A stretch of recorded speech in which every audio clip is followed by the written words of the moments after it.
Oh, here is here. Michael, feel the bench.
How am I doing? Yeah, I'm feeling good. I had a quick question though about the show.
What is a chess dynasty?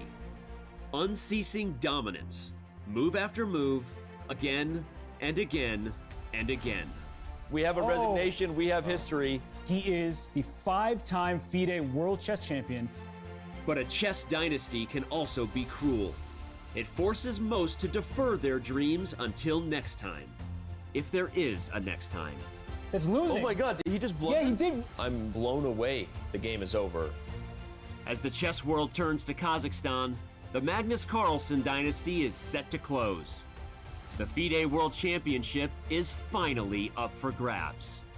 For two chess superstars lying in wait, until next time is now. Jan Nepomniachtchi has methodically done what he needed to do to get another shot at the title. The pressure to seize the moment this time rests heavily upon him. Ding freezes, and Jan pounces on the opportunity with precision, taking the lead once again in the World Championship match. Ding Liren knows firsthand what the end of this dynasty means. An unexpected chance to make history. Can China's best turn his good fortune into eternal fame? He's under a minute. Why is he? What is he He's doing? under a minute. What He's is he thinking. doing? No Oh way. my gosh. This is like what a collapse looks like. The legacy of this championship spans across centuries. It reads from the names of chess giants. For the first time in a decade, a new name will raise the trophy and be etched into chess history. It's the 2023 FIDE World Championship. Whose name will next be called champion?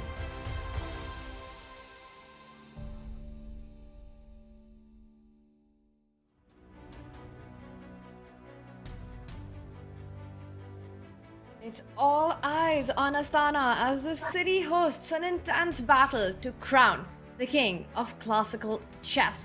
We'll be taking you straight to where the action happens, the players' arena. Two incredible fighters, Jan Nepomniachtchi and Ding Liren, are playing the match of their lives, a 14-game match to win ultimate glory, to be world champion. And it is time for Game 8. I'm super excited to be your host for the day. I'm International Master Tanya Sachdev, and alongside me for all the deep diving into the action, we've got the one and only, the inimitable Robert Hess, and world number 6 Super Grandmaster Anish Giri. Welcome, guys. It's been a tournament, it's been a match where the players have been fighting each other, but also their own minds. Game 7 was a total roller coaster. Anish, how are you feeling going into the second half? Well, so far it's truly been a blessing to commentate this match, and I can't wait for another game. It's really been lots of ups and downs. The most unexpected kept on happening, and well, I don't know what to expect anymore at this point. Yeah, it's a match that's turning out impossible to predict. Robert, it's so good to have you here with us. And the last we met was earlier in the month at the Champions Chess Tour, and we had so many discussions about the World Championship match, how excited we were. But this one, Robert, has surpassed all expectations. I think from a fan's perspective, everyone is thrilled, except for Ding Liren. Jan Nepomniachtchi, probably all smiles, but it's the second half, a new beginning, hopefully, if you're a Ding Liren fan. Yes. And there is a lot to look forward to. Currently, Ding Liren is trailing the match by a point. Let's take a look at our road to Game 8. It's been a match full of decisive games, starting very early on in Game 2 with Jan Nepomniachtchi drawing first blood with black pieces. He wins a game. Ding Liren strikes back in Game 4, and we've seen 4 decisive games back to back with white winning 4 times in this match. Anish, have we seen a match with so many decisive games in the first half? We certainly have to go back in history, and the Game 7, that was a special one. Ding surprised Jan as early as move 1 with the French defense. Oof. Yeah.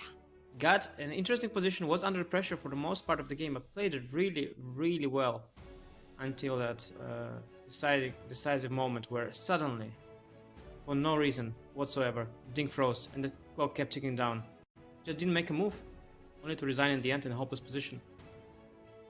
I don't think anyone could have predicted an end like that. Ding navigated through all the problems, came up with a precise response, seized the initiative, and then, Robert, we saw a complete meltdown, a complete collapse. Have you seen anything like that at such a big stage? It was shocking as a spectator, but I guess that's what happens on the World Championship stage. Nerves get to you. The momentous occasion that is this chess match, it's really hard to, I think, bear witness to that. So I feel like for Ding Liren, he needs to have that new beginning I talked about. I just was really sad to see that happen. It really was. We were all shocked. We were all left speechless. And we've got our very own Mike Klein in Astana. And he brings to us the mood after the shocking happenings of Game 7 and the players' reactions. Thanks, guys, and yet another win in this most dramatic of world championships. The difference between the winner's chair and the loser's chair was just one errant move in time pressure. As Ding Liren said, he just didn't think he could sit on the position, and he decided to take active measures despite the fact that his clock was ticking perilously close to zero. After the game, he recognized that he went from a win to a loss, and he could barely stop his voice from cracking. Here's what Ding Liren had to say. I prepared a lot for this game.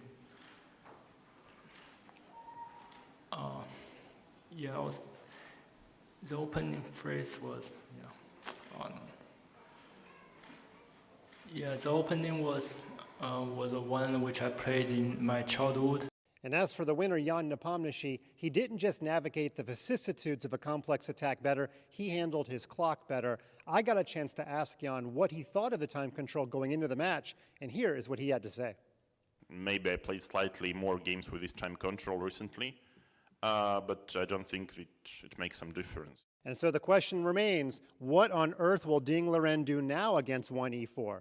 But before he has to answer that question, he gets white in Game 8. He will now get white after every rest day as the match enters the second half. Could he possibly get back to equal for the third time after being down a point and produce the fifth straight decisive game in the match? It's going to be really exciting to see this continue into the second half.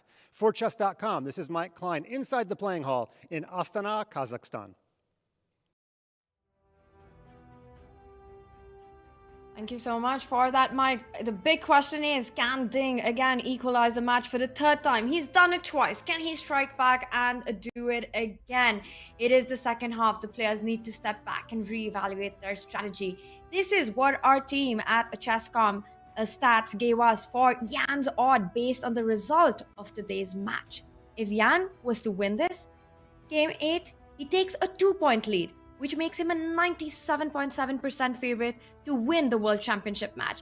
But this is what surprises me, that in case this ends in a draw, the stat team gives Jan an 86.7% favorite odds. Anish, to me, with the way the match has been going, the amount of blows that have been traded, the decisiveness of the games, to me this seems like an overestimation.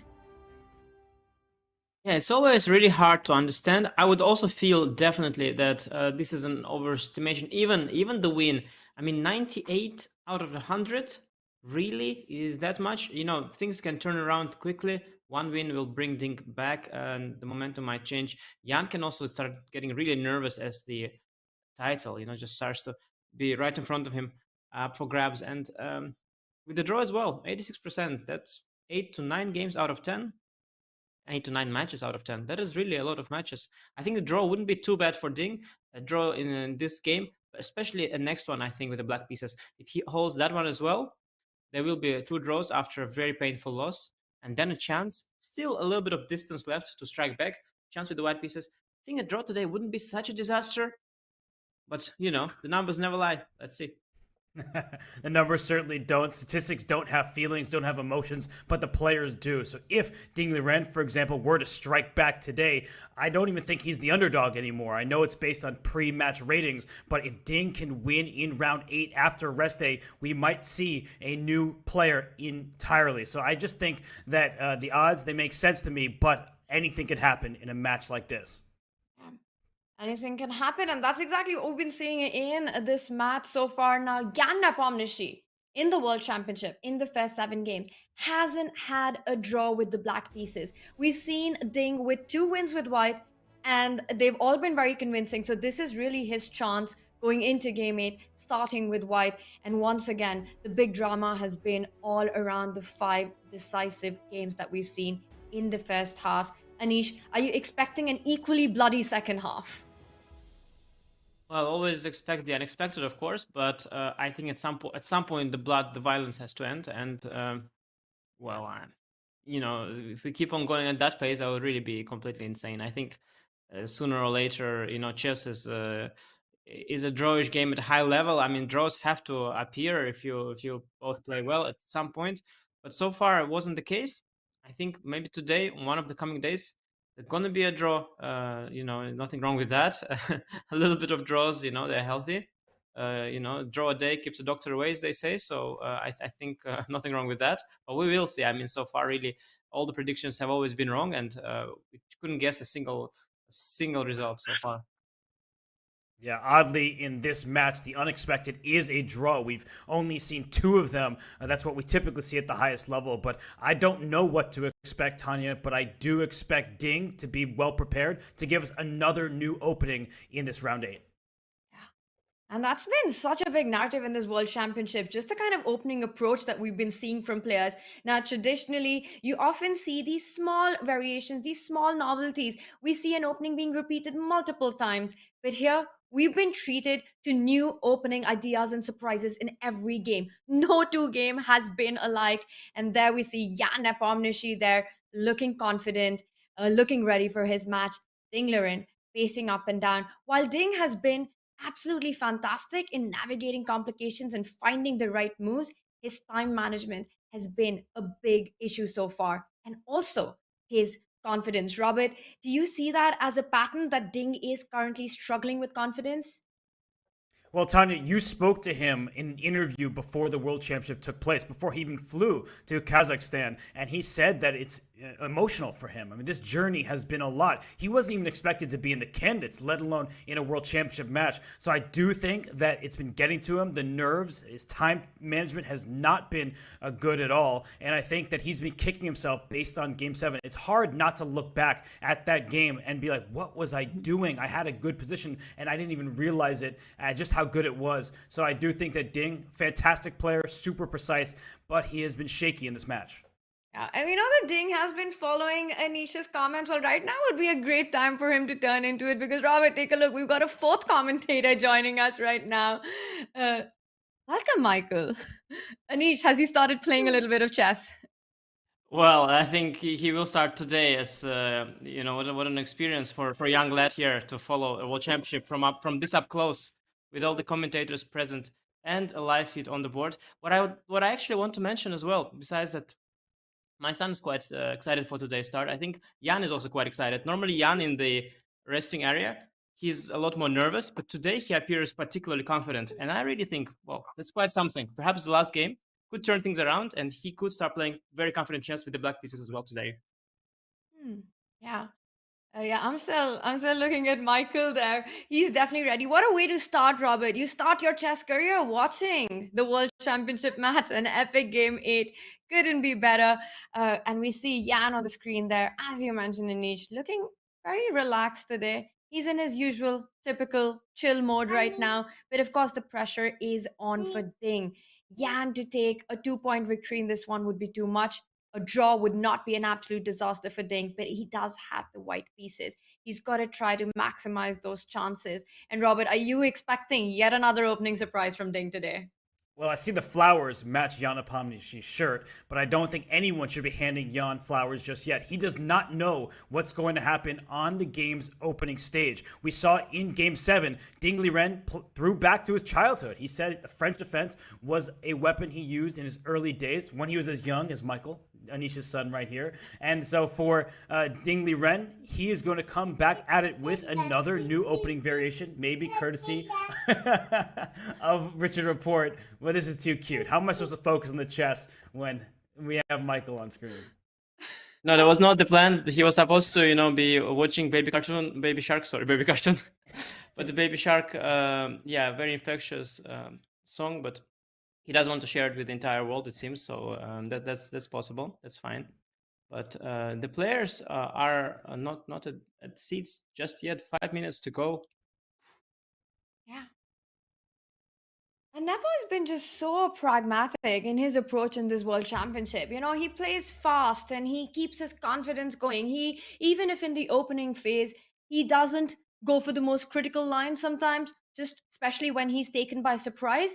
He waits for the moment when Ding is under time pressure. He waits to have that clock advantage to really make the position chaotic, to try to force Ding into a think tank.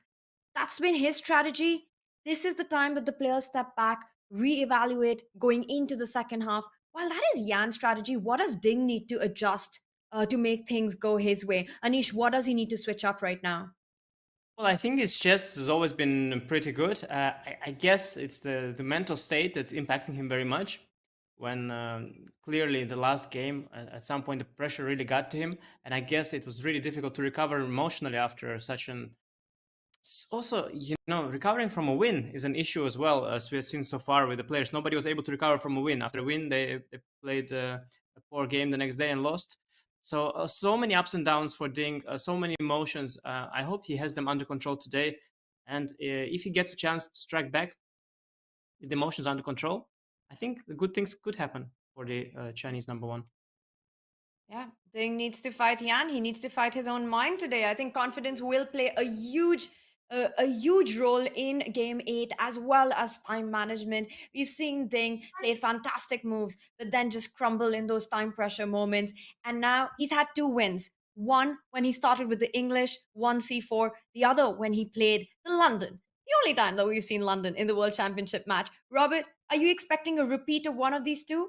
Or a first move surprise by Ding?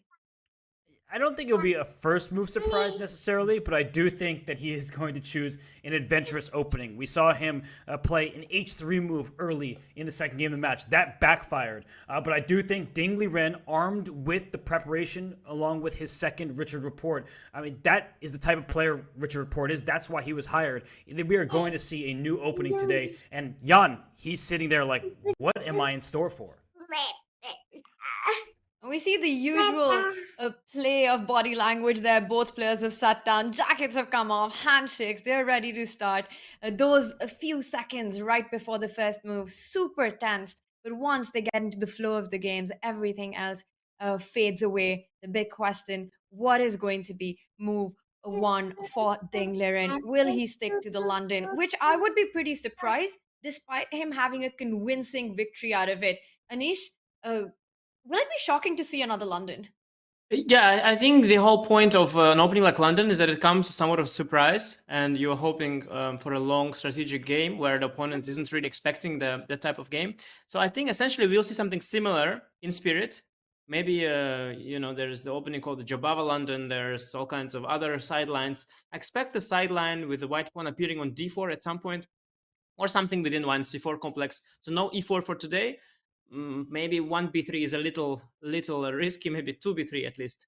But an opening similar in spirit to London, but something slightly different, because the whole point is that you gotta bring that surprise value. If you play the London without the shock value, it really loses a lot of the appeal and allure. Yeah, no London today, and also not the same English, and not the same h3. Something similar, but something different. Two very different opening approaches in World Championship matches. We've seen players stick to their opening and then find a slight variation down the road. But this one has been full of surprises from the very start. And we see there the first moves. Well, Ding's smiling. He's the one who's advising what to play. And wow, he did advise 1e4 as the opening move. Do you think we might be seeing Ding opt for the King's Pawn opening for the first time in this match, Robert? Well, sometimes the players just like to have a little bit of fun for the ceremonial first move. However, we could see it. Remember, Richard Report has played it against Jan Nepomniachtchi in the candidates. That game did not go Richard's way. It was in a Petrov defense. But Ding Liren, he's proven that he is willing to be adventurous in the match. So why not the King's Pawn? Yeah, makes a lot of sense, actually. It was, you know, actual surprise at this point, and I think it could be a good decision. But no surprises. 1d4. So far, the close structures have worked out really well for Ding. It would be a little bit illogical to go for the 1e4, the opening that Jan himself uses very successfully in this match so far.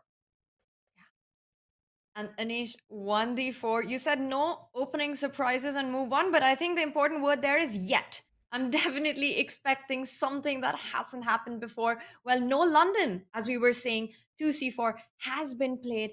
And wow, Robert, it still sticks to what we saw in game four. Yeah, because when Ding hasn't forced things, the result has gone his way. In game two, when he lost with the white pieces, he played this offbeat variation.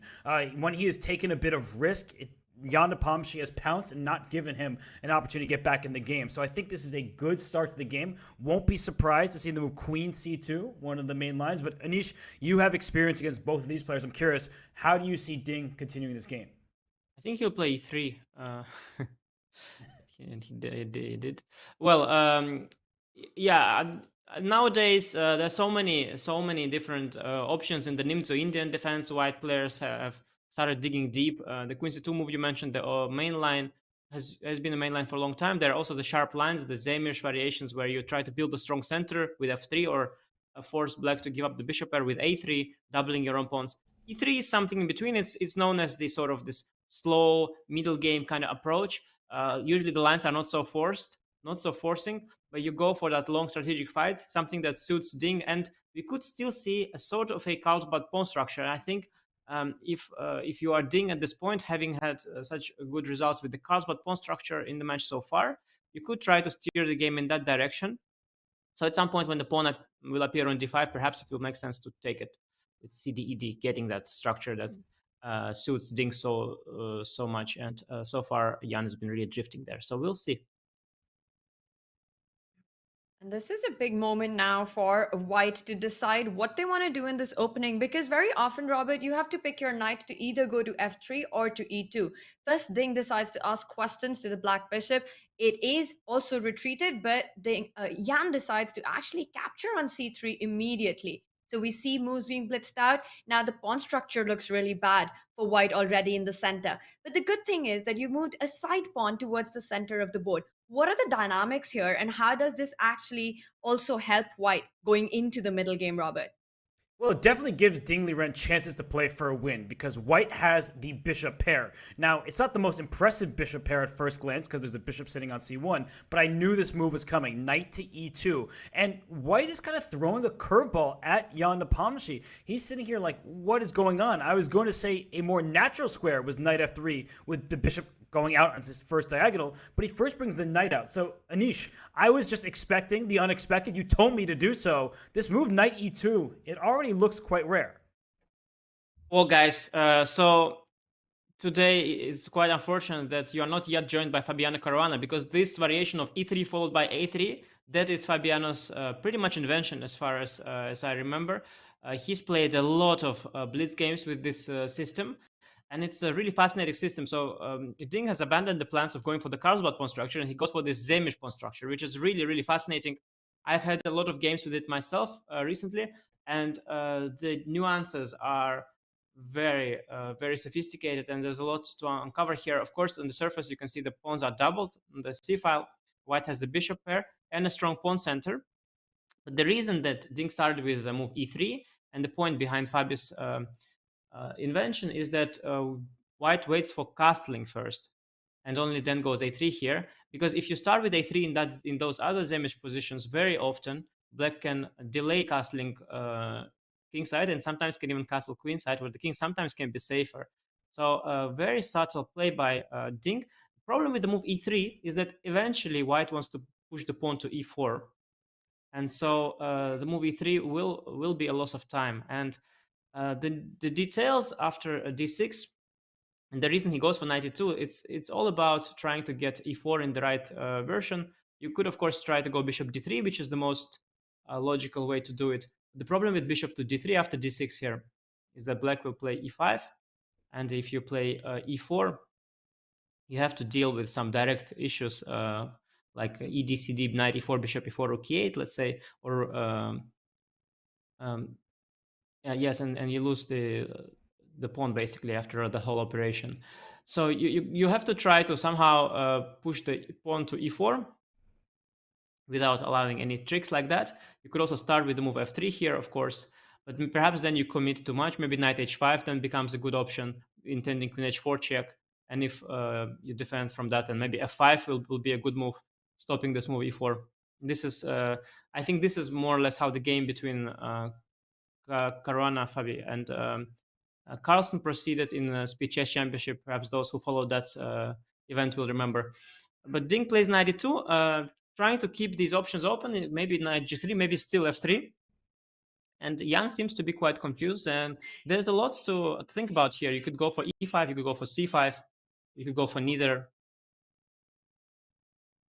Yeah, it's a tough choice, Anish. I mean, I see that look on your face. You're like, this looks like a fascinating opening. And I'm with you because it's caught Jan off guard. I think that's an opening win for Ding Liren. And I don't think this is Jan faking it. I really think he is digging deep, trying to come up with a plan. This is not a position you just throw a couple moves out and hope that they work. Because if you play the move e5, that's very different than playing for c5. Typically, with these double pawns, you want to play against them. So c5 may follow with knight c6, but it's hard to actually see a way for black to get there in time, especially with the white knight coming out and you're expanding the pawn structure. But he does choose the move c5, and I mean, I think that we're in for a fight. That is for sure. That is a guarantee. With this kind of pawn structure, you are in for a fight, Robert. And Tanya, do you have any experience? I think I recall you playing Zemish a lot, weren't you? Yes, I'm flattered, Anish, that you recall any of my games, but I do play the Samish, I do play the Nimzo as well from the white side, but also from the black side. So I play these positions. You have to strike in the center with either e5 or c5, and I feel knight e2 was that slight surprise that Ding got in. It's not a move that's often played. You either bring the knight out to f3 or develop that bishop to d3 before bringing the knight out. So this is something that did take Jan by surprise, and very in Jan's style, he goes for a direct idea. He doesn't waste time to try and bring out that bishop on c8 with a move like b6, but first strikes in the center. But the move that he chose was c5. Now, very often, instead of c5, we see black go e5, rook e8, try to pile on the pressure on the king's side. Ding making, well, at least the most natural move in the position, opening up the diagonal for the bishop to develop next. And after that, I think we see Jan blitzing out the moves, piling on the pressure in the center. Very often, one of the plans as white that I feel a bit terrified about in this position is when black starts threatening that c4 pawn, b6, bishop a6, knight a5, and putting pressure on that pawn some point in the middle game. Is that something that Ding needs to watch out for? Rook a2. Such a nice move. Such a nice move to make always. Such a nice move to make. The rook will swing across the second rank before developing any of the bishops. So aesthetically pleasing. You know, I love it, Anish. It's actually not a novelty. I just did an opening check. It has been played before, but I don't think that this was in Jan's morning preparation. When someone makes a move like rook a2 against you, you're like, that's pretty much a new territory for Jan, and I love it. I mean, what are really the ideas? Well, eventually, white does like to expand the center, and maybe you can expand directly. This rook on the second rank, we may see it swing over the king side at some point. Yeah, I think I've seen this before somewhere. And the kind of variations that come to mind right now. So I indeed, this plan Tanya mentioned, this b6, bishop a6, knight a5, that's a huge theme. And of course, you are trying to pile up on the weak c4 pawn. And in the meantime, what will happen is that I'm going to try to create something on the king side. Now, with my knight already on g3, the ideas of g4 are out of the window. So I think a likely scenario is, let's say, b6, e4. b4 must be the way forward. Bishop a6.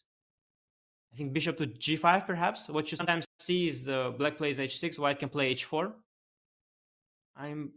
Okay, maybe I'm giving away too much, but I think I've seen this at some point. We were looking at this kind of stuff with my team, trying to give checkmate this way. Mm-hmm. So this certainly rings a bell. The other completely different approach, which is a lot safer than b6, safer in the short term, and that is the plan of e5. So e5, you put more pressure on the center. Now e4 would lose a pawn. You do have a possibility of going d5 instead. I guess that's what you do, isn't it, Tanya? Isn't it what the Zemish players do? Yes, but then you're also kind of happy with this d5, right? You fix the center, and now you've got this idea of going for the c4 pawn, but you can also transpose the knight to the king side, which is another approach in the position, and try to get the f5 break in. So I Exactly. think d5 would be something that black shouldn't be too worried about. I do Well, love the placement of the rook on a2, right? Like that's perfectly situated in the event that the knight goes to a5. Now with the center closed, white can just switch full focus over to the king side, pushing pawns forward, and this rook will slide on over and help in the attack. yes, I do wonder though, just for my understanding, and I think I understand now the point. So why rook a2 over bishop d3? Why or over e4? That's the main question, of course. Why is that a priority? And I think you probably want to remain flexible, I guess, because if you start with e4 instead of rook a2, what would be the exact issue here? Is that a central low, certain central move in the center? Is that a d5 or an e5 or what exactly is the problem? Can you take on d4 first, maybe, and after pawn takes d4, then throw in the move e5? Is this a way to just play in the center? You always have a queen a5 check that you have to look for as well. Yes, and another thing is that let's say even if I played b6 after e4, Okay. still I cannot play bishop d3 because the d4 pawn is hanging. So Right. rook a2 in that sense is a very useful waiting move. I'm waiting for that knight to go to a5 first. And the plan that Tanya mentioned with e5 97, where you go for a close position. Let's look at it here. e5 d5 97. The only flaw with that plan is that now my c4 pawn is completely safe, and so you will be safer with black on the king side. But the disadvantage of this is that you forget your ambitions on the queen side, and white's doubled pawns no longer yeah, they remain sort of nominally weak, but they will never be captured anymore. c4 pawn is extremely safe here, and so Jan goes for the more ambitious plan, the one with b6. I think that's the main line, and I think we will see the e4 bishop g5 idea. I don't see what else white can do here. So are you guys expecting this to be a sort of a game on both sides where Yan will try to take control of the queen side, hit on Ding's weakness on the c4 pawn, pile up the pressure on that, while Ding, meanwhile, has to be fast enough to create pressure on the center as well as the king side? Is that the kind of dynamic that we'll see in this one, Robert? Yeah, I think this is a game where the players, they know three results are on the table. Oftentimes in these high level games, you're like, okay, a draw seems like the likely outcome. We're going to play a pretty solid game. White will have a slight advantage. Maybe we'll play precisely and win, or black just defends. But I just think the players are swinging. They're holding nothing back at this point. And we see from Jan's move b6, he is playing principal chess. It's not about the match score. He's not just trying to say, okay, I'm leading. Let me hope to make a draw be solid. He's playing principle. Let's go after this pawn on c4. It's what we keep talking about. But let's see how quickly Ding plays at this point. And okay, as soon as I say it, he makes his move when he returns to the board. e4, confidently adjusting the pieces, putting them on the squares. But Anish, this is your idea with bishop g5. Will it amount to anything, or is black just going to say, you can put your bishop there, and I'm not fearful of that pin? Yeah, well, bishop g5 certainly the idea, and then h6 h4, the stuff I mentioned earlier. One point I wanted to bring up as well is that I think at this point Jan he perhaps would want to play it safe. He would want to make a draw, but when you play at this level, you have to play according to the demands of position, and in this kind of position you cannot play for a draw with black. You cannot defend. You have to go for the counter attack. And one other doubt I have, obviously Ding is in book. I do wonder, perhaps Jan is also prepared. As you see him looking up, this is a sign of people pretending that they are prepared. And even I have seen this line before. I'm afraid that Jan might also have seen it. And it could be one of these games where the fireworks, are spectacular on the surface, but in fact, maybe both players are very deeply prepared in this what is an extremely obscure sideline. I was just keeping an eye out on the database to see how often this has been played. And actually, knight e2 itself is a rare move, but it's been played about 16 times according to my database. But the move rook a2, there's just one game in this position that I could find. It was Ilya Niznik with the black pieces who was countering it. And actually, white eventually sacrificed that c4 pawn and was able to break through on the king side. So again, the same kind of similar plans that we will be seeing happen here. And this move rook a2 that looks so innocuous at the start, in the middle game, very often we suddenly see this rook join the attack on the king side. There's a huge slide that comes in with the rook coming onto the f file. So those are ideas that Ding has got in mind. I really like his opening approach here. looking for that win with the white pieces. I think we are guaranteed a fight in this one, Anish. Yeah, I'm not sure, Tanya. Not sure. Not sure if we are guaranteed the fight. I'm so sorry. Rook A2, the whole thing, it looks really obscure, but the modern computers, they point this out as a possibility. I think Rook A2 might be one of the top choices of the computer, and it isn't obscure. It would surprise anybody. But Jan, preparing for the World Championship match, and playing so quickly so far, I'm afraid. I'm really hoping not to jinx it, but I am afraid that they might both be in book, not only Ding. And if this doesn't come as a surprise to Jan, perhaps he knows the entire sequence and how to neutralize it. And so what you often have is you get fireworks, and if player is out of book, then at some point he will go wrong because it's crazy stuff. You cannot play it perfectly. But if the player is prepared, he could know exactly how to make sure these fireworks fizzle out.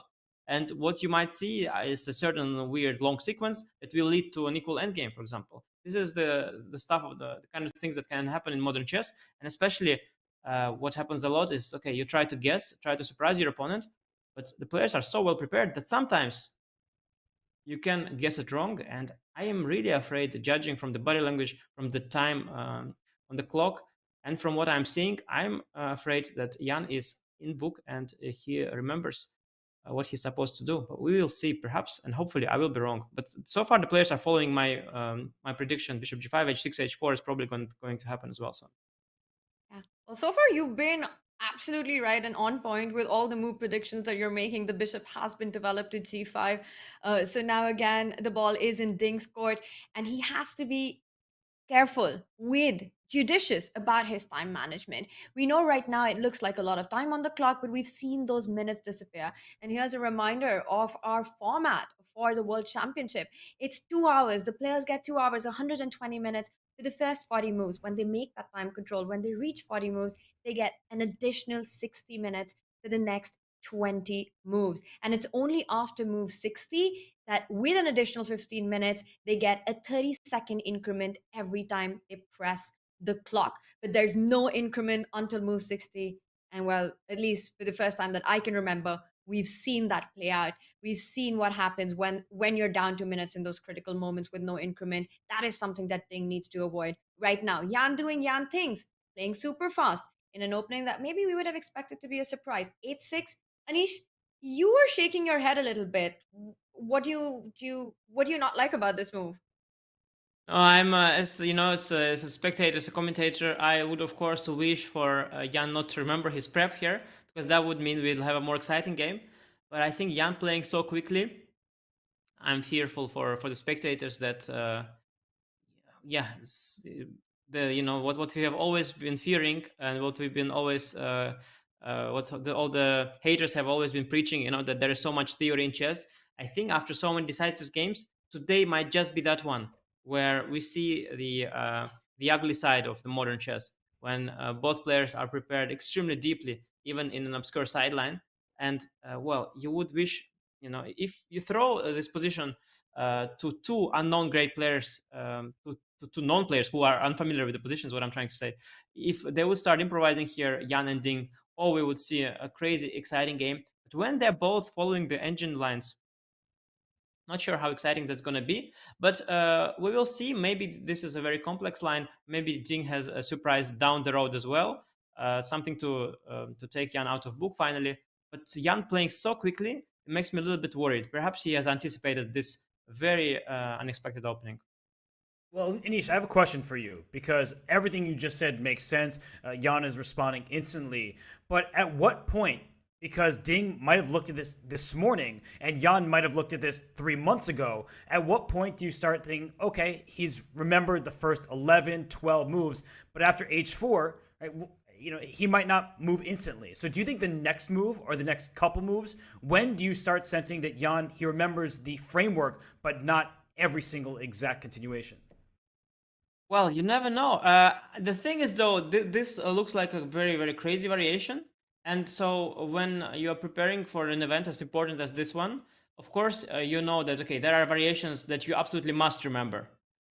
Because, your king safety is at stake here. You might be checkmated if you mix something up. So in a variation like that, if you looked at it 3 months ago, you better have repeated it 3 weeks ago. hopefully, and hopefully 3 days ago.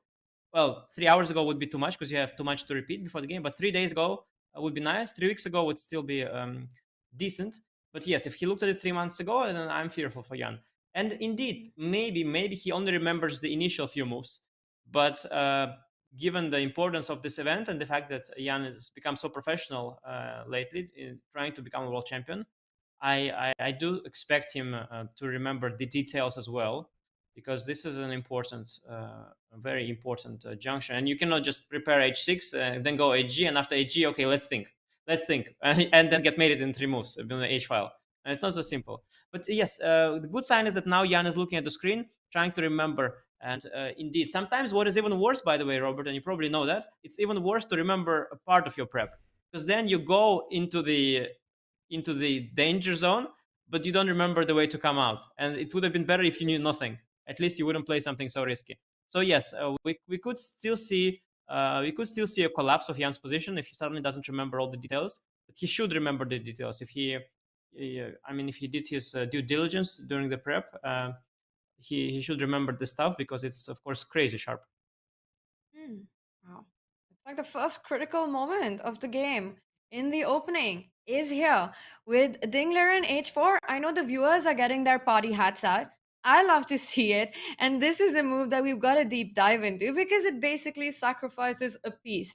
And now the first question that I have for you, Anish, is that is it the best for black here to accept the sacrifice? And I think we have to bring up the analysis board and take a look at what actually happens, because the H file opens up. It's party time if that appears on the board. Or should black just keep everything defended, keep the H file blocked? What's the way forward? What are the lines? I want to look at the piece capture because that's something that Jan's looking at right now. Yes, indeed. I suspect Jan is trying to remember, and the computer suggests piece capture. The question that I have, Tanya, maybe you want to include CD first, trying to open the center a little bit, and most likely it's going to be a good inclusion. But of course, chess is a concrete game, so you can never be sure. But yes, I think CD, CD, AG, is maybe the most straightforward approach. And here, of course, don't be naive, dear viewer. Don't move the knights and get checkmated with queen h5. But instead, black should return the piece, and the most straightforward way to do so is to go g6 to get some squares under control. Potentially prepare king g7, rook h8, where the king will be quite safe. And taking back the piece, we are quite happy as black to restore material balance, but keep the king a little bit more safe. And already we see that white center would be under fire, which I think is another reason why taking on d4 first makes sense. And just looking at a position like this, black's king is castled, so that means the rooks are connected. White's king remains in the center. The bishop is undeveloped, so you have this open h-file for your rook, but that rook on a2 would need to jump all the way over the pawns to help deliver a checkmating attack. So it does seem a bit far off, and black has the immediate threats.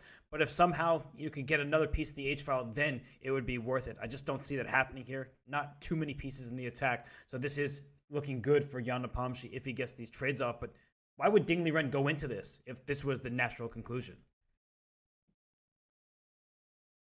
Well, I like the feature chat here. Fabiano is indeed giving us lots of insights. As I told you, he's joining a little bit late. I think he knows this line inside out. He's had so many games. He calls this line a Grishuk invention. I wasn't sure who played it first. I thought it was Fabi, but I guess Grishuk was maybe earlier. But Fabi, he says Grishuk was going f3 instead of 92 early in the opening. And I guess Fabi, yes, he's very familiar with this particular trap. And h6, h4 is not a trap, but he's familiar with these ideas. But it looks like, people taking Fabi very seriously. And I've seen this variation already before, Jan also. But now Jan is trying to remember, should he take on d4 first, or should he take on g5 first? The rook on a2 cannot swing all the way to h2, Robert, but at least it can swing to d2. And I see some lines where the rook can go like rook d2, rook d3, then e5, knight e4, and rook d to h3. So it's a very long road for the rook, but it can finally double on the h file. And if that ever happens, the fact that black doesn't have this dark squared bishop, which would be fianchetto, that would mean that black can still get checkmated in the long run. And also one other line we should probably take a look at after g6. Maybe here, instead of gf, maybe white has some other options. though you have to already be aware of knight d7 followed by king g7, rook h8, because the mate is no longer going to be easy to set up. But maybe f4 is an option sometimes, and if knight to d7, maybe then queen swinging to g4, king g7, maybe f5, or some form of checkmate. I'm not liking this for white. I think it doesn't really work, but something like that could be a consideration. Fabio, of course, mixing up his prep as well. He says he played f3, Grishik went bishop d3. Yes, bishop d3, e5, e4 is what I talked about. Jan takes on g5 without including cd. You see, even Fabio mixes up everything in this line, and very likely that the players today also might mix something up.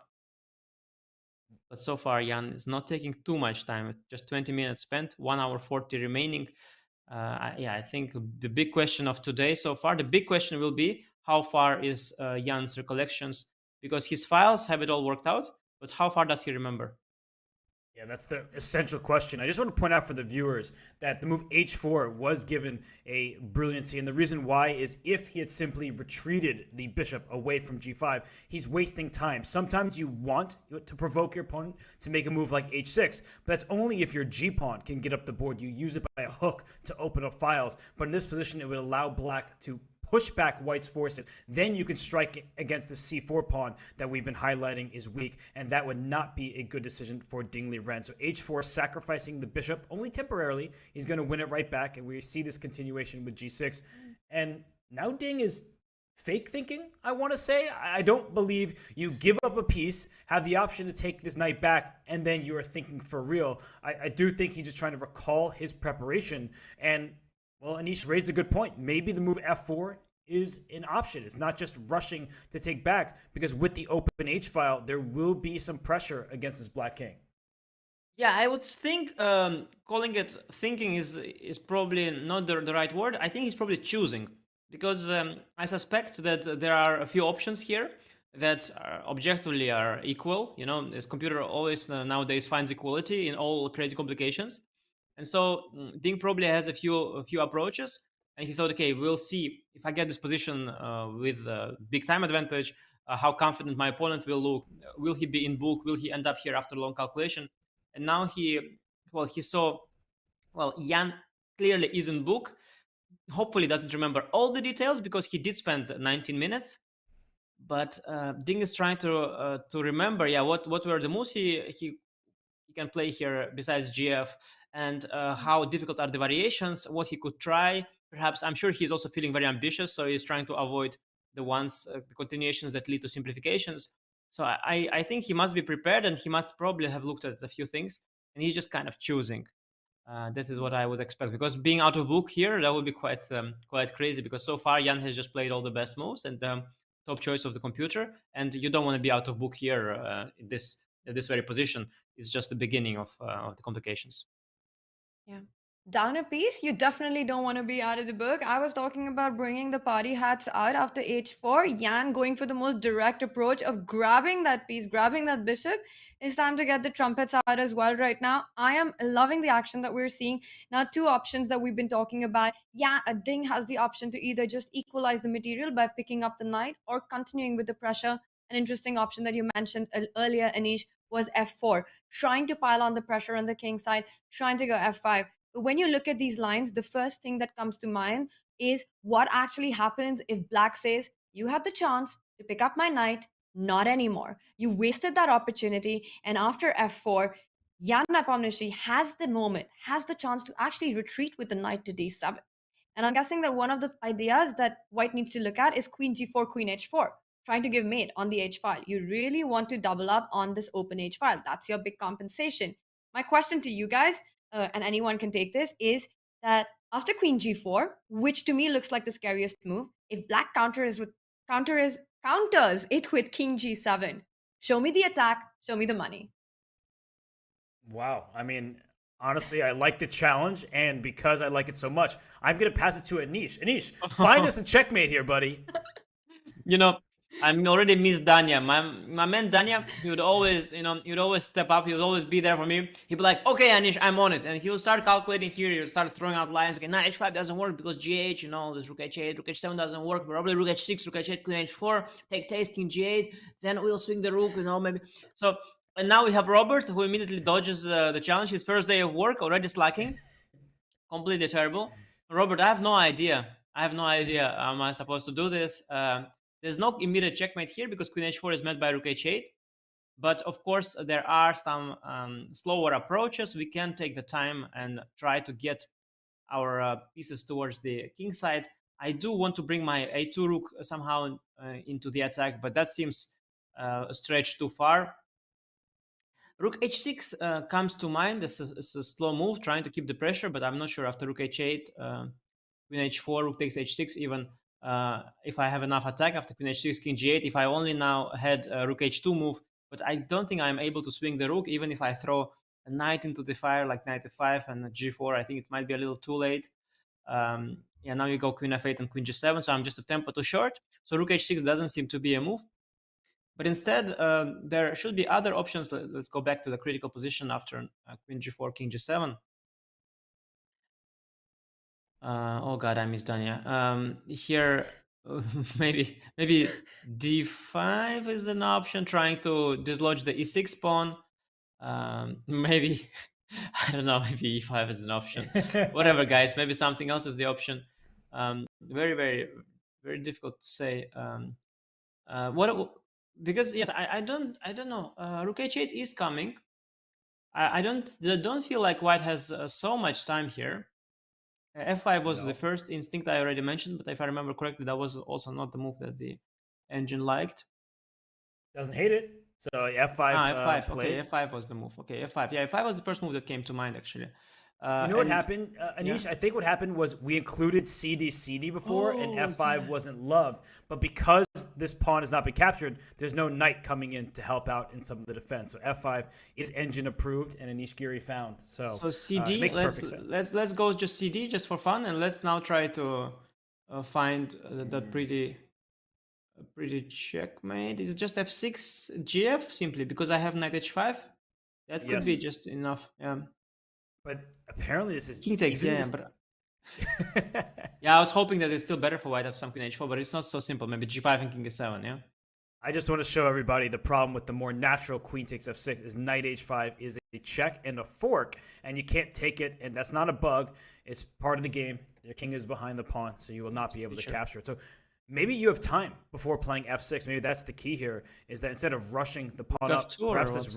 Yeah, I want to bring the rook over to help out, but maybe this black knight is also going to help in the defense. No, I think knight. If the knight comes, I go queen h4 and f6. I thought after rook cf2, I thought ef. Ef looked like the only move, but maybe is it just ef or some knight f?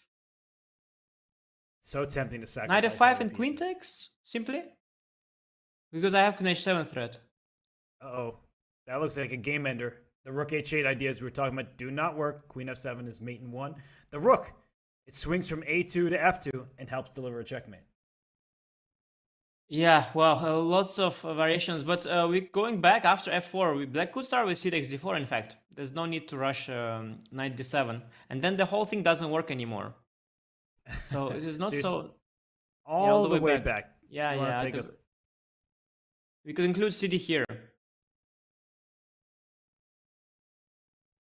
All right, so you recapture after CD? Yes, and now in the same line, so supposedly after knight d7, queen g4, king g7, f5, supposedly knight takes d4 is working. Let's try that out. Considering the evaluation, I'm guessing it's important here. Oh, no, Robert, you've misled us as usual. So that's not the move. That's why I didn't talk. I was trying to let you do all the hard work and find the correct solutions. Okay. Wait, so e takes f5? Yeah, maybe just take and go rook h8 because f6, you've got knight f6 after rook h8. Knight h5 is defended. It's like in White's position though, right? So, f6 is a huge threat. and there are more open lines now. So actually, I want to show something very quickly to everybody, that the reason why this could backfire for black is that in this variation here, that if you take on d4 and we play f6 and we get this position, apparently there's a win for white. But I was just trying to show that in the event the king slides back here, the king is actually safe because their e-pawns are on the board. Without the presence of the e-pawns, this king would be in even more danger, right? If we just start throwing pawns off the board, there would be an open file against this king. So I think that, that it makes sense just intuitively that keeping the pawns on the board would actually be better for black in some of these lines. But black has a lot of defensive resources there. I could also go rook h8 instead of knight takes d4, because white doesn't quite threaten checkmate. And okay, Ding has already left us with a move. He's just gone for g takes f6. I guess he has looked at all this f4 business. Also, after f4, by the way, knight h7 is a possibility instead of knight d7. So there were options for black along the way, and there were lots of defensive resources for black. Finally, Ding decided to take on f6, and I think this idea of rook d2 to d3 might play a role after queen takes f6. Also, keep in mind e5, d, knight e4 idea. This is also always there, a way to include the knight. And, well, Jan better has his defense ready here, because this is very dangerous. And I just Right, well, Jan doesn't waste any time to capture the f6 pawn. He does that immediately. Well, he had to pick up that pawn, so he plays it. And now there's pressure on the d4 pawn. But we see that the center hasn't yet been liquidated with c takes d4. White can slide over the rook to d2, defend it. Also, ideas of getting the queen out to g4. And all these knight jumps to h5, building on the attack, is something that Jan needs to watch out for. But the speed with which Jan is playing, does that just show us that he's feeling comfortable in this position, Robert? He did have a series of only moves, so I think the last few turns by Jan, it just makes sense that he would play them instantly. And a big question right now is if Ding Liren, he looks ambitious based on his opening choice, will he play e5? That will force Jan's hand to take this pawn, so he'll play another quick move.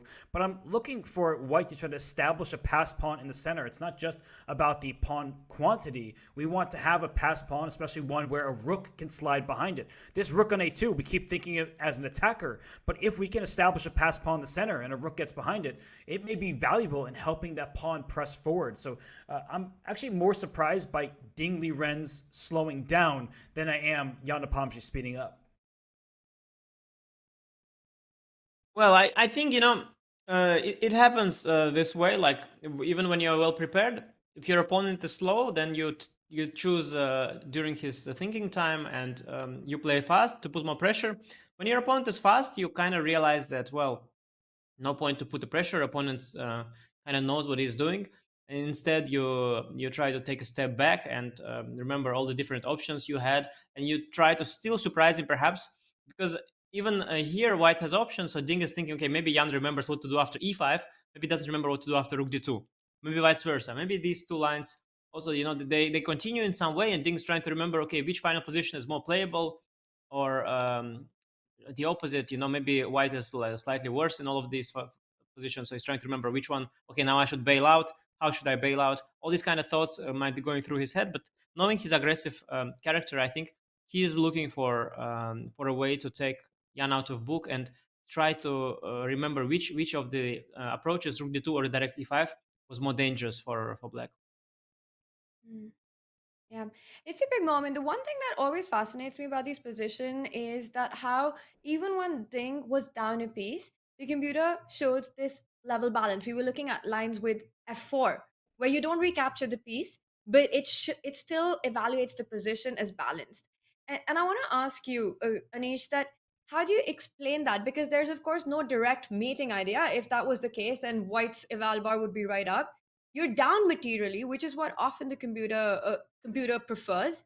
And for our newer audience, how do you explain being down a whole piece and yet the computer showing a balanced position?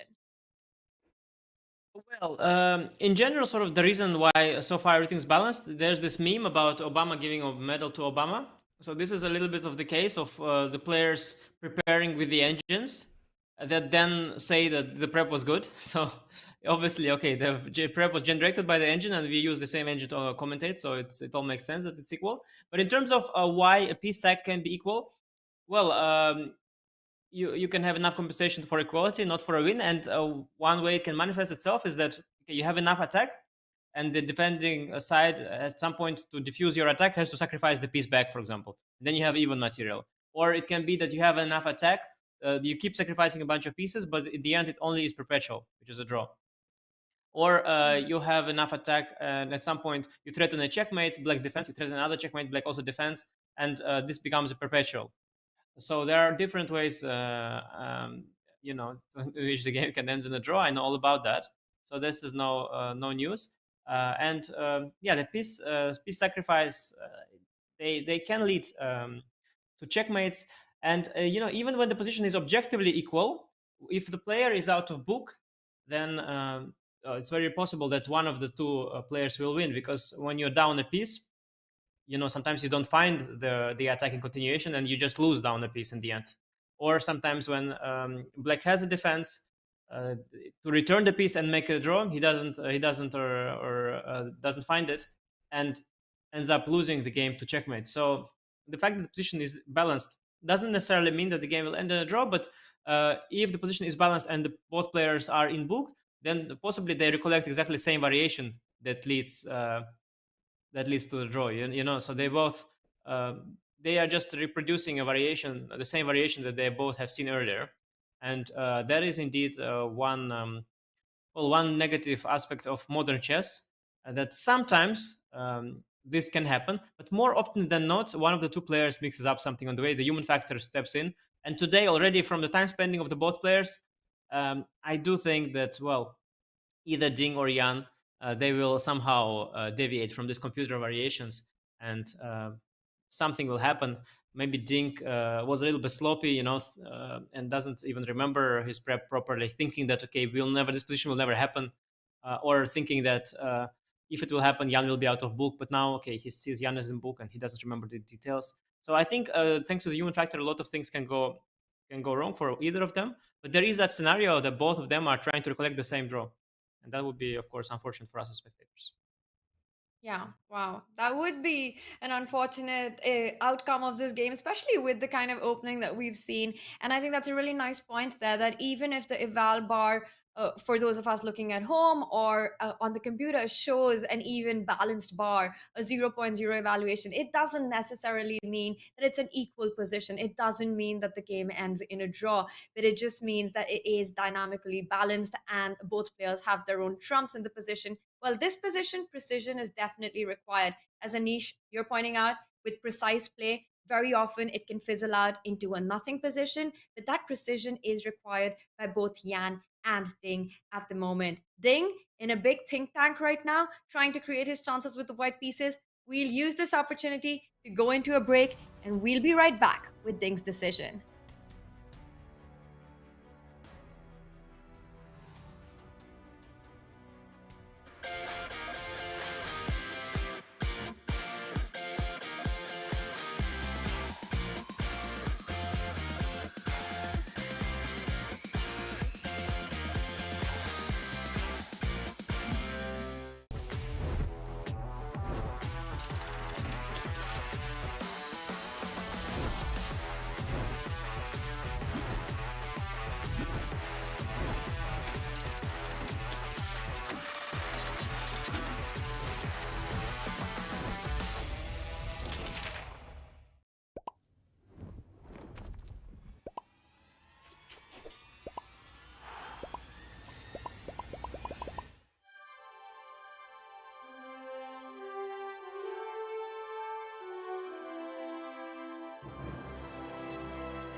Welcome back, everyone, to Game 8 of the FIDE World Championship. And before we deep dive into the critical moment of the game, we are very happy to announce World Quant is an official partner of the Chess.com broadcast of the FIDE World Championship. They are a global firm that builds complex mathematical models to identify market inefficiencies. Now, World Quant Brain is bringing together its international quant championship and the chess community to hunt down the next generation of quant finance specialists, because nobody knows how to analyze a position better than a chess player. If you think you have what it takes, register for the International Quant Championship, head to go.chess.com/IQC or use the command IQC in chat. Lots of exciting stuff happening and on the board as well. Let's jump straight to the action. Now, this is where we left it. Ding is still in a think tank after the move queen to f6, recapturing that pawn by Jan Nepomniachtchi. I'm slightly surprised at this because the opening that we saw, you play h4, you sacrifice that bishop in g5. One would think that Ding would still be very familiar with the position. It's something that he's seen, just simply because it's such a dynamic opening. Is this something, Robert, that takes you by surprise, the amount of time Ding is taking at this moment? Yeah, I think what Anish was saying is completely true. I mean, Ding is remembering lines. He's thinking, how much risk do I want to take? Because perhaps the best variation, we see the evaluation bar saying the position is level, is some kind of draw. And I wouldn't be surprised if it involves a knight h5 move at some point, going after this king. I'm already looking at aggressive moves like queen to g4. Let's bring the queen into the attack, maybe then play knight h5 so I don't have to sacrifice a piece. But either way, with the evaluation bar at level, I believe that Ding knows that Jan knows that it's an equal position, and perhaps, as we keep discussing, the best continuation leads to some kind of draw by force. Well, we're talking about the best continuation, right? And there is a forcing threat in the position, and it might be a good time to also deep dive with Anish into this. Queen f6 does hit the d4 pawn. Anish, you've been mentioning some very dynamic ways of taking care of that threat, including a pawn sacrifice in the center, a potential e5, or sliding the rook, a more pragmatic approach. Guys, should we take a look at these options and see how the game might proceed? We could start with rook d2, perhaps, just taking control of the center. Yeah. So an important point after rook d2 is, let's say, after cd4, the or even without this, sort of the most tempting move would be to go king g7 with the idea of rook h8, but that would be wrong, because then after queen g4 I don't see a response for black. Suddenly knight h5 is a serious threat. King g7 would be a bit too premature. Instead, black should prepare that move, and one good option to do so is queen to g5. It looks a little slow, but at the same time, white doesn't have a way to get the queen to the h file, and king g7 is imminent. And already here, it looks as though white runs out of the attack. But actually, there is the move rook d3, and in some of the versions, when the idea is now knight h5, but maybe bishop takes c4 is something you want to. That this would be a great dream scenario indeed. But after rook d3, I think bishop takes c4 is also there instead of king to g7. When well, yes, and Ding plays instead e5, and this is extremely direct. And I think this was even more forcing. I suspect d takes e5 is the move to come, and then knight e4 must be the only way forward. Then the complications are just very forced. Knight e4, queen f4, bishop d3. Bishop takes c4, all forced. Black won a bunch of pawns, but white now has to chase the attack. So I guess g3 is the move here. The queen is under attack. I suspect queen to f5 is the only move. I think so, right? The queen is out of squares, so queen f5 by default looks necessary. Yeah, and now, Robert, you see a checkmate? Well, the evaluation bar says 0, so I'm guessing there is no checkmate. Just yeah, I think at some point queen c1 to h6 is an idea, and we have to time that right, because if you start with queen c1, let's say bishop takes d3 is the most natural. Then after queen h8, at the very least, black can take on e4 and just even take on h1 and already be up material significantly. So this this would be completely lost for white. So you have to time these kind of things well. But I suspect that we are witnessing a sequence of only moves here. But Jan probably doesn't recollect all of them, so he's in the same spot as we are potentially. But there are options here. I mean, G4 is met by Queen F4, and if G5, then King G7 is diffusing all the attack. So white really has to be very accurate here in. Yeah, I mean this would already be disaster. You have already lost 2 pawns, and you don't have any checkmate, so you have to be very accurate with the attack. Instead of G4. Yeah, we have to find these only moves here. I think maybe bishop to c2 could be an option. What's your idea by bishop c2? I want to keep the bishop. I want to give you the a2 rook, and then I want to go for queen c1 and h6. And I'm just trying to find the the right moves here. I'm far from certain that this works, but the evaluation board backs you up, Anish. So it's clearly dangerous stuff, because it seems that the bishop on d3 is much more vital than the a2 rook in keeping our position together as white. You want to have this knight on e4 protected. You know, I have an idea based on what you just told me. I think I have a good line, because here it says black is doing well. Maybe it's even just simple captures and the white king is exposed as well. I'm going to use your idea in a different way. What if I play f3, threatening to bring this rook over here? And if you take this rook on a2, I was thinking, one, your queen is like almost trapped over here. But I was hoping that I could just play queen into the game like you were showing, and queen d2 to h6. Yeah, this is the right way to sacrifice the rook indeed. Because if I go bishop c2, as you mentioned, first of all, I don't have a clear threat, and also e takes d4 is very strong, intending d3. And f3 is the money move, of course, because you threaten rook a to h2, and now black has to take the rook. I suspect after queen d2, black will be able to defend. I think it's queen takes f3, and queen h6, queen takes h1, and here, compared to what we had seen earlier, I keep more activity with white. The knight is still jumping, and black has to still diffuse some of the attack. Maybe king to g7 is an option, but then knight g5. I probably have bishop to d5. The variations continue. I mean, this is crazy stuff. Yeah, I mean, check on h7, queen h4. Yeah. You have to allow a ton of checks here. This looks so dangerous, but maybe in the end, the black king is safe enough, which is easy for us to say sitting here and not at the board. But if this is what Ding has cooked up, Jan will have to find some only moves. And by the way, Jan is thinking. So it's not like he is responding instantly using his preparation. If he is prepared to this point, he's doing a good job of fooling us, because I think he's now on his own. You think so? Yeah. Well, that would be exciting, because I would think that having played all these moves like b6, bishop a6, and h6 so quickly, I would think that he would still know this variation. But it is for certain that he doesn't remember the details. That's for certain, and he will have to reconstruct this entire line. And well, if he doesn't know it, he's capable of that. But then there's a lot more excitement for sure. And it's mainly also on Ding. I mean, the first few moves are kind of obvious for black. Yeah, I think you have to take, and you have to go with the queen forward. After d94, you could also start with queen f5. That's a little bit different. After bishop d3, now bishop c4.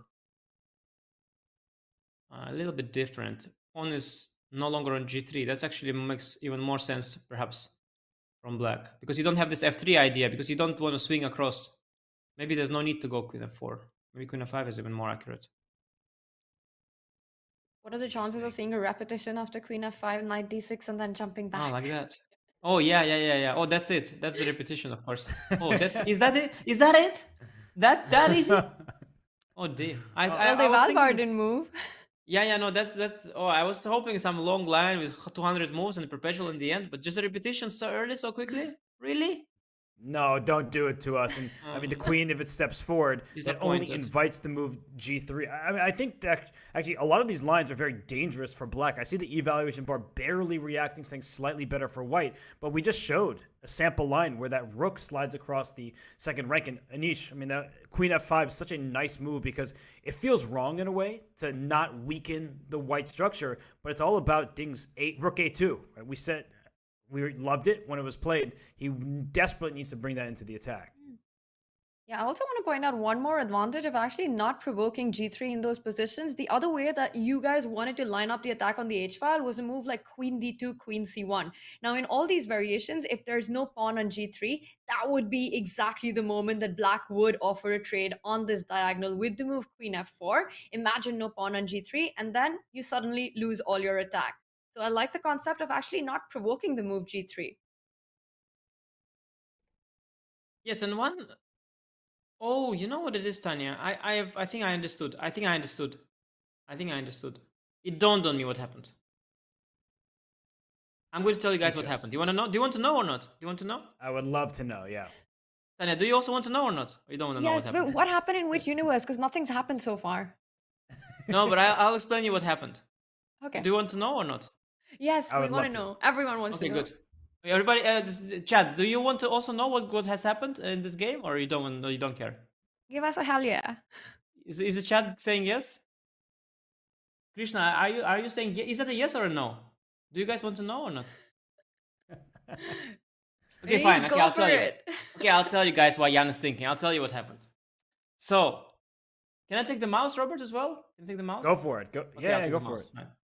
Okay, so what happened here, guys, is that Jan's prep goes CD, CD, AG, AG, G6, GF, Queen F6, Rook D2, and Queen G5, and all that. Here, of course, E5 is very different and it's not working anymore because with these pawns already traded, Knight x D4 is a theme. So this is Jan's prep. So he mixed it up. He played AG, AG first, which is also fine, but this is not his prep. This is what happened in the game. And now after GF Queen F6, he thought, aha, Rook D2, CD, CD, Queen G5, I remember this. And now Ding plays E5, and he thinks, why don't I remember this? And the reason he doesn't remember that is because in his prep, he has included CD, CD, and E5 was not a thing. So this is why Jan is thinking here, because he actually is out of book. Wow. Which is a good news for us, because it means that we're having a game here. Super instructive just to show that it looks like a small difference. Right? All you did was take pawns off the board.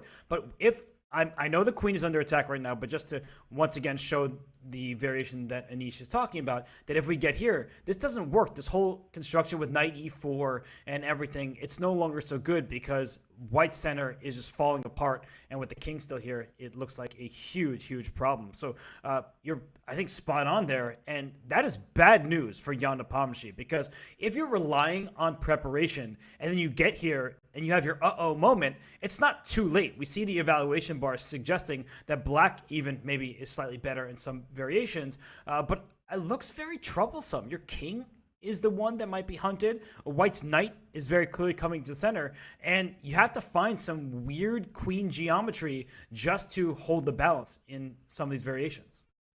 Yeah.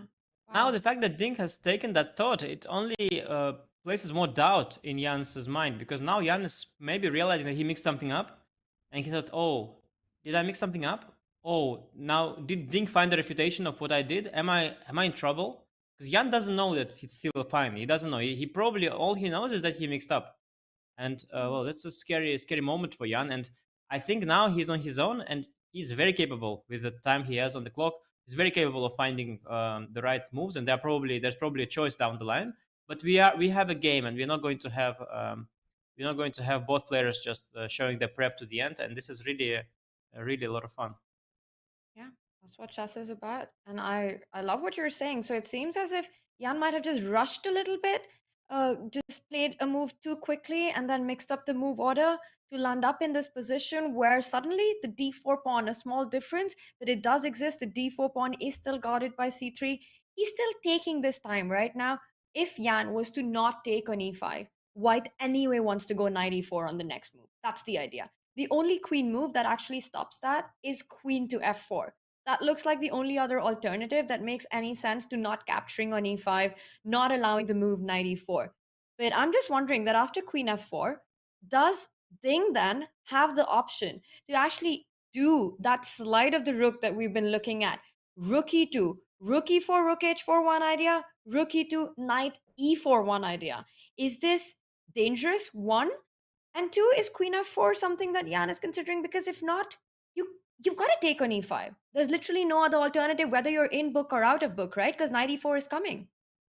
Knight e4 is coming. Knight h5 is also something you have to contend with. I know you wanted me to beat Danya, Anish, so I'm doing my best Danya impression right now. Knight h5, hitting the queen and threatening knight f6. It doesn't work, okay? I'm not Danya. We know. I want to be. But I'm a wannabe. My whole point was it's going after a checkmate, but the white king is off the exposed, so there is a queen c1 check, and that forces the king into center. But this does look scary at first glance. Yeah. Yeah, a lot of things to uncover. And well, Tanya, you said that d5 is the only move, whether you are in or out of book. And well, you know, when you are in book, only moves are obvious. When you're out of book, as Jan is, you're on your own, and suddenly positions are much more interesting when you're on your own, and you have all these different thoughts. So queen f4, so knight h5 presumably doesn't work because of queen c1 and then bishop c4, all sorts of checks there, which is pretty spottable for a player as good as Jan. So after queen f4, I think rook e2. I want to double up on the h file. Rook e4, rook h4 is the big dream. f5 came to mind. I like this move f5, trying to guard the e4 square, and if e takes f6, at least I get some room for the queen. And things look far from obvious here to me. I don't know. Bishop takes c4. Let's say rook e4, queen f6 is a nice trick. It doesn't look to me bad at all for black. So I can totally imagine Jan calculating this. I could even imagine Jan playing this at some point. And this doesn't look clear. I don't know what the bar is, but Jan takes d. Yeah. I think that he wasn't really thinking so much about d takes e5. He's thinking about his follow-up after knight e4. He's trying to understand the nuances between queen f5 and queen f4, what we were dissecting, because he is on his own.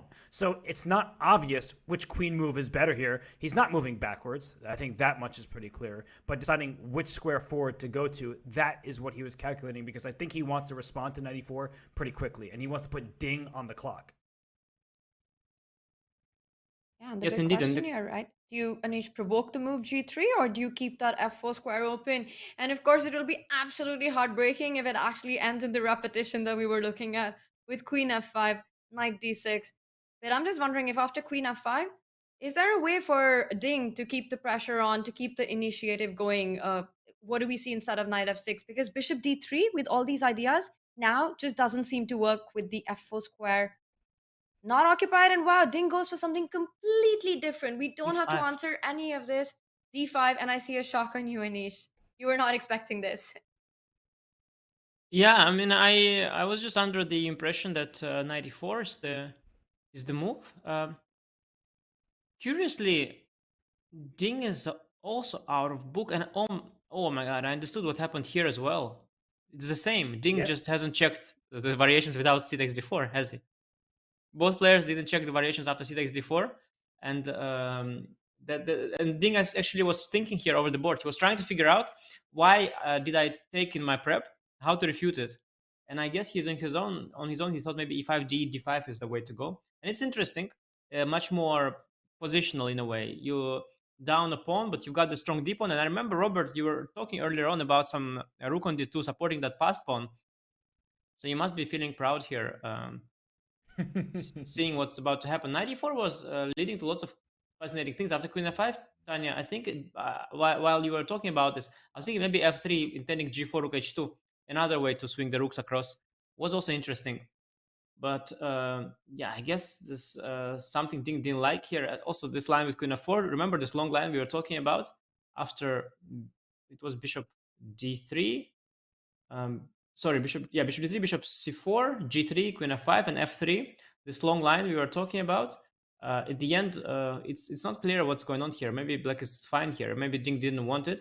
What he does is it ensures that we have an unforced game, because now, of course, there's no more perpetuals. There are no more draws. But whether white has enough for a pawn or more than enough for a pawn, it's hard to say. And I'm really surprised to see that both players are out of book. But well, that will only make the game more exciting. And so let's see what'll happen.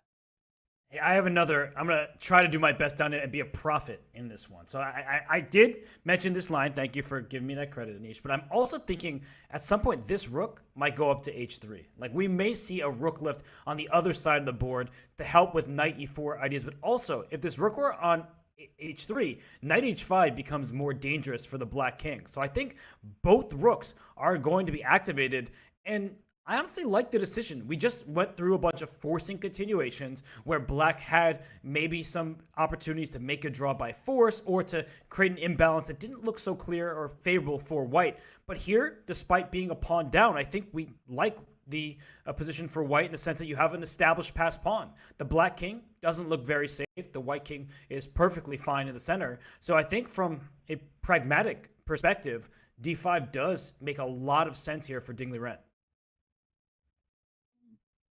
Yeah, very interesting choice, yeah, and it just completely opens up a different universe of options for bringing in the attack. You're talking about the rook being centralized, rook h3, the knight coming to the center of the board. All these ideas. The one thing that I'm really amazed to see in this World Championship has been the opening approach of the players. Just looking at the past, right, in Dubai, Magnus versus Nepo. We had so many Catalans, we had so many anti-marshals, and it just seemed as if the players were fighting in the same openings, and then there was a little deviation here or there, but the standard structure remained the same. It felt so predictable. Even before that, in the Fabi match as well, we had so many Petrovs go in. We saw the Sveshnikov, we saw Rosolimo, but there were these 2-3 lines that they were looking at. Here, it just feels like every game there is a surprise that the players are coming with, and it often also ends up with both of them being out of book, spending a lot of time in the openings. But there's been this criticism, right, with classical chess about how much computers and engines have influenced openings, and you see 25 moves being played off, rattled off by the players, and then you just feel like it's a home prep that you're watching. But this match, Robert, has been nothing like that. Both players are ready for a fight. They're ready to take on a position that they might not be familiar with, and it's great for the fans. And I think that's the reason we've all been loving this World Championship match. Is that something that has taken you guys by surprise as well? Just the kind of opening approach that we've been seeing by these two players? I think it makes sense. I mean, from Ding Liren's perspective, he hired Richard Report as his second. You knew once that pairing became public that you have to expect variety. You have to expect some offbeat variations. And Anish, I'm sure, will be able to speak this better than I can because he's played Richard in so many tournaments over the years. But you pick someone like that so you're not predictable. We know some of the previous World Championship matches have had the same openings over and over again. We know some top players, they like to play just the same lines. You've mentioned Maxime Vachier-Lagrave. I mean, he loves to play his Najdorfs and his Grunfelds, and you can expect that from him every time. But when you have to kind of throw a dart and hope that it lands, that is difficult, especially in the World Championship stage when you're playing the best of the best. I mean, Ding Liren is a beast no matter what opening he plays, but when you can't come into the game with preparation that you worked on that morning or in the last week or maybe even the last month, that makes it your life even harder. It's just been an amazing run so far. We've seen so much in this World Championship match, and there's an entire second half that remains.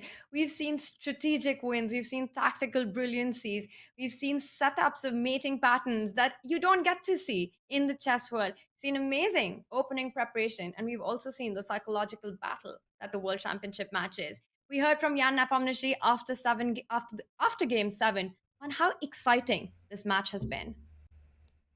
Clearly, I didn't expect anything like this. So like a lot of punches, yeah, to both sides. But yeah, I guess no one actually expected. Yeah, so perhaps people for at least for some time wouldn't like state that okay, classical chess is dead or something. Yeah, so it can still. I mean, okay, I'm not sure if it's fun, but it's exciting for sure.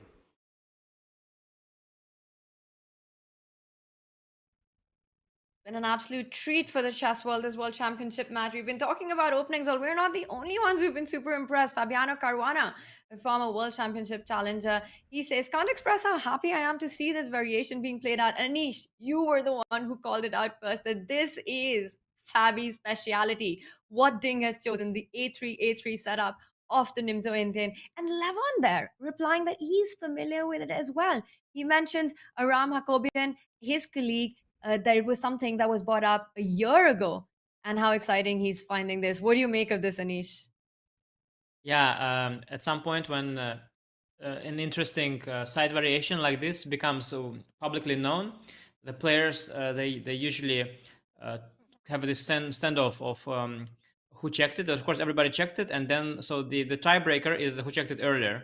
So Fabi just said, I checked it, and Lev says, I knew it a year ago, and now Grishiko say, okay, but I saw it 10 years ago, and Kramnik will say, yeah, but I prepared against Kasparov in 2000, and it's a standoff of who knew it earlier, and it happens very often. You have these offbeat variations that look offbeat and rare, but somehow there's a certain logic and allure to them. The computers also point you into that direction, and they are much more known amongst hardworking top players than you would expect them to be. So yeah, definitely.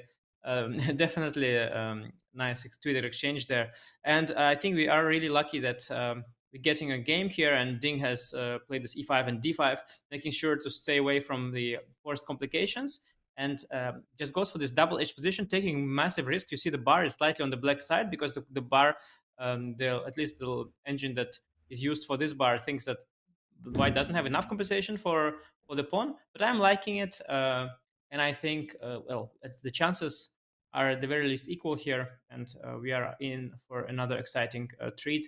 And whether Jan expected this opening or not, I don't know, but another exciting game on our hands here. Anish, I have a question for you because as you were talking and making the jokes about who saw what first, I was wondering, do you think if Jan Nepomniachtchi had the option, would he really choose to play the black side of this position, or do you think he would immediately jump and say, "Give me the white pieces"? Yeah, it's hard to say. I think Jan probably prefers white. I know a lot of players who are very materialistic. You'd be surprised. You would really think that everybody likes initiative, but it's not the case. Even at the top, there are many players that are extremely greedy and they like their pawns. And I think a fair share of top players would pick black here, given that both sides are out of book. But indeed, Jan and probably Ding as well, I think they are both on the initiative side of things. They're giving pawns left, right, and center. And yeah, I think also here, it's this kind of pawn that somehow it doesn't feel like a pawn. So let's say you go ED-CD, give me this position at a glance, like a half a second or like 0.1 second, like the geoguessers do. Like show it to me in a split second and ask me how many, like, is white down a pawn? And of course, I'll calculate pretty quickly that white is down a pawn, but my first instinct would not be that I'm a down a pawn. You know what I mean? Like, I don't see that I'm down a pawn just because somehow, like, the black doesn't have a passed pawn. The extra pawn is on the b file here. This b6 pawn is the extra pawn, you could say, because okay, this was symmetric so far, but the b pawn is not really going anywhere anytime soon, and it will take a very, very, very long time for it to go down. And if anything, it's white that has a pawn that matters right now. So short term, you don't feel you're down a pawn. But of course, if black is ever to trade queens, then you'll regret being a pawn down. So this is kind of a fleeting moment here. But in this particular moment, white has the initiative, that's for sure. Whoa. And he doesn't take. I thought for sure he was going to capture, but he brings his knight back to e7, and the bar stays level. And I just want to say that I'm sure Rainbolt is happy with your GeoGuessr comment there, Anish. That was a good reference. And, well, knight e7, I mean, he's really backing up, but it does bring another piece towards his king. And I guess he wants to leave the status quo with these double pawns. Yeah. I was kind of expecting the knight to head towards a5. But by no means is it clear what's a better move. And knight closer to the king side, it's very harmonious. Knight on the rim is dim kind of thing. We talked about it before in this match. Also, who was it that had the knight on the rim? I was Jan, with the knight on a5 already once. So he has this traumas of the knight on a5. He doesn't want to again to have that issue, so he brings it back to e7. Very sensible. Now, tempting options. Again, the 94 concrete ideas are there, but d6 first, indeed, is also very possible. looks super logical to my eyes. You get to hit this knight. This rook can always slide to d2 behind it. I mean, you're pushing your passed pawn, and now there will not be capture in the center. And you mentioned, Anish, not being clear where the extra pawn is. If you can push this pawn to d6, does that really look like an extra pawn for black? I mean, it is, right? Matter of factly speaking. But with a knight coming to e4, a rook to d2, I feel like you're going to be very happy about your pawn even potentially going to d7 soon. Yeah, this looks scary to get that pawn on d6. But I'm just wondering, this move knight e7, isn't it all pointed towards trying to get the knight closer to the king? Maybe move it to f5, offer a trade so that you can ease out the pressure. And after a move like d6, I see that rook d8 is an option, but it's a bit scary to play rook d8, right? Because the queen anyway wants to find itself on g4. You anyway want to play your rook to d2. And somehow it just feels like it's spending too much time. After d6, knight f5, is that what Jan Nepomniachtchi wants? To just try and trade off these knights that we've been talking about? Of course, Ding will never allow this. He will go for knight e4 in this position. Yeah, exactly. And you mentioned rook a8, but I suspect rook a8 could just be very bad. I'm not sure. Of course, it's a very concrete position, but it gives me that extra tempo for knight e4, and then these ideas of swinging the rook across. Remember, with f3, g4, and all that. I mean, this becomes very suspicious. Indeed, knight e5 must be the idea. Knight e4, I think queen to d8 perhaps is what Jan wants. I am not sure, but I think that is maybe the move. If g4, there is bishop b7 intermezzo, I think. And Can you stop with queen so g4 scary. and just bring the queen to the h file instead of g4? yeah, then again, this king g7 is the standard way to deal with it, as always. And well, yeah, I think this is Jan's calculation. I think knight e7, d6, knight f5, knight e4, queen d8. If queen g4, king g7, and if g4, bishop b7 is what he wants to play. It looks pretty convincing at first glance. I have to say, I don't immediately see how white can develop the attack, although f3 and rook a to h2 has to be calculated, but without control over some crucial dark squares, I'm not sure white can deliver checkmate this way. I imagine bishop e4 is a possibility, and then if you go rook a to h2, you have to realize there is no threat of checkmate because king can leave via f6 at some point. So yeah, a lot to uncork here. Is d6 the only move? So knight e4 first is also tempting, but I guess then we have this queen f4, queen f5 situation. Okay, let's say queen f4, the most logical one here. And then we have a similar version, but a slightly different one as the one we looked at. So bishop d3 again, and again bishop c4, I suspect, or e d5 here is an option again. And this g3, queen f5, f3, the old. Wait, is that? But here is very different, right? I'm not sure. It's closer, so that's probably good news for black. Probably, but the pawn is on d5. I don't know. It's very, very concrete. So bishop takes a2 is the option. Is it again? Yeah, but in the same variation, I think black just wins a pawn, because then you just take on f3 and then you take on h1, and then you just take bishop d5 and you are up a pawn compared to the line we looked at. Yeah, this is a bad version for white. So yeah, not immediately clear what are the consequences of including d5, 97, and after d6, 95, 94, queen d8, also the onus is on white to prove. So not sure if I dislike this 97. Maybe actually a very cool solution by Jan. Not going for these EDCD positions where it's indeed positional and you would trade bishops and just this long-term danger was bothering him. This 97 is a very concrete way to try and solve the problems and potentially even take over the initiative.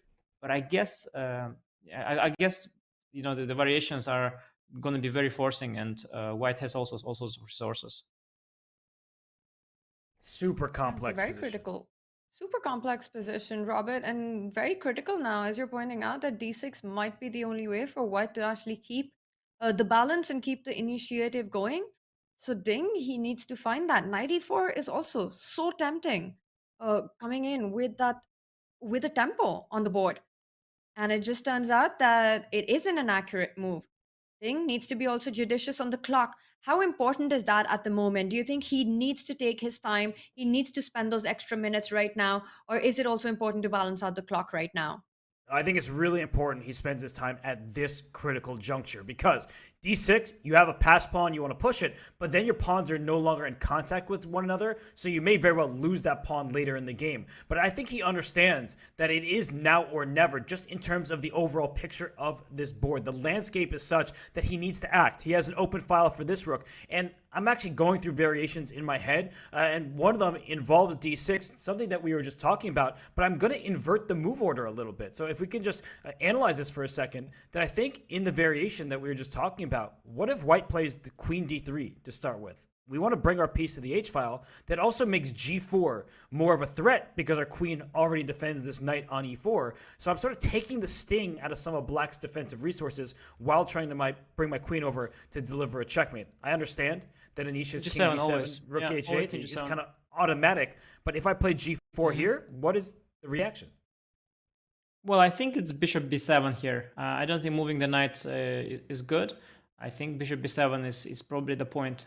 And after gf, ef, queen h3, I can take on e4 and run with the king to f6. Wow. So I think it could work out all right for black. Amazing. Maybe you don't have to. Maybe f3 and swinging the rook with rook ah2 potentially. So after gf, ef, let's say f3. I don't believe in white's attack, or maybe f3 immediately even. I don't know how dangerous is rook ah2. With the black king having all these dark squares to leave, I suspect it's not so dangerous. Definitely something to consider. Even bishop e4, queen e4, then knight takes d6, queen e5, f6. That probably is doing very well there, because if you are able to diffuse the attack. At this point, you have a very good pawn structure and good knight and all the right pieces on the board. So white has to be concrete, but there is attacking potential for white. Of course, there is this h-file and a lot of interesting options.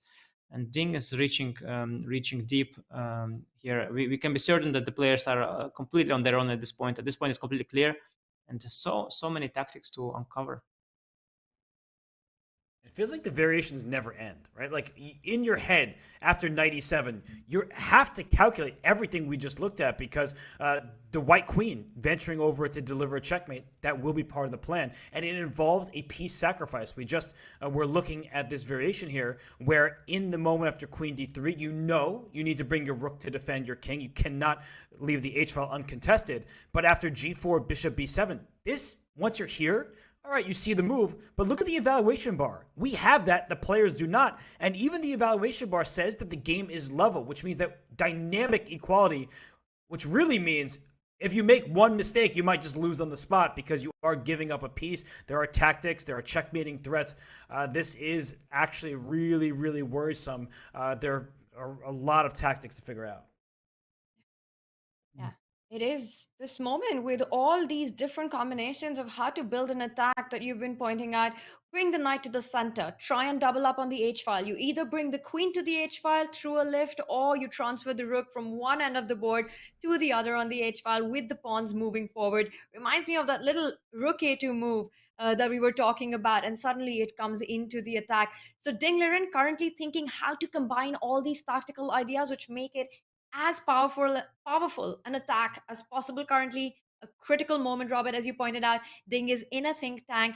It is important for him to either decide on d6, knight e4. He needs to use the time judiciously. So many angles at play. We're going to take a quick short break and be back with all the action.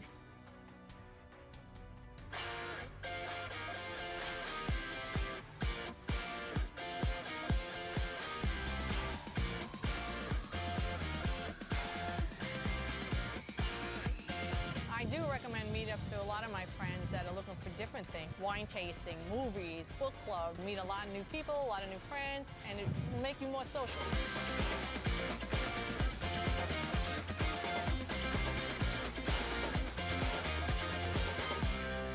Well, it was bound to happen. I now have to do the challenge myself. I'm totally nervous, even though I shouldn't be. But anyway, it's time to see what time I can post.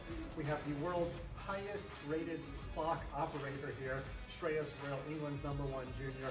Are you ready to start the clock? Yes. Not now. Okay, now, go. Wow, this is a lot harder than it looks. If I put a piece on a long square, that's going to be totally embarrassing. Okay, that's the queen, that's the pawn. Literally training my whole life to do a challenge that I didn't know about. That's right. Because the commentary speed me up or slow me down. Ooh, this box is much harder because the pieces are much weaker. So viewers at home, you might want to get a more shallow box. I'm also slightly cheating by not adjusting the pieces, but we're going to try to get them in the middle of the squares. Trey, if you see any pieces that are in violation, then stop. 32 seconds. 32? Yeah. See if you can beat Fun Master Mike.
Welcome back, everyone. It is move 16 of game 8 of the World Championship match between Jan Nepomniachtchi and Ding Liren. Ding Liren, playing with the white pieces, has been thinking for over 15 minutes in this position. A big moment for him as he needs to decide how to carry forward the attack. We have been discussing different variations, different paths that white can build the pressure on Black's king. Robert, what do you make of this big think that Ding is having, and which option do you think he's going to choose at the end? Well, you can rely on top players for knowing when there is a critical moment, and it is right now. I think the move d6 is what he wants to play. He did just push his pawn up to d5 a turn ago, but he's looking at all of these tactics, and he's realizing that Jan probably has it under control. I think what he wants to do is leave Jan with optionality, but where some of them have pitfalls. But when you play a move like d6, there is no turning back, as we've been analyzing. So, Tanya, I feel like Ding Liren, he came into this game knowing that a win is the desired result, that if he didn't get this win, he could be in some trouble in the match. Anish had said earlier, plenty of time left. Even if he draws with this game, it's going to be all about game 9. He needs to hold with the black pieces, prove that he can stabilize. But he wants to make the most of this moment. He caught Jan off guard. So Anish, I mean, Ding's still thinking here. What do you make of the current situation? Well, when you look at the game with the computer, it's always very clear what's happening. The variations seem all very natural. But the problem is the good moves are logical and natural, but the bad moves are also logical and natural very often. And there's always much more than meets the eye. Even Vishy Anand said always, he said, in my prep, he said, it's all clear. I do this, they do that, I do this. But once I land at the board, the computer is not there. All questions come up. Why not this move? Why not that move? Chess is much more rich over the board when you don't have the evaluation. And there are so many more possibilities here than we see. To begin with, there is no threat. Just to be clear, like there is just no threat. So you could also try improve the position with rook g2. Knight e4 is very tempting not to allow the queen to come back to d8. d6, knight f5, knight e4, that's of course the first thing you look at. But then the question is, what next? I mean, then it becomes really forcing. Bishop b7 is next.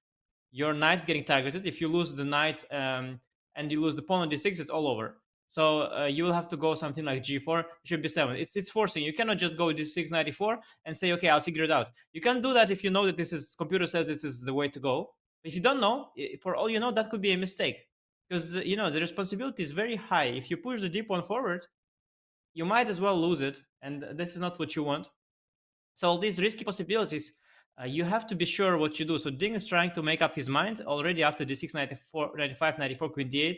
He has to see a certain follow-up because queen d3, king g7, we discussed that, g4, bishop b7, all of these things. I think he is looking at this position after queen d3, king g7, g4, bishop b7, which to me seems like a very natural direction. It's kind of all, well, it looks forced. I don't know if it is forced.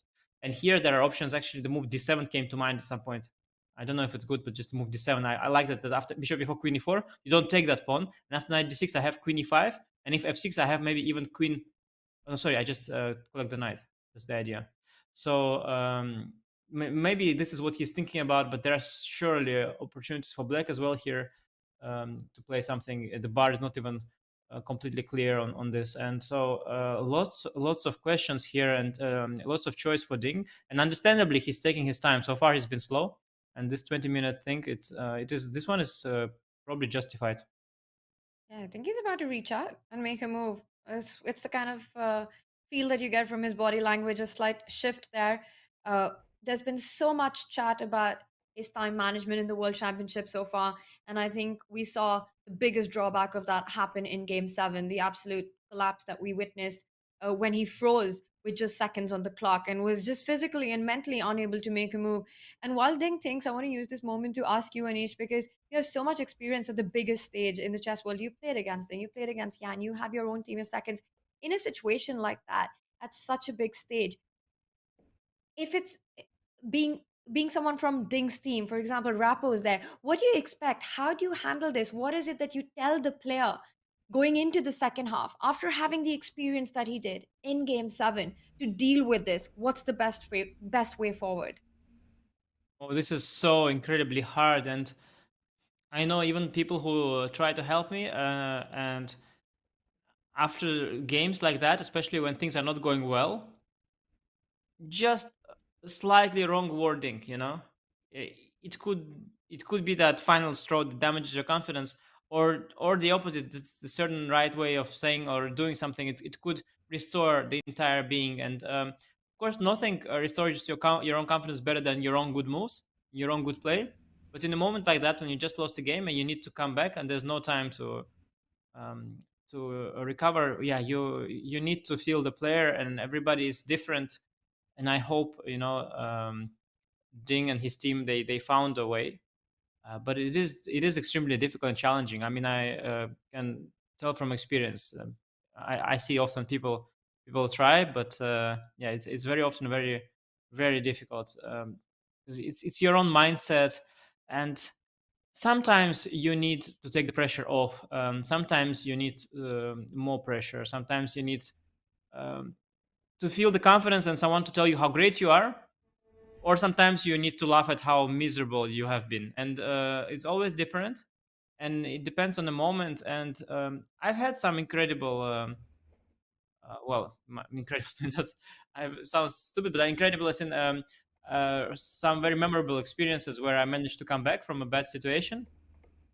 And it's often surprising what it was and what worked. And without context, it will not make much sense. It's not like I'll tell you, one time I went to an Italian restaurant and it was a wonderful experience, but somehow at that moment, with all the context around it, um, yeah, it was, it was that trip to the restaurant that helped me. Or sometimes it's a conversation, or it's just, yeah, it's also so details, so fragile and random, to be honest.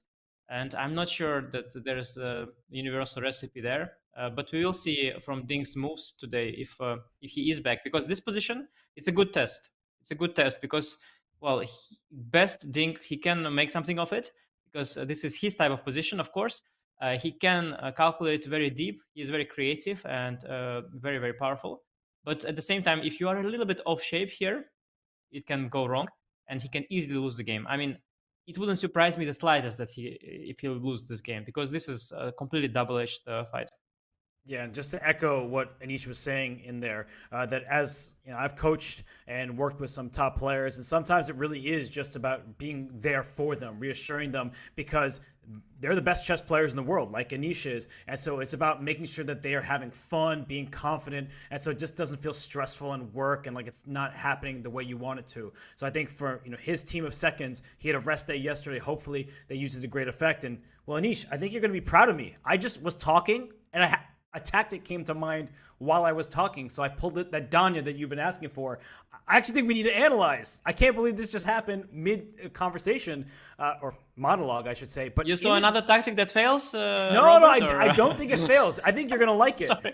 I'm sorry, Robert, but you're trying to replace Danya. I mean, this is quite cute. Okay, give it another shot. We're very different stylistically in terms of our chess, but in this variation we've been talking about with Queen D3, King G7, G4, Bishop B7, I think there's this move Rook H3, and I mentioned a rooklet before, and the eval bar doesn't hate it. So let's bear with me for a second. That if you take this knight and I take back and you take on D6, this no longer works out for black the same way, because after Queen E5 check, Pawn F6, Queen H2, you don't have Rook H8. So I don't know how this is even, because this looks very scary to me. But the whole point is that Rook H8 is no longer in the equation, because the knight on D6 is spied by the Queen on H2. So hey, how'd I do? Robert, now be honest. Robert. Okay, yeah. Be honest. Did you find it yourself, or did you see some engine suggested?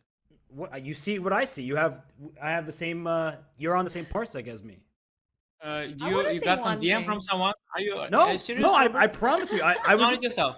I was thinking earlier about ways to make that Queen D3 line work, and I just thought that we wanted to, get the rook out of the diagonal. So Fair I play just team. was... Can we please cross-check this young man? Fairplayteam.com. Can you please cross-check if he's not lying? It's true. I love it. I love it. But Robert, what an amazing line, just using this rook lift, an idea that you actually pointed out a few moves ago, right? You mentioned this idea quite some time back. And to make it work, because the queen falls back, attacks the knight. But I will tell you one thing. Daniel would have probably found a mate 10 moves ago. You just found a way to win material. So still not there, Robert. Hey, they say when you see checkmate, look for better. So I'm just trying to steal some pieces. But how is that position even, by the way? Like, this... maybe knight f7 and king g8 is one thing I was wondering. Like, do you really have a checkmate? No, but I thought it looked good. Amazing. Just cover the h8. Bad, but you need the a2 rook in the game as well. And I don't know. You have to bring these pieces in quickly. Because I'm going to go queen b8 next, perhaps. Try to chase your queen out. And meanwhile, Ding has spent 25 minutes in the current position. This is getting tricky now. I would go for d6 anyway, and then choose between d7 or rook h3, because, well, problem with knight e4 we had already seen this queen f5, queen f4, sorry, queen f4, bishop c4 business. Rook d2 is possible, but rook d2, maybe queen f4 as well, and then knight f5, and well, we lack active ways to somehow get our pieces closer to the king. I think the d6, it looks promising. Yeah, I like Robert's rook h3 option. I liked also my move d7 a lot. I think d7 was also nice. If you remember, I didn't see the issue with that yet. So after d6, knight f5, knight e4, queen d8, g4, or queen d3 first. Let's say king g7, g4, bishop b7. Yeah, d7. I like that move. I didn't see what's wrong with it. Maybe, yeah, I don't know what's wrong with it. There is no threat, but I don't need a threat. I want to play rook d2 next or whatever. Just consolidate my d-pawn. Oh, and you saw with a little bit more time, the evaluation went from minus 0.5, so half a pawn better for black, back to even. So, I mean, this doesn't look like a position we just say, yeah, of course, it's just equal. I like White's position. I mean, White has an attack. White has a pawn in the 7th rank. You can put in rook to defend. There's always going to be problems with the black king. This knight is directly threatened. I like this. I think Ding double second guessing himself. That is what it's called. Because you remember he was about to make a move at some point? Yeah. And now he's back in the tank. And I think he is still a little bit off. His pace is okay. He can afford to think now. It's okay. He has an hour. He can do this. But his pace is a little bit off again. And I'm getting a little bit worried for him. I'm getting bad vibes. You can, sometimes during the game you can switch gears and you can pick up the pace. But I'm getting the worrying signs like in the previous games. The thought is a little too long. It does feel a little ominous right now. And we did see Ding hesitate. He almost reached out for a piece, but then decided not to play. And he's been now close to 30 minutes on this move 17. So still a long way to go before meeting time control. And what happened in game 7, it just can be such a big nightmare to deal with it in your own head when you're back, even though you've got a rest day. It's a lot easier to deal with a loss that's happened over the board than the way it happened as we saw it. Because you're very aware that you could not handle that clutch moment, that you choked in that time pressure. And that is so much harder to get over than a game that you lost on the board. It is. Brutal words. This moment here, you see Ding thinking he's down under an hour on the clock, and without increment, we saw what happened to him in game 7. But he understands that this is such a big moment, not just in this game, but in the World Championship as a whole. If he can win this game, equalize the score once more, he knows he's right back in it. But I'm wondering what his mindset is. Does he believe he needs to win this game? That is dangerous territory for a chess player. You need to be objective. You can't play results-oriented chess unless it's the final round or you strictly need a victory to stay in the match. I feel like this is such a big moment. He is trying to be precise, but those thoughts start to weigh on you a bit. You start to think about, can I actually win this World Championship? Is Jan going to be able to pull away if he makes a draw here with black, and then I have to defend with black myself in the next game? And he knows d6 is on the table. He really wants to play it. He wants to bring his knight into e4 next. He just needs to convince himself that it's good, because it's not easy. There are a lot of complexity and calculation to work through, but I do feel like Ding should have the upper hand in some of the positions we looked at. Yeah, and Robert, I just want to say what I feel is kind of happening in moments like that. So what essentially it is a lack of confidence, and the way it manifests itself while you think. So being a great player that Ding is, of course, if he saw a variation that was forcing and it ended with, let's say, checkmate, let's say it's checkmate in 15, he would find it and then he would go for it, right? But it is these moments where you have to take a leap of faith in a certain sense. You have to just make a call, like, I will find a move there, or it's good enough, or it's probably, maybe I'm not better, but I should do it. So you have to take this leaps of faith, and you have to do, and that is what chess is about. Most of the time, you don't actually see to the end and take a decision. you take a certain leap of faith with every move. You think, okay, this is the right way to go. I'll find the rest later. This is the right way to go. I'll find the rest later. And when you are down on confidence, you are not confident about these uncertain positions, and you start second guessing yourself. And before taking that leap, you try to oversee all the consequences, and that is by definition impossible in chess. So this is kind of what's happening. You try to dig deeper and deeper, but you are doing yourself a disservice because you cannot do that. So you're just wasting your time, and you cannot calculate because the tree of the variations is too wide. You're just doubting yourself and messing with your own thinking process, because the thinking process should be that at some point you rely on your intuition and you make a call that this is the way to go and something will be found. And once you try to find a continuation that is completely forcing and leads to a good position, and you don't trust that process, then you start making some weird decisions and wasting too much time, and also making moves that are too bad. And so I'm seeing still the same signs in Ding as in the previous game. This confidence and this mechanism of calculating, cutting it off at some certain moment, trusting yourself and making a move. This is a loop that has to keep happening when you play chess. I think that that loop is broken a little bit in Ding, and he's just not doing that. And he's taking a bit too long. Yeah, he's got 24 moves to make. He's down to 55 minutes on the clock. He needs to make this move 17 quick. He needs to make a decision. Ding has managed to, of course, create chances in this position. It is a game for 3 results. And we've seen this strategy, this match strategy from Ding all along, where he gets these opening positions where it's a full-on game. Anything can happen. Yan's not feeling comfortable. Ding's not feeling comfortable. It's tension on the board. But one gets the feeling that does that even suit Ding's own style? Has he been true to his own strengths while doing that? And is that something that you feel, Robert, has been a factor in this match so far? That while Ding wants to create chances where Yan can perhaps go wrong, but he's often choosing positions where he doesn't feel very comfortable and true to his own style.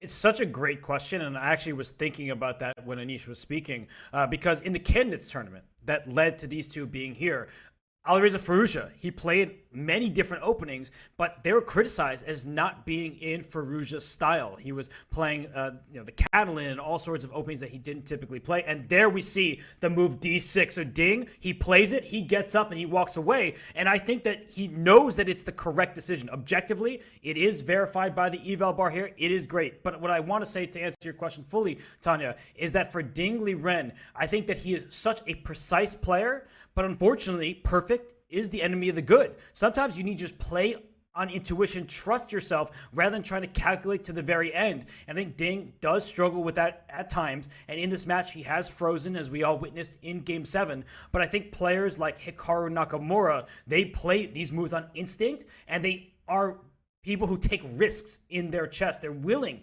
to play a double-edged position where they might lose, where some people, they play to win, other people play not to lose. That is just the mentality in the world of chess. And Anish, I mean, you know Ding, you know Yan, you play them many times. Do you find that Ding Liren sometimes, not that he just doesn't trust himself, but he's really trying to calculate to the very end, and that holds him back to some extent? Yes, of course, but I don't think that that is who he is. I think that is what happens when he's out of shape. And what happens when Yan is out of shape is that he starts playing way too fast. So this is just, these are the symptoms of Ding being off. Ding in shape, he does everything great. So he's not afraid to lose. I mean, one of the most ambitious players I know, Ding, to be honest. I mean, I've played many players, and so often I've been in situations where my opponents have a choice to either force a draw, or simplifications of sorts, or to play for a win with unclear consequences. And there are a few players that are particularly ambitious. Of course, Carlsen is one. Almost always does he go for the unclear option. Fabi has become extremely confident over the years. I think his tremendous result in Singfield Cup when he won 7 games in a row, that really made a big impact on his career. I think ever since that moment, he's become extremely confident in himself. And Ding is also one of the players who almost never chooses safety. But of course, when he is in a poor form, or when he's struggling with his confidence, of course he'll start double guessing himself. While if Yan is in a poor form and is struggling, then Yan's instinct is to just throw the pieces at the opponent and play extremely fast and try to get rid of the tension as soon as possible. And this is just a stylistic difference. But no, I think it would be a big insult to say that Ding is a player who is uncomfortable to take risks, or or is not good enough for any of that. It's just not the case. But of course, here we see the symptoms of lack of confidence. It's playing a little bit slowly again. Yeah, he's undoubtedly one of the best. He is the world number 3. And currently, we see some moves being blitzed that, Anish, you know the two players really well. But I also want to give a shout out to our chat on YouTube and on Twitch, who were on point when they guessed that Ding will indeed go for the move d6.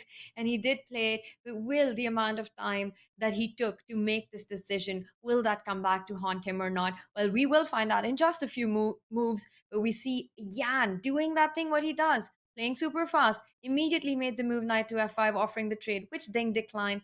Played knight e4. This is a position that, guys, we had in our analysis, hitting the queen, and the line that you pointed out, Anish, is on the board with the queen retreat to d8. And how do we see this going forward? Will Ding try to double up on the h file? Are we expecting g4? Guys, take it away. I think the big question is, will he play that d7 move that Anish suggested, which is a great one. And it is at the end of the line, which we've been analyzing with, I guess, queen d3 first, king g7, g4, bishop b7. We're saying this is all pretty forced for black just to execute on this pin. Just to remind everybody who wasn't here earlier that capturing on f5 would actually be bad because there is problems down this line. So that is why we will not see this capture on f5, but Anish's d7, really, really interesting move. The point being that after bishop takes, queen takes, no longer are you stealing this pass pawn with your knight, and your knight is threatened, so it has to move, but this pass pawn will remain. So what is the response to d7? Anish, you came up with the move. I know the onus shouldn't be on you to respond to your own good suggestion, but how does black deal with this pass pawn one square away from promotion? Yeah, I'm not sure it's a great move. I mean, I like the look of it, but I would trust the bar more than my instincts. And to be honest, my instincts in these kind of positions, I would never trust them myself either, because how do I know what's the right move here? It's just so complicated. You just try to. I mean, all I try is to look like 2-3 moves ahead and not blunder something. And okay, as long as the attention is kept, it's probably all right. But after d7, I mean, one question I have is, so I don't have a big threat. I think my next move is rook d2 probably. So in the meantime, you also can take your time and do something. You could try to move the knight to h4, but I don't think you have to. You could. I'm not sure if it's the right way to go, because knight on h4 is just misplaced potentially. But yeah, you could go for it. Maybe then go rook h8, support it. And the d7 pawn, it's one step away from promotion, but I think it's that one step that it will never make. It will never promote to d8, because d8 square is so well protected by both the queen and the two rooks. The pawn on d7, it's just restricting the pieces rather than really promoting. Also, instead of knight h4, I do wonder if you can make a waiting move, like if you could go for queen e7 and rook a d8 regroup. I thought rook d2 here, and if rook a d8, queen h3, rook h8, queen h8 was the idea, but after queen h3, maybe you have bishop e4. Oh, that's so nice, Anish. This tactic. Well, one use of the d pawn indeed is that I can sack the queen this way. But after queen h3, I think again this bishop e4, this king on f6 it's just fine there. I need one more piece, like I need a dark square bishop or a knight to checkmate it, but I don't have this piece. So not so simple. I mean, I'm not sure d7 is good. I'm also liking your rook h3 suggestion. d7 kept more tension, because rook h3 it allowed this bishop e4, knight d6, knight f7 sequence, where in the end I was not sure what's happening. But Ding is thinking already now, and I suspect there are other options here as well instead of queen d3. The only thing I don't like is that I feel like when I'm looking at these games, I feel like whenever we have this complicated position, which is objectively like roughly balanced, I feel as though Ding is giving Jan a handicap. And then I realize that it's not the handicap that he's giving, is the sort of it's something that Jan is taking from Ding, because Jan is playing these good moves quickly. I mean, Ding, for example, he would take the time even on knight f5 and queen d8. even though he knows these are the best moves, he will still take his time no matter what. We saw him taking time on every decision other than the recapture. While Jan, he just doesn't even let any seconds stay behind. And the problem is that when you play so quickly, not only do you save these seconds, but you also somehow put even more pressure on the opponent, and the opponents tend to think longer as well back, which is weird, but it's what happens a lot. And I feel a little annoyed for Ding that somehow he's significantly behind on the clock in all of these complicated games, and this is almost not fair, but he does it to himself.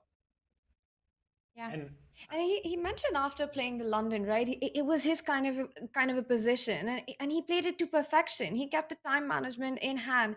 But in these positions, especially the one we have right now, yes, it's a mess, but it just feels like Ding's confidence is making him stop at every move, at every moment to burn the clock a little bit. And Yan does that to perfection. What you just mentioned, when he smells that his opponent is struggling with confidence, is struggling to make moves fast, that's when Yan, who is such a beast, who just is so good at these kind of positions and playing fast, but it just multiplies for him. That part of him comes out even more. And that can be so discomforting to already a Ding who is currently, well, at least looking shaky on the clock, unsure of his moves, reaching out for a move, and then pulling back. So big moment, but Ding really needs to get himself together. He needs to start making those moves quickly. There are a lot of questions yet to be answered in the position. And Jan Nepomniachtchi is doing Nepo things where he's leaving those questions to be answered when he has a big advantage on the clock, when it will get even more tricky for Ding to take control of the position, running down on minutes. It's been all eyes on this World Championship match. It's been such a treat. I saw a featured chat which said that I'm so emotionally invested in this match. And I feel that too. I have to say that one really feels it because it's been such an emotional roller coaster. And our very own Mike Klein in Astana, he spoke to the former world champion, the 14th world champion, Vladimir Kramnik, on his thoughts on the match. Thanks, guys. We are here with the 14th world champion, Grandmaster Vladimir Kramnik, who's playing his own Rapid and Blitz tournament. But I wanted to ask him first about the World Championship. Now, in 2000, you played a World Championship that was much more like Carlsen style, mostly draws. Of course, you won the decisive games, good for you.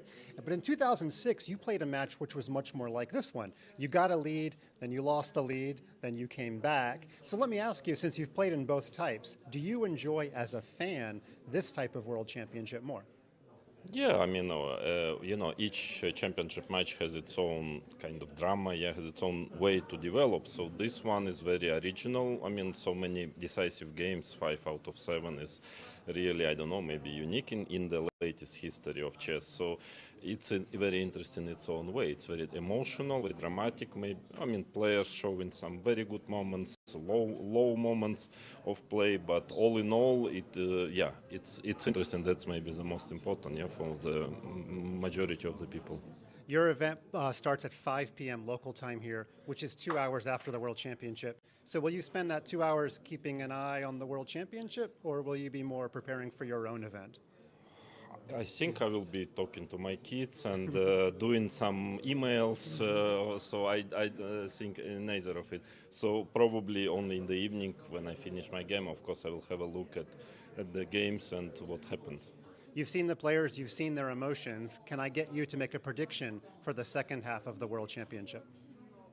No, I mean, actually my prediction before the event was correct. I mean, I felt like it's going to be a very uneven match. I mean, very up and down and many decisive games. That's what I predicted on camera. So, and I think it will probably continue like this.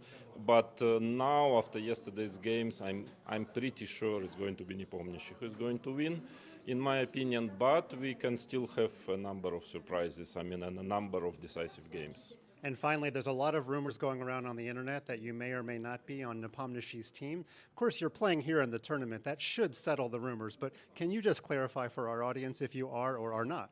No, but there are no rumors. It's already official information. Yesterday, somebody sent me this article from Financial Times, that I'm official, like chief of the team of Jan, and I suppose if it's published in Financial Times, it is truth. Yeah, I mean, it was the first time I heard about it, but who am I to argue? So I guess it's true. All right, you could be a world champion. You can be a second and play in your own tournament. A little bit of sarcasm there, but thanks so much, Vladimir Kramnik, for your time. Wow, that was a very interesting interview with Vladimir Kramnik. We will come to discuss about everything that was mentioned, especially him being a potential trainer to Jan for this match. But look at this. This is what the action that we have with Ding Liren, who is currently trailing Jan Nepomniachtchi in the match. Going into the second half, historically, these are the comebacks that we've had. Magnus Carlsen in his match against Sergei Karyakin, he lost the game. I think, guys, it was a game 9, and then he strikes immediately back in the very next game to equalize the score. Vishy Anand against Boris Gelfand back in 2012, and Vladimir Kramnik is there in that list as well. It's, of course, no easy task as the match is getting closer to that finish line to make a comeback. We've seen Ding do this time and time again, at least twice in this match. Can he do it the third time? Robert, Big Vlad, he gave Jan as a favorite to win the match. Would you agree? Well, Vladimir Kramnik knows something about mounting a comeback in the second half of a world championship. As you see on the graphic here, he did it twice. So he knows what it takes when trailing to win critical games. In fact, against Peter Leko, it was that very last game that he needed to win to tie the match up, and he won because he was the reigning champion. So, Kramnik is not working with Jan Nepomniachtchi. At least that's what he made pretty clear in that interview. But still, I mean, he is a legend of this game. It's great to see him playing in these rapid and blitz events because he said he retired. So he's not fully retired. He's only retired from classical chess, it would appear. But I am happy to see Vladimir playing once again. And I think that Vladimir is right, that Jan Nepomniachtchi is the favorite. He has a lead. And right now he has a massive lead on the clock. And I'm starting to get nervous for Ding again. We've only seen 18 moves played. He has 41 minutes remaining. There's no increment. So if my math serves me well, he has 22 moves to play and doesn't even have 2 minutes per move. Yeah, we've seen Vlad even play. I'm just going to go back to that interview because it's still in my mind, Robert. And I felt it was a little ambiguous about his working with Jan. Of course, right now he's at a tournament. He himself is emotionally invested in his own students there who are playing right now in Astana. But there is a possibility that perhaps he's done some work with Jan going into this World Championship match. What are the chances of that, Anish? Do you think that might have happened? Yeah, certainly anything might have happened, and I really like that prediction there by Vladimir Kramnik. As to paraphrase a famous anecdote, according to top grandmaster Vladimir Kramnik, Jan Nepomniachtchi is leading by a full point here. So, yeah, definitely a good prediction there right now. But no, Vladimir Kramnik, is a very he's a very cunning player. He's always very clever in his games, but also in the interviews. You never can tell, what's going on there. Has he helped Jan at some point or not? Very, very possibly, of course. And the help could have been also very limited, let's say. I mean, he could have had maybe a few days of a consultation with Jan, maybe just one call, Maybe Jan could have consulted him on some strategy, some advice, what he thinks are the strengths of Ding, for example, because Vladimir also played both Jan and Ding a lot, so he could have some opinion, on what a general approach to take. He could have sent certain files as well, concrete opening files or not, so we don't know any of that. The fact that Vladimir Kramnik is now not helping Jan, but is playing his own tournament, doesn't say any of that. Yeah, he could have been doing, and okay, what do you want him to say? I mean, especially if Jan asked him that it remains secret. Okay, what do you want him to reply? You want him to reply that Jan asked me that it would be secret, but yes, or what? I mean, it's frankly, yeah. So it's difficult. But we will never know until we do. So yeah. For now, we have to speculate and watch Ding keep thinking, which is a pity. But finally, he makes the most obvious move at this point. Well, most obvious for those who have already delved deep into the position. Of course, this is not at all the most obvious move, but if you spend some time realizing that g4 is made by bishop b7, then you can figure out that, okay, queen d3, king g7, g4 is it's a likely one, likely way to play. And I guess we will see the position we were discussing earlier quite quickly, because Jan is not going to waste any time. He's going to come back, play king g7 and go away. We know him. Is that your prediction, that Jan's just going to blitz out his move right now, immediately go for king g7? He has no other move. If he doesn't play king g7, he just loses the game, because queen h3 will deliver a checkmate down the h-file. So yeah, Jan will play king g7, and I think Ding needs to respond instantly to Jan's move, because you can't keep burning clock. This position is very complicated. This isn't just some position where you can make a draw at any point or keep equality. He's down a pawn. Let's not forget that Ding sacrificed a pawn by playing e5 several turns ago. He has a passer, which is great, but if he's down to just a couple minutes on the clock for, say, 8 moves, like we saw in the previous game, it's not going to be easy for him. Great call there, Robert. Anish, king g7, the only move, and played very fast. Well, the good news for Ding fans is that Ding replies instantly as well, pushes the knight. Now, again, this is a line, this is a position. These are ideas that we've been looking at. So we see them being played out. And here, the move that you came up with was the bishop retreat. Simply to b7, taking advantage of that pin on the long diagonal, not really moving anywhere with the knight, allowing a queen h3 to come in. So bishop b7, is that still what we're expecting from Ding here? I think it's the only move, to be honest. I don't know, Robert. Do you see any a sensible alternative at this point? No, I mean, bishop b7 is the only way not to just lose a piece. If you're going to sacrifice a piece, maybe there's some clever way to do so, but bishop b7 does feel automatic for Jan Nepomniachtchi. And I mean, now that you asked the question, I'm just trying to come up with any sensible move. Knight h4 doesn't Knight h4 really... maybe, yeah, but it looks pretty awful. I mean, at least include bishop b7, and then after rook h3 or d7, then you can play knight h4. So realistically, I think it's the only move. Yeah, knight h4. I mean, it maybe doesn't lose on the spot, but even queen g3 is an option. I think it probably loses on the spot, to be honest, as well. It looks awful, because after knight h4, queen g3 hits knight, hits pawn. Also, what's wrong with just a move like g5 at some point to give yourself the f6 square? But why even risk it? Yeah, I wanted to start. Wow. Queen g3, rook h8, and then g5. Oh wow, I made a mistake. What a surprise. Not here, g5. Because like this pawn's also going to fall. And yeah, I thought this was the finisher. Yeah, maybe I should have reversed the order. Yeah. But after queen g3, I missed some resource. Oh, bishop b7. Bishop b7 maybe. Oh, g5 maybe. G5, I'm trying to figure out as well. Yeah, g5 somehow saves it. Not an easy move to play, by the way, with your king already exposed. But the point is, it defends this knight. If white starts taking pawns in the center, black can play this move f6 here.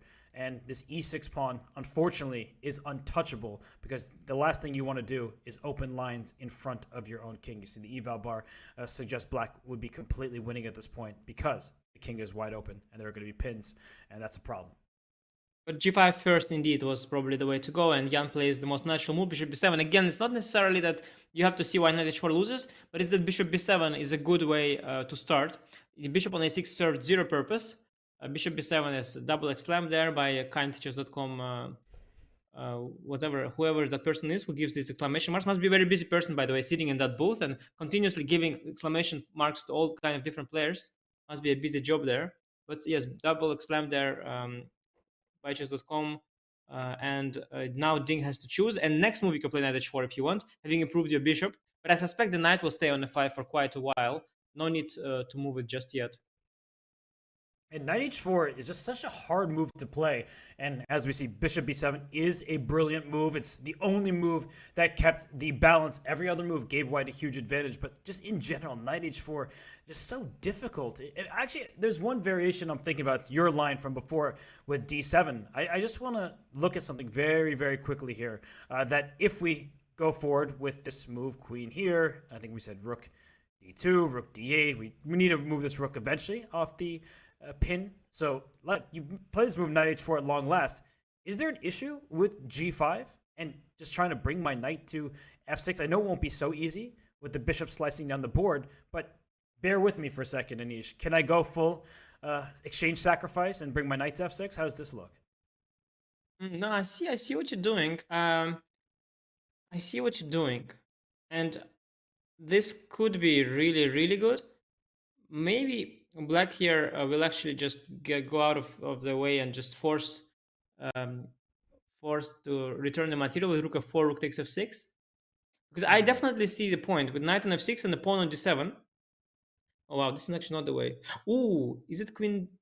No, queen d6, queen d6, yeah. No, I was Knight thinking e8 about doesn't that do too. anything, yeah. Trying to get this knight here. Where is the win here?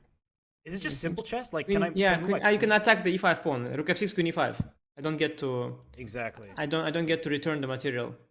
I'm just gonna put it there. Just Yeah, I missed that can't- intermezzo. This is incredible, actually, very beautiful. Yikes! Wow. Yeah, Robert, this construction of knight on f6 is so beautiful because not only are you sort of setting up a mating net, you also defend the d7 pawn, so it's very nice. But Ding has played your move, the rook h3. A nice choice there. Yeah. Rook h3, the rook cliff that you've been talking about, Robert, for quite a while in this game. I think it was at least 5 moves ago that you mentioned this plan. We often think about lining up the queen and the rook with the queen in front to give a mate. But very often in position, the rook in front of the queen can be equally powerful, especially when you're trying to combine all these attacking ideas along the light squares and the attack on black's pieces. Well, the chess is definitely heating up here. And also on our Blitz Arena in our play zone, because this Saturday, for our viewers, you can't miss the chance to play in the Blitz Arena that's being hosted by the Jan Nepomniachtchi fan club.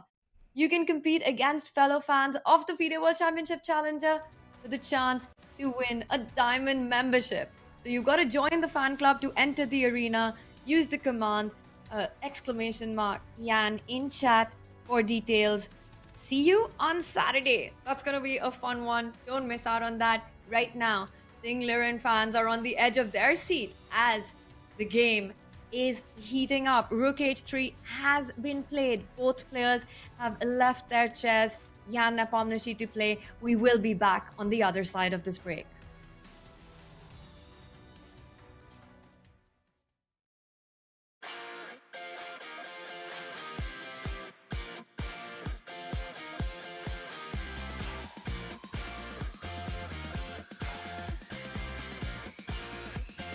I do recommend Meetup to a lot of my friends that are looking for different things. Wine tasting, movies, book club, meet a lot of new people, a lot of new friends, and it will make you more social.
What is a chess dynasty?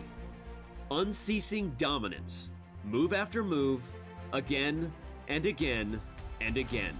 We have a resignation, we have history. He is the 5-time FIDE World Chess Champion. But a chess dynasty can also be cruel. It forces most to defer their dreams until next time. If there is a next time. It's losing. Oh my God, did he just blow? Yeah, he did. I'm blown away. The game is over.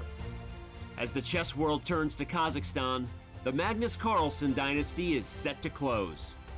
The FIDE World Championship is finally up for grabs. For two chess superstars lying in wait, until next time is now. Jan Nepomniachtchi has methodically done what he needed to do to get another shot at the title. The pressure to seize the moment this time rests heavily upon him. Ding freezes, and Jan pounces on the opportunity with precision, taking the lead once again in the World Championship match. Ding Liren knows firsthand what the end of this dynasty means. An unexpected chance to make history. Can China's best turn his good fortune into eternal fame? He's under a minute. Why is he? What is he He's doing? under a minute. What He's is he thinking. doing? No Oh my way. gosh. This is like what a collapse looks like. The legacy of this championship spans across centuries. It reads from the names of chess giants. For the first time in a decade, a new name will raise the trophy and be etched into chess history. It's the 2023 FIDE World Championship. Whose name will next be called champion?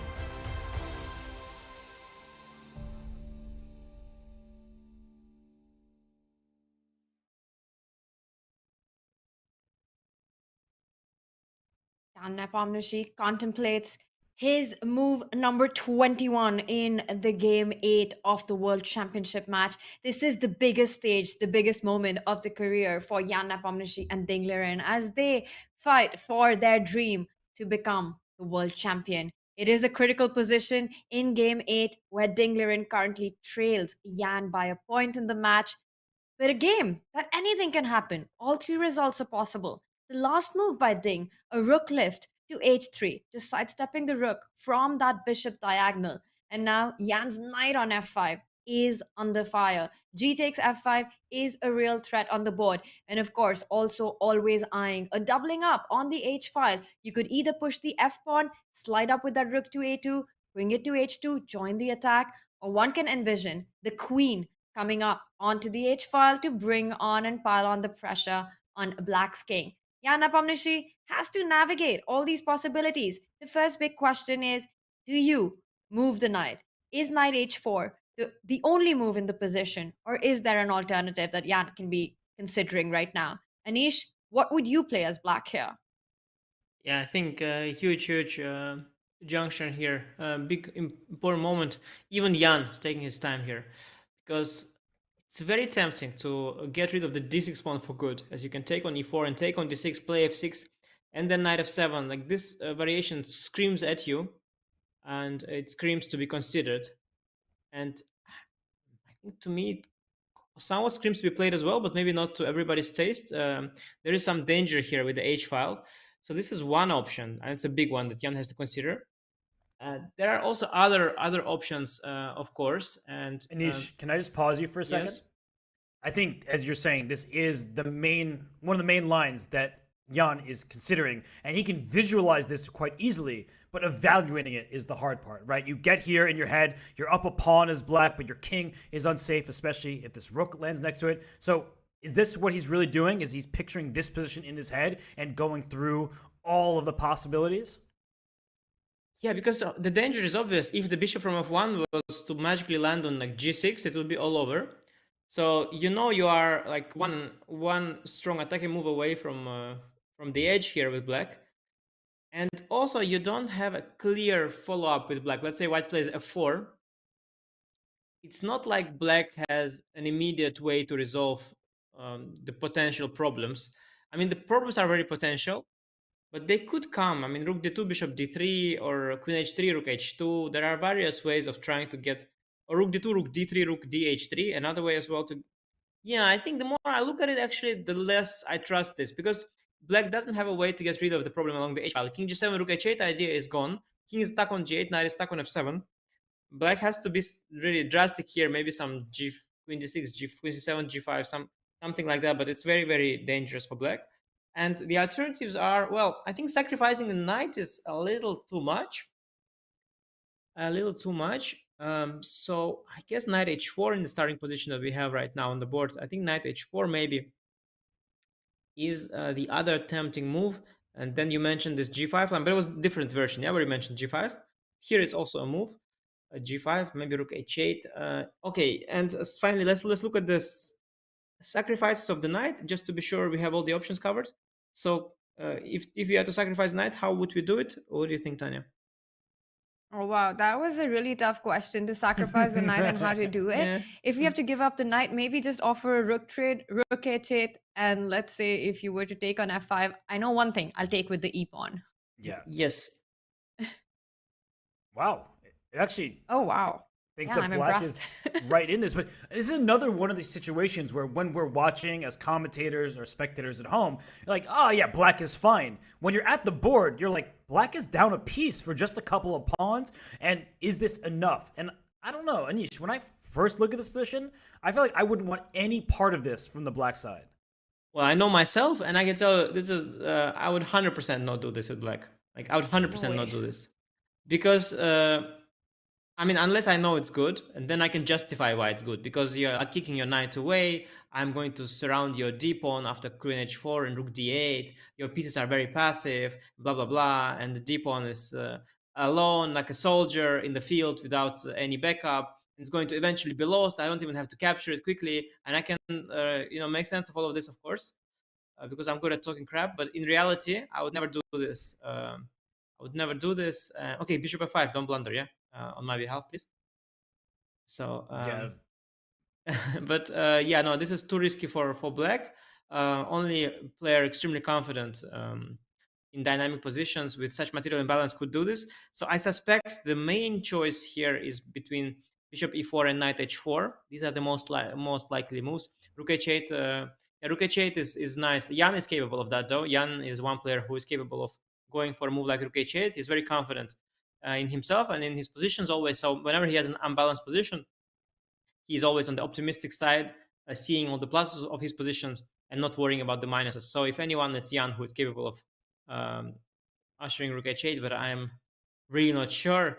And yeah, a nice moment for Jan to take his time. And I'm glad that for a change we are witnessing Jan's thinking process and are not, restricted to Ding being the only one thinking the entire game. Now it's a nice moment for Jan to go into a tank. Finally, he has a problem to solve here. I would be amazed and awestruck at the same time if Yana actually decides to sacrifice the knight on f5. The most natural response to me, that just looking at this position, felt like you've got to move the knight now. White has just sidestepped the pin. G takes f5 is a big threat, and you got to move the knight. Knight h6 just feels like a very ugly move to make. I don't know if it's good or bad, but knight h4, and then these ideas of g5 that we've been looking at in some other variations, trying to just consolidate the position. Well, if white doesn't play g5, I think black would be happy maybe to get g5 in. Uh, Looking at this position, the one question I want to ask from a more general point of view is that we look at the king placement, right? White is also going for black's king, but it's the white king that's in the center of the board. And we've seen these lines where if certain liquidation does happen, especially in the variation that we were looking at with knight f7 at the end, it just felt like white's king also might be under fire. But whose king safety are we more worried about currently? Is it Jan's king or is it Ding's king right now? I'll gladly take this question. It's definitely Jan's king. In fact, the lines we've looked at, we have the eval bar telling us, black's doing fine. Every single line we've looked at aesthetically looks great for white. Like, I think that Jan is staring at this position, at his options, and think, I'm in trouble. I think he actually believes that he's in danger because he is a fantastic player. Obviously, he's the number 2 rated player in the world. He's won the candidates twice in a row. You can't say enough good things about his chess. But when you are sitting in that seat, not from the comfort of a commentator's chair, not with the evaluation bar at your side, you're like, wait a second. I mean, just to bring up an analysis board and show that again, like we were looking at some of these lines. This looks terrible to my eyes. If your best idea is to play knight f7 and then go here, as Anish said, you can just play the move f4. I wouldn't be surprised if you could throw in bishop g2 and try to bring your bishop to e4. If one pawn push happens, if this pawn goes here or this pawn goes here, you're like immediately lost. So I feel like you're on the precipice and it's likely you're going to be pushed off. So I would not want any part of this position. And alternatively speaking, we're looking at this kind of position, the knight coming into f6. That doesn't look very good. Like, what about this? I'm curious now. If you take my hanging knight... I was thinking about exactly that. I was calculating this line just for fun. Bishop e4, queen e4. Queen e5. Yeah, sorry. Also, bishop e4. Actually, rook h4. I was also considering, to be honest. Oh, okay. I was trying to take the bishop, but let's. Yeah, queen e5 is also possible. Then I thought about, I thought also rook h4 was interesting, but I'm not sure because the idea is that after rook h4, queen h4, I attack the bishop. Then I wanted to bring the rook back to d2 and the queen back to g3. I was thinking about it. I was not sure what to think of that, but looked kind of interesting for white. It says even, but as we keep saying, I mean, this looks like white has the advantage. I just look at every position we've analyzed this far and think it's much more difficult for black to keep steady and defend here, even if the eval bar says it. I mean, Jan will have to prove it every single turn. And one point I want to make about the uncastled king in general, because we always think of a castle as a way to safeguard the king. But I have an alternative view on this. I think the castle is actually very often not necessarily done with the idea to safeguard the king, but it's a way to develop the rook. Because very often the king is not too much, not too unsafe in the center, and sometimes it's okay on f1 as well. And what you often see is the castle is needed to bring these rooks out of their corners. But once you already have a rook developed on the h file, the other rook making its way via a2 to d2, you don't actually need the king to castle. In fact, if I think about this position, I mean, you could argue the king is certainly safer in the center than it is on the king side if it was beyond g1. And it's arguable if it's safer on e1 than it's somewhere on b1. But let's say the pawn shelter on the queen side is also damaged. So the king's safety doesn't have to limit itself to whether one side has castled or not. That's for sure not the case. And here it's also very important which pieces are around the white king. So for now, there are no pieces. But let's say if we look at rook h8, let's look at that on the board because it's also possible that it occurs. Let's say rook takes h8, queen takes h8, gf, ef. Already after, let's say, knight g3, queen h4, for example. As my queen gets and the bishop get a bit closer to the king, maybe then the king safety becomes more of a factor for white. But let's just for argument's sake make the move queen f4 next, and just to show that at least I can already give a check, you know. Or let's say, Not okay, I anymore, don't know, have rook, to rook yeah, bishop e2 queen f4. Let's say, yeah, I can give a check, let's say, and so the king starts to feel a little less secure than it was just a few moves ago. So it's also very important, you know, your king might be wide open. If there's no one to attack it, it's all good. So these are the other factors that are important. And I guess, yes, all in all, as Robert has pointed out, black king is in danger right now. Although in a position like this, the situation of the king safety gets completely reversed. I don't know, Robert, if you are big in Backhouse. Are you big in Backhouse? You like big Backhouse chess? I do like Bughouse, yeah. So I don't know if it's too much off topic, but I just want to point out, so in this Backhouse, there is this opening. So the Backhouse is the opening where you are able to, you play on two boards, and you play with the white pieces, your partner plays with the black pieces, and the pieces that you capture of your opponent, they go to your partner, and he can then place them on the board. So what happens is that the value of pieces is a little bit different because of that, because you can keep placing pieces, and initiative is very important, and king safety is like super important in that game, because your attack grounds very fast. You don't only attack with your pieces, you can put your partner's pieces onto the attack. And so there where king safety matters a lot, one of the big openings is e4, knight f6, and we can maybe show it just to demonstrate, because it's actually relevant to this game. So e4, knight f6, e5, this is the Alekhine variation. Of course, normally you move the knight, but in Backhouse, you ignore it, like d5 is the move you play. And after e takes f6, e takes f6, you double your f-pawns, but then you castle kingside, and these f-pawns are really guarding the king very well for a piece. And this was kind of similar situation with Jan. He could have sacrificed the knight for this doubled f-pawns that would protect his king very well. But as I'm giving this useless speech, he just doesn't do it, and he just moved the knight to h4 instead. And Ding didn't even budge. He plays pawn to g5 instantly, and now Jan will be back on the clock. So we know Jan likes to take his strolls, go to his rest area, but I don't think there's any rest for black here because your king is in danger. He may play rook h8 here, but there's still so much to consider. I mean, we're talking about queen g3 as a response to rook h8. I think Ding is finding his confidence in this game. Yeah, as Daniel Rensch would say, love it. Yeah, I'm gonna say that too. Love it. It is the kind of position that we would all love to see because G5 blitzed out by Ding. He hasn't paused for a thought there, so showing some clarity, some confidence in the attack. But once again, the knight on H4 hangs. I don't expect Jan to take too long to make the move. Rook to H8, and then once again, it will be a big question for Ding. How does he want to continue? But can Jan also consider now that the F5 square is vacant one more time, to just fall back with the knight to f5, or is that too dangerous with the potential doubling up on the h file and the knight jumping to f6? Is knight f5 an option here? That's also what I was thinking, Tanya, and I was about to suggest it because rook h8 allows queen g3, as you pointed out, where I would potentially eliminate this knight and clarify the position when my d6 pawn would be out of danger. Knight f5 keeps the d pawn in check still. Bishop takes e4, queen d6 is an idea. And I think knight f5 is definitely a move to consider. The question is indeed whether I can swing my rook across from the a2 square. So maybe some f pawn action, f3, maybe even f4. Probably not, but maybe, who knows?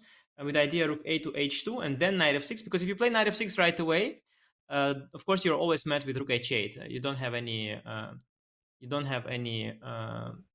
Defense here. Whoa. Did you see that? Oh, yeah. Knight f5 apparently maybe is f4. not a good move. I love that idea of just pushing the f pawn and getting your other rook to h2, just stopping rook h8. Yeah. Love it. Wow. Wow, and that just shows that it's game over after f4. Yeah, okay, no, that f4 is looked good. Yeah, it looked good. Yeah, because after this happens, if you take, here comes the queen, and you think, oh, I have enough pieces to trade off. Guess what? My happy passed d-pawn will win the game, because when we swap everything off here, there is d7, and the king takes first, and then d7, you can't stop d8. So this would be a winning situation for white. So let's I mean, going back in the starting position, indeed, rook h8 is probably the move you need to make, because this knight f5 f4 idea, it's too pretty. Never forget this a2 rook coming back into the attack. rook h8 is probably the money move, because you have, okay, you can also try and sack the knight with bishop e4, queen g5. This is another move, but I don't think it's enough. No, I mean it's a pity. A knight is a knight. I wouldn't give it up for nothing.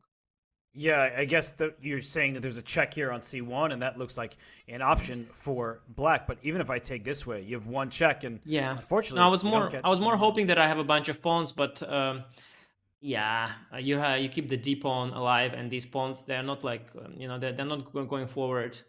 And no, not enough. Of course, I'm just looking for an alternative. I don't think there is one. Jan's probably in the resting area, used to the fact that Ding is taking his time on obvious moves, but Ding no longer doing that for now. I'm really happy with that, because g5 was obviously the only move, but Ding still was taking time on those. And I'm really happy that Ding just says, okay, I see what you're doing. You are pre-moving. I can also pre-move. So g5 has been played quickly, and rook h8 is a must. And after queen g3, bishop e4, we'll have a fascinating choice here for Ding. I like this option of rook h4 because it gives full clarity. Like, you don't have any piece anymore that can jump, and I can go like rook d2, queen g3, queen e5. But then the problem is that my light squared bishop, it's of course I cannot touch anything. I still have ideas though there with f4, rook h2. This looks really tempting to me to take this knight. But also interesting is what you said, queen e5. That's also possible. Although I would be hesitant to allow knight to f5 back, because I think maybe the knight one day can win this d6 pawn. Queen d6, queen b7 is a nice one though here. Oh, this is a painful one. Yeah, knight e5 also queen b7. Yeah, that's nasty. Your king has to go back to the last rank, and then you win this rook for free, and that's game over. It's funny, Anish. I think this was a stylistic thing. It's like I wanted the bishop against the knight. That's what I was really thinking about when I wanted to take on. At this point, when I want to take on e5, I was like, okay, I just get the bishop. I don't think you're going to get my pawn. I'll bring my rook over. But yeah, maybe the knight does hop back in because the evaluation bar says it's 0 somehow. I think the evaluation bar was saying they are kind of equal in value, these two moves. I mean, I would start with the rook h4 option, maybe because it's really clean and clear-cut, in a sense. Like, it's very easy to calculate it further. You should take on h4, I will take back, you should drop the bishop back, then I bring the rook to d2, nothing is jumping. But yeah, black probably has resources. But of course, if you allow me queen g3, queen e5, f4, rook h2, you will lose. Maybe you have resources here. Speaking of resources, check out this fun line. Again, don't know if it works or not, but I'm going to give it a go. So instead of bishop c6, if you just get a little, a little, well, not precise, and move it to b7, bishop b7. And we've been talking about piece activity and giving checkmates, but suddenly there's this line where there is another pawn on the board that could become decisive. So let's go f4. You take on f4. I go rook h2, double up. You go queen h8, I'll trade everything, and guess what? I'm going to win by queening. I go d7, game over. Yeah, another variation where the d pawn strikes. I mean, just such a thorn in black's side. Yeah. Is that a saying, winning by queening? Because I think it's winning by pinning. What are you pinning? No, I think the saying. Is it winning by queening also a saying? Or it is one now? I just made it up. Yeah. Okay, I don't know, like, if there is an authority that that determines, what sayings are like real and which are fake. But I hope for you that winning by queening will be added as well, because I think if anything, winning by queening happens much more often than winning by pinning, because by pinning you rarely win any games. Yeah, no, I definitely think it's a big contribution. Yeah. It's a more definite result. But maybe after queen h4, then also the ideas of stopping the f-pawn from going forward and doubling up on the h-file, bishop c6 stopping the d7 advance, maybe bishop f3 stopping the f-pawn from advancing as well. I also like the square bishop f3. And maybe after queen g3, I can just go e4, defending my pawn and the bishop. And if you're not checkmating me, then I'm kind of happy with that bishop on f3, I think. Yeah, that's wonderful that you have stopped the f pawn from moving, and the rook cannot swing across at all. My rook is stuck now on the left side of the board. I love that. Yeah, although I'm happy that my passed pawn is easy to protect. I feel like at some point I'll just play bishop e2 and trade, and I don't see an active plan for black, but maybe you don't really need one. Maybe you just sit and say you're not going to make any progress. Because one idea that just came to mind was if you went backwards, this is why I like Tanya's bishop f3. Could I just throw in this check and just try to checkmate you immediately? Like, how are you going to stop this? Again, Queen Sorry, of Anish, Fate, maybe, another but then- saying, another saying before you take over: winning by checkmating. Go It on, definitely sorry. should be a saying, but it doesn't even rhyme. I mean, at least the previous one rhymed. I think we are, it spirals out of control completely. Now Tanya is making up sayings that don't even rhyme. And I think somebody has to put an end to this. Like, this is getting out Fine, of I'll control stop. completely. But I mean, this position's getting out of control for black, right? Like, this is just your king is being hunted, and the only way to stop checkmate is probably by giving away this pawn in the center, and that looks terrible. Yeah, dangerous, because if we trade queens with Queen f8, well, the protected passer is scary because you'll never be able to ever attack or capture it because the pawns are on the dark square, the bishop is on the light square. It also rhymes, by the way. It's also a saying that the bishops on light squares they cannot attack the dark squares, so that's also a problem. That's Well, not starts rhyming looking because good. you've just used the same word at the end. Have you ever heard like Nicki Minaj songs? That's always the. It's The always how last it thing goes. I expected was for Anish Giri to be talking Big about fan. Nicki Minaj lyrics. Big fan. She retired at some point, but I was a big fan. I always liked how she made these verses where she would rhyme, like she would use like the same word in like 3 lines in a row, and it would still sound epic. So I'm a big fan. Okay, we have to ask for the fans, what is your favorite Nicki Minaj song? Oh, that's a great question. You put me on this spot, and also I think the names of these songs are usually so inappropriate that I think I cannot It's even a say that. family-friendly show, Anish. Exactly. Okay. We'll take this, off. Like there's one have called this Super Bass, but I mean like it's very tricky stuff. Don't ever call me out on that. Wow, Oh, Anish well. Giri's favorite song, Super Bass. I wasn't expecting that. But love it. It's a great song. Suddenly Also, occurred to the me, other yeah. one, I Came to Win, I Came to Fly, is another great Nicki Minaj song. Exactly. This is actually even better. It's even better. But I think the one where she says the same word 3 times in a row, I think that's probably from the Super Bass. But I don't remember for sure. I have to check it out. I have to brush up on my. I mean, I didn't listen to it for years, but suddenly it occurred to me. This is the greatness. It's like these games, they'll go down in chess history, and in moments you don't expect, they will pop up in your memory, and that's what classics are essentially. Yeah, Nicki Minaj. We're having classics. one Well, now. when we're in doubt, chat can always help us. So chat can tell us what song you're talking about, and I'm sure when the commentators don't know, chat always knows. I just can't believe we're talking about Nicki Minaj right now. I just wouldn't have expected it. If Danny Wrench were here, Nicki Minaj is going to be talked about. But Anish, you surprise me every day, it seems. Yeah. And well, are you surprised that Jan is so deep in the think tank here? Because the clock is about to even up, and White's position does seem much easier to play. It starts to slowly, the contours of a masterpiece are emerging. This deep on d6, the dark squares around the black king, the domination, in the dark squares. I slowly feel the contours of a masterpiece are appearing, and Jan is feeling that as well. So he is doubting. He's dropping on the clock. They've almost caught up, surprisingly. Jan is having this one long thing. He almost caught up with Ding, and I really like Black's position. If not for the bar, I would be already very, very, very concerned with Black. Everything bothers me. Rook h4 after Queen g3 bothered me. Also Queen e5 bothered me as well.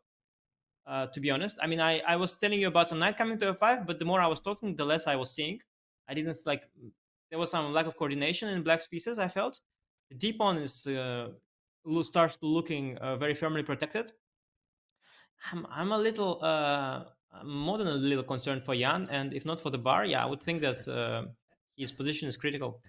I'm not laughing at you, Anish, but Fabiano getting involved and saying his favorite is Anaconda. And so I was thinking about that song, but I was purposely not going to talk about it. But if Fabi talks about it on a live broadcast, then everyone can talk about it. Yeah, Fabi is also a man of culture. Yeah.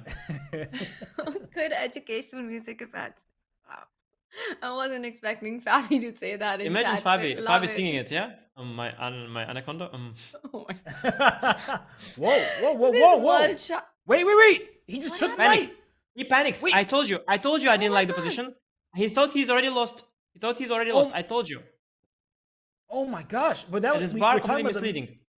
No, we definitely all agreed on that, but is he going for this knight sacrifice line you talked about, or is he just going to bring his knight back? But either way, we can see that the position is getting very, very bad. for black. This pawn on d6 is not going anywhere. e5 is hanging with check. The h file is still open. My goodness. Oh, I think he blundered because he probably wants knight f5, and I don't immediately see why it loses. But probably it's a blunder of sorts. Wow. Do you see why it loses already, or so? Is it f4 again? Is it a transpo or not, or is it different? f4. Wow. I mean, there's so many options here. Yeah, queen e5 f6 of course is the tempting one, but I'm looking at f4. So queen. Let's just show that very quickly. Yeah. Queen e5, f6. And just to show Anisha's point, that trading off pieces is not going to go well for white. The king in the center, Tanya, you called it out a long time ago, not the safest king in the world now that the board is opening up. And you can bring your queen to h2, but black will play rook h8 and counter along the h file. The d pawn still exists, which gives white some good play, but there's problems brewing in this position with loose pawns, and the king is weak. So knight f5. Wow. Do you see how quickly Ding played rook d2? Why so fast? I think we have it's the best move. Yeah, wow. Yeah, it's the best move. We have a confident Ding right now. Everyone, it's going up and up. The more depth the engine gets, the more it approves of rook d2. And those are the type of waiting moves that are so easy to miss in chess. Let's just take a step back for a moment here. So fast. What happened there? I'm completely reversed. Yeah, you could take on e5 with check. You could bring your queen to the h file, try to attack the king. That wasn't going to work out. But he does not take on e5. He doesn't even calculate it very much. He simply slides his rook over to d2. He keeps the board a little more closed. He keeps all of the pluses in his position, namely this pawn on d6. You can't take it because very simply queen e5 check wins a piece on the spot. Rook d2 is just a nasty move, and this is hanging. d7 is next. What is so? Why is it so obvious? I don't understand. So I mean, I of course understand the d pawn and the king and all that is all nice, but queen g5. So why is it so? It's what you said before. Watch what happens. Queen e5, f6. First of all, f6, queen h2. And yeah, but what about this? Take twice. Oh my gosh! And there it goes. Okay. And d8 equals queen. And Ding has seen this all. I feel very confident that Ding has seen the conclusion. He gives up his queen to get a new one, and the monarch will reign. And unfortunately for Jan Nepomniachtchi, I mean, this is just lost at this point. Yeah, no, but this well, there are two tactics: queen e5, queen f6, rook h7, and queen e5, f6, queen h2, and rook takes h8, queen takes h8. And Jan probably means the harder one, but this is over, of course. Once you maintain the g5 pawn, and you maintain the d6 pawn, and queen e5 comes. I mean, this is lost. No, this line queen g5, queen e5 is brilliant. Ding has seen it, but he plays so fast. Yeah, it's amazing. And Anish, this reminds me of the London game where he went d5 and then he eventually set up that mate, and d5 was a critical move. In the line that we just saw with the rook on d2, it's so important to get that in so that the queens cannot jump over to c1 and give a check at the end. And suddenly after rook d2, all these tactics work out where you can end up queening the pawn because you're defending the d7 pawn, but also your own king from checks. This is nasty and very devious stuff that Ding has just set up. It's incredible. Amazing. I mean, this match is completely incredible. And I have to say, by the way, the reason he played so fast is because we are here looking at our own things with our own moves. But of course, bishop takes e4 and knight f5. It is a very reasonable response, an attempt to get rid of this bind by Jan. So it's more than logical that Ding was also thinking about this for all this time. And queen e5 f6 looked unclear to him, of course. And then he spotted rook d2 already. So he saw it all coming for a long time already. So that's why he played it so quickly, probably, because you cannot like find rook d2 in an instant. He must have thought about it already before. Really very impressive, and also so uncharacteristic of so far. Suddenly he plays it instantly. Confidence is back. Yeah, no, this is really Ding right back in the match, and I think at this point, I mean, I hate to call a game over before it's over, but you can just sense it, right? Ding knows that he has this game in the bag because black has no counter punches. There's not even a threat in the position. Queen takes e5 looks unstoppable, and with so many ideas of sacrificing your queen for a rook that lands on h8 because of your passed pawn, I mean, I just don't see any way for Jan to even keep competing. And I just want to take a step back like you did. I think that's really good for everyone watching to recognize that in this position here, it's starting to look terrible. Anish made this comment himself. It has the contours of a masterpiece with white controlling all the squares, the dark squares with a bind. A knight can land on f6. This is a passed pawn that can go up to the 7th rank at any moment. So I understand the impulse to get that knight out of there. And what Jan undoubtedly was thinking about was queen takes e5. That is the obvious move. If they're playing bullet, you simply take a free pawn with check. The move f6 is played. And now after a move like queen h2, you could maybe even take this pawn. You could play rook h8 to trade off. And the point is this d6 pawn will not be that long for this board. It's going to fall under attack, and black will likely be able to keep putting pressure on it. So I think that Jan's decision makes sense, but it was an oversight because of a quiet move, often the easiest move to miss in chess, a quiet rook move like this to d2. You know how deep it is. So Robert, look, it's not only that you have to see rook d2, a quiet move, but you also have to see the entire line behind it. And that is queen g5, queen e5, f6, queen h2, rook h8, take, d7. And it is so easy to miss with black. I mean, this is not your usual kind of, like one move blunder. This is like a understandable deep oversight. Because, of course, I mean, if you're calculating with the black pieces and you are in trouble, and as I already told you before with this bar, I was never buying it. I mean, I thought, like, if I would be thinking with black in that position, I would think that maybe I'm already lost or something. I don't know. Like, all looked very bad. Like, borderline, like, lost. It's not even just bad. I was very worried for black there. I didn't even hide it at that point. But Jans, he was counting on this idea, and he saw queen e5, f6, which was pretty good. He probably made sure f4, queen h1 don't win on the spot.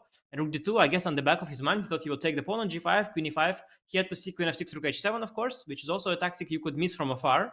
From afar, of course, yeah? Not once you get there. It's quite easy. But he could also have thought, okay, I have f6. He cannot take on e6. If queen h2, I have always rook h8. And so it's understandable that he might have just missed the entire thing. And remarkably, his position, it collapses because indeed everything hangs on this queen takes g5 move. And one more thing I want to point out is that knight h6 here in this position, it loses also to f4 on the spot as well. So there's no way to even continue the game. And in the starting position, yeah, there is just no move because, okay, let's say rook h8, maybe rook h8 you can try. Maybe that is your only chance. But then even d7, I suspect, is very good. Rook h3, bishop h3, and or I have queen e5 after rook b8, and I've threatened queen a8. I think, like, your whole position, it hangs on queen takes g5 and this kind of stuff to work. But if it doesn't, if queen g5 doesn't work, then you just dead lost here. Yeah. Wow. Jan, with a 7-minute think, one gets the feeling that he's really realizing it at this moment. All these dangers that exist and how close this game is to just Ding taking it away and equalizing the match. Jan knows now that it's all gone wrong. You see a complete shift in him. He's gone into a big thing, but it's not going to help anymore. Rook h8, queen g5. Queen g5 loses on the spot with the tactics that we just saw.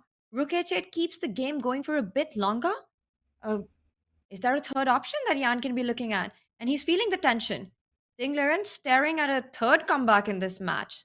Just amazing stuff. He makes a move and he goes for rook to h8. Yeah, no, he's just trying, but I think that Ding Liren, he knows it's over. And d7 is a pretty straightforward move. You're pushing your pawn one square closer to promotion. It allows you to win this pawn e5 later. You could probably take it now and still be well ahead, but push your passed pawn, threaten this sacrifice in the corner. And Anish, you call this very early, that it looks like Jan Nepomniachtchi mixed up his move order, and that cost him dearly in this game. The fact that he still has a pawn on c5, and white still has his pawn on c3, that may look beneficial in terms of pawn structure, but if we can go way back to the opening, that was the critical error for Jan Nepomniachtchi. That way back around here, when h4 was played, had he taken first on d4, changed the pawn structure so that once we got to this position, their e5 was not as threatening. You see the evaluation plummet in black's favor. He maybe made a mistake with his opening preparation, not throwing in c takes d4, and it is costing him. It didn't lose him the game, objectively speaking, but I think it put him in unfamiliar and uncomfortable territory. Definitely. And one other mistake I want to point out, I mean, from a practical viewpoint, so the moment where I shifted from feeling that position is double-edged to where I thought it looks bad for black, like from my eye, personally, I feel this moment after g4 was vital. I didn't like bishop takes e4 and knight d6 any longer. So bishop b7, yeah, rook h3. Rook h3 was, by the way, a brilliant move. Of course, rook h3 was a big blow to Jan. He missed it. I no longer like bishop e4 either because it looked extremely dangerous, the position with rook on h7, which we talked about. I didn't like the look of knight h4. Yeah, this one, knight, rook h7, king g8, and let's say f4. This just smells very bad. Like, this smells very bad to me. Looks very dangerous. I understand Jan not going for it. Knight h4, g5, rook h8, which is a way to keep the bar happy instead of this. Also looks really bad to me, to be honest. I mean, maybe it's just me, but I think for two players it also looked bad, which is why Jan didn't do it. In fact, the move that Jan, the right move from a practical viewpoint, and the brilliant one, and the one with which Jan could have taken over the initiative, it was rook h8 immediately that Tanya suggested here instead of knight h4. Okay, I kind of forced Tanya to find it in a sense. Like, it's not like she just suggested it. I told her, "How do you sack the piece?" And she was forced to sack the piece. What kind of a compliment was that? You took it and then you gave it and then you just took it away. No, I'm very sorry. I'm very sorry. That No, was but harsh. just to, not to overdo it, of course, and and completely overflatter you there. But of course, no. It was rook h8 was a brilliant move that you mentioned. I just wanted to take some of the credit myself. Like, I was also thinking, It was like, all you. how do you sack the piece? But this, I mean, we talked about this earlier, right? Even this piece sacrifice, yes, the engine saying, yeah, black's just level. I mean, look at this position. White is up a piece for 2 pawns, and white is the one with the most impressive pawn on the board. This is Okay, of course, it doesn't could be winning look- for white. It could be winning for white, but this is one position that the more I look at it, the more I like black. While the other ones, the more I looked at them, the more I liked white. So this is True. kind of the difference. But of course not. I mean, from afar, like, if you told me this is lost for black, I'd be like, yeah, of course, the d pawn and the pieces. But if you dig deeper, the d pawn is kind of neutralized. But of course, yeah, you cannot find this stuff. Jan is capable though. Jan is capable. But today was not the day, and what he played was a decent attempt, but he completely overlooked this rook d2 and now rook h8. I have to say that after rook h8, by the way, d7, I think the move you have to refute is queen takes g5. You have to refute this move, and I think one way to do it is queen e5 check. F6 is forced. I think rook takes h8 is probably the most accurate. So why is queen c7 not? Rook hd8, I think, right? Or queen h2 back. But I was exactly. I was. Oh yeah, it's kind of isn't it transposition? Yeah. It's direct transfer, right? To Yeah. You taught me how to win once the knight went to direct, h6. So it's direct. No, but guys, it's a direct transposition to. It's just a different move order to queen g5. Thank you, coach. Thank you, Coach Geary. Yeah, no, it's the same. It's all winning. I mean, d7 just wins on the spot. Ding just takes his time because he can. It is just completely hopeless, isn't it? This position. Yeah, but the big question is d7 the only way to win, or does Ding have the luxury to find other moves and still be better off, or does he need to be super precise right now? But why is it super precise? Just the d pawn. It has to promote, make one step, come one step closer. What is there to think? Maybe he sees some Take resource. on e5? Take on e5? I mean, it's But a then move. f6. Yeah, of course. Then f6 again. You have that issue of f6. No, but this suddenly is completely back. Completely back. Wow. It's exactly what Jan needs, right? He needs some sort of play for himself, and we see the eval bar reacting. But I think also from a practical feel, this gets you back in the game, just to show that this would not work because black takes here at the end and d6 is loose. Wow. Super critical moment. All Ding has to do is push the d pawn, d7, and he is winning game 8. He's thinking, he's calculating his way. Will he make the move or not? We will find out on the other side of this break. We'll be right back.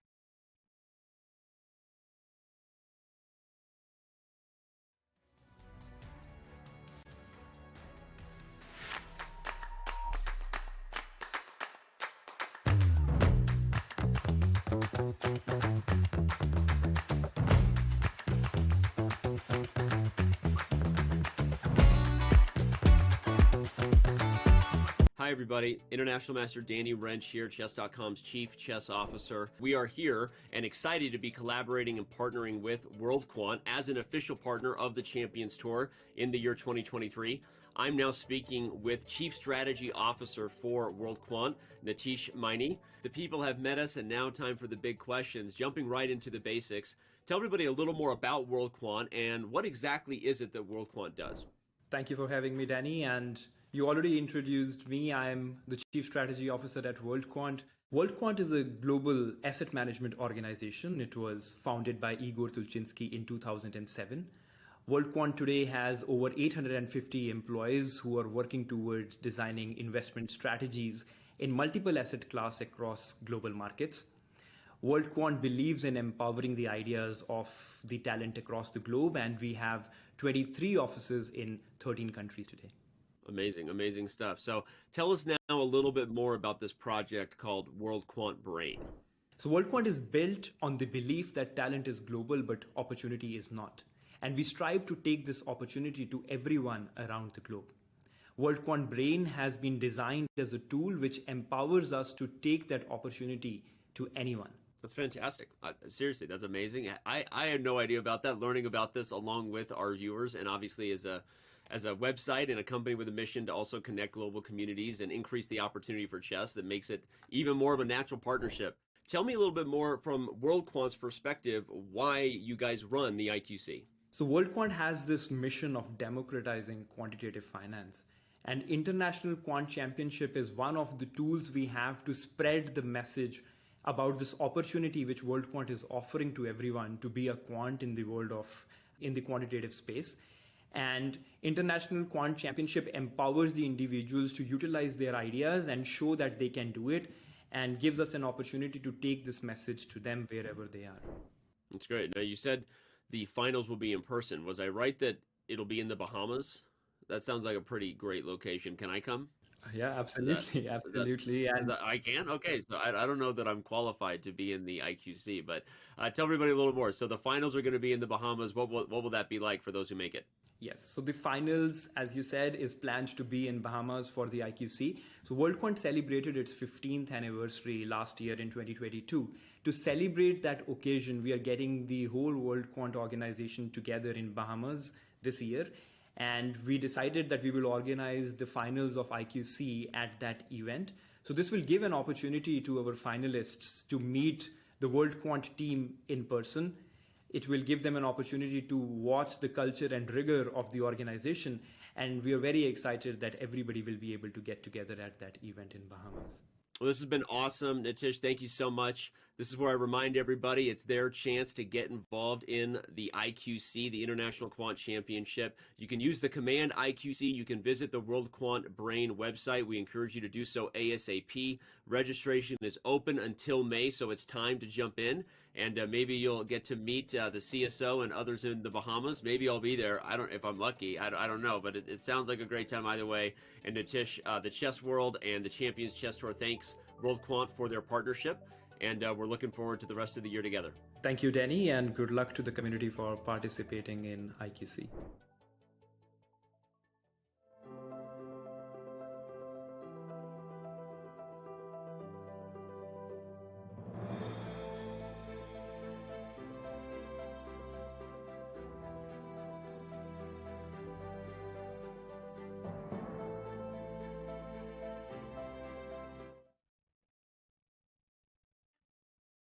Ding Liren has to make 15 moves to make time control, but it looks like we won't even have another 15 moves the way the game is going.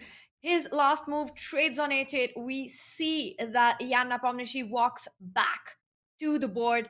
Jan Nepomniachtchi is in big trouble as Ding Liren's d-pawn is all set to advance. He is ready to bring the rook to the h-file. Guys, we were looking at the move d7, but Ding chose the alternative rook h8. Our eval bar still approves. Where is the killer blow? He goes for d7. So queen a8 is a big threat right now. Oh, wow. Yeah, but does it also win? Because I think the winning move was rook d3. The winning move was rook d3, which after rook takes h8. Because during the break, I had a look at this. I saw what the computer was saying. So I saw the computer rook takes h8, rook d3 was actually the first line. And it was actually a very elegant solution because you threatening rook h3, queen e5, and probably with d7, the way I'm seeing it is, okay, you can play rook d8, and after rook, now after rook d3, you no longer have queen takes a8 after, let's say, king f8. So this is not exactly the same. Maybe this is still good for white. What if you just take the pawn on Yeah, e5? take the pawn, yes. But I can just play king, well, I guess it's the same. Maybe king h7? Or G. I don't know. Can I just h7. do this? Oh, that's a mistake. Yeah, is it somehow related to these checks down here? Okay, we're seeing him take on e5, so Ding is just blitzing it out. Missing it. Yeah, I think he's messing it up. I think he's messing it up. Oh my god. It's looking like most I of am his not- advantage is actually dropped now. So he gives a check on e5, king h7. Yeah, he might have missed king h7 because king g8 is bad, but king h7 is better because after queen h2 I'm going king g7. I never go to g8, so I never give you this queen c7 tempo. No, but I get queen c7 because if you go here, I check you first, and then you go King back now, g7? you go queen c7. Yeah, because Okay, you don't but- have any queen takes c3. Okay, I see. But at least what I meant to say is that I wanted some time with black because I can now play a move. But maybe you mean that the move doesn't help me. Well, maybe I can at least bring the queen to f8. Maybe you are winning still. Let's say some move. Yeah, I want to do your sort of checkmate attack. That's what I go queen e7, f6 then. Yeah, you have to be fast. Maybe f4 as well as an option. But you said queen e7, and I just want to show everybody what we're talking about. Is I want to deliver a checkmate down here, but it doesn't even work because the knight hops back to g7, and now black is winning. Yikes. Okay, wow. Yes. When we got out of the break, I said we might not even see 15 moves. I think it might be the commentators' guess here because we might be heading. We've got another game. Jan Nepomniachtchi is out of the biggest trouble that he was in. And Robert, if we just back up on our analysis board to that moment when we were looking at d7, that would have been game over in just a few moves instead of the trade on h8. We saw that line and it was completely busted. D7? Queen c7 though. Queen c7 though is the move that I missed there originally. Queen c7 keeps it going for a bit. And I think maybe queen h1 here is the move. Takes on queen a8. All right, so the players, they're just making tons of moves right now. So let's see what's happening here. The queen went back to h2. Oh, Ding repeated. Once, oh I my hope. gosh. Once, I hope. No, but once. His position is wonderful. No, he'll repeat once and he'll go queen c7. His position Yeah, is now wonderful. queen c7. Do not go queen e5. No, he won't. No, there's no way. You know, Anish was saying, oh, maybe they prepared this to some kind of repetition for a draw. This is not that repetition. He is going to play queen up to c7. And he does. Just that. And can white just go bishop h3 and take this knight? Like, black is frozen. The best black will do is bring this queen to e7. And the big question is, what do you do after that? But then e5 will be a check, right? Like if you go queen f8, bishop h3, queen e7, you take on f5, I'll take with the e pawn. My queen gets maybe a little active. Yeah, I'll collect the g5 pawn, Robert. That's a small problem. If I collect the g5 pawn as well, then return back with the queen. Okay, my rook is stuck, but maybe I'll push some pawn on the king side at some point and try to deflect you. Of course, the situation is critical for Jan. Maybe I suspect he could still be lost, but Ding, he has to put these finishing touches here. He has to play it out nicely.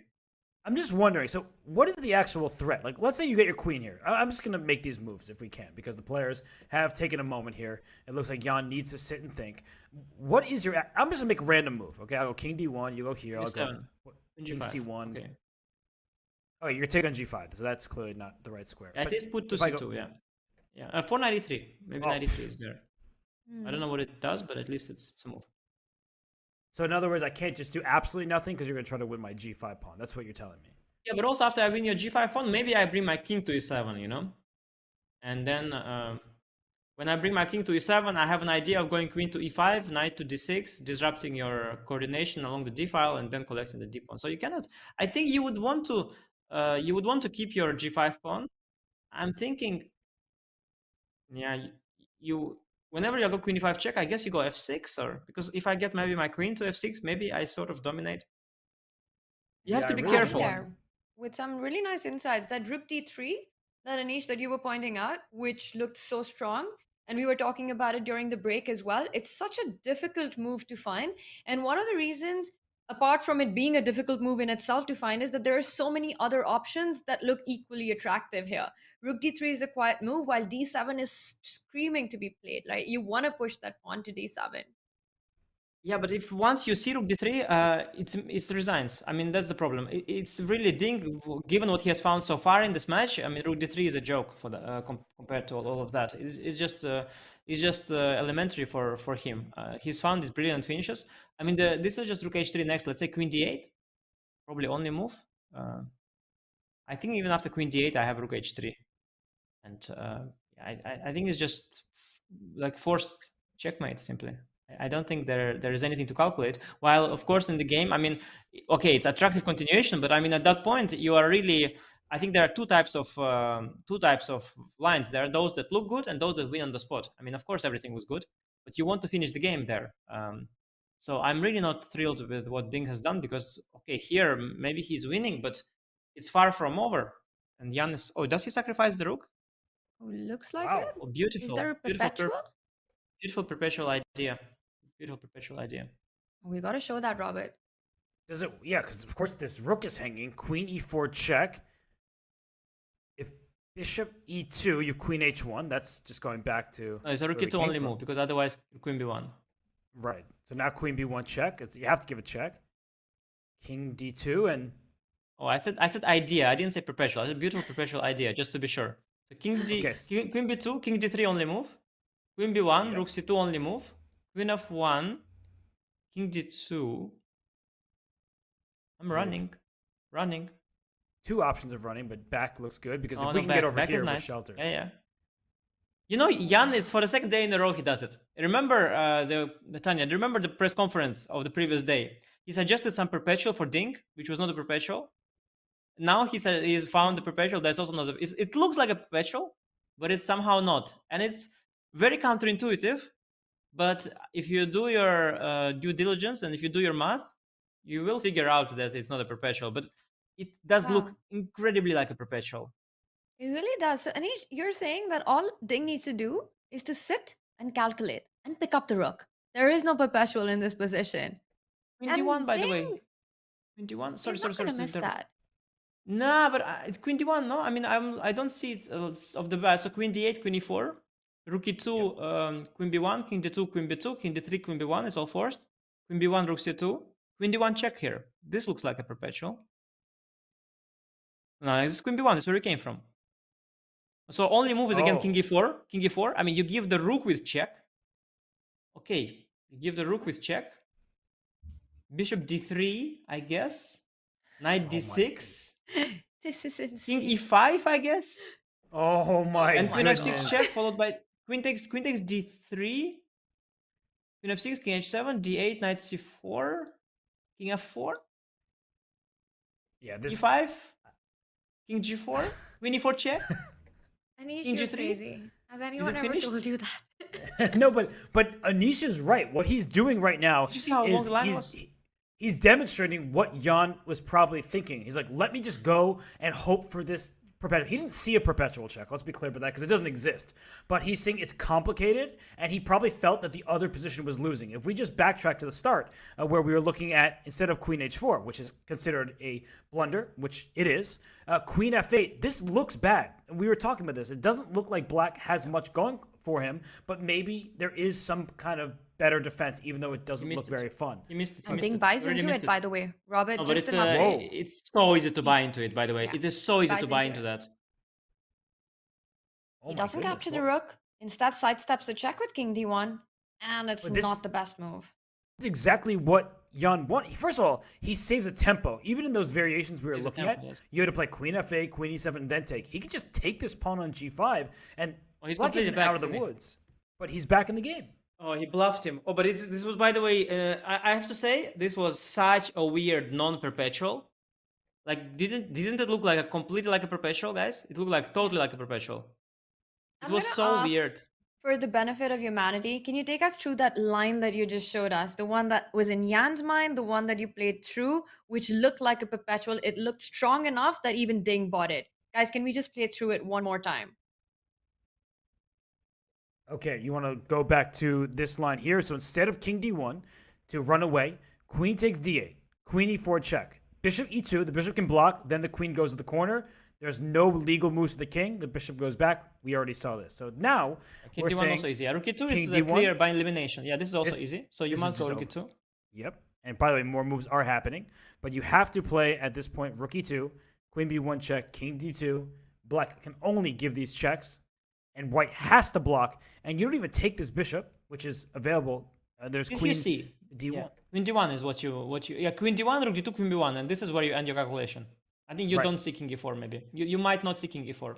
Because it's This- counterintuitive. To give up a rook with check is with not check, what yeah. you want to do. But the point is that you're running out of checks as black. This knight can give a check here. The king goes up. Knight takes pawn. Thank you very much for your piece.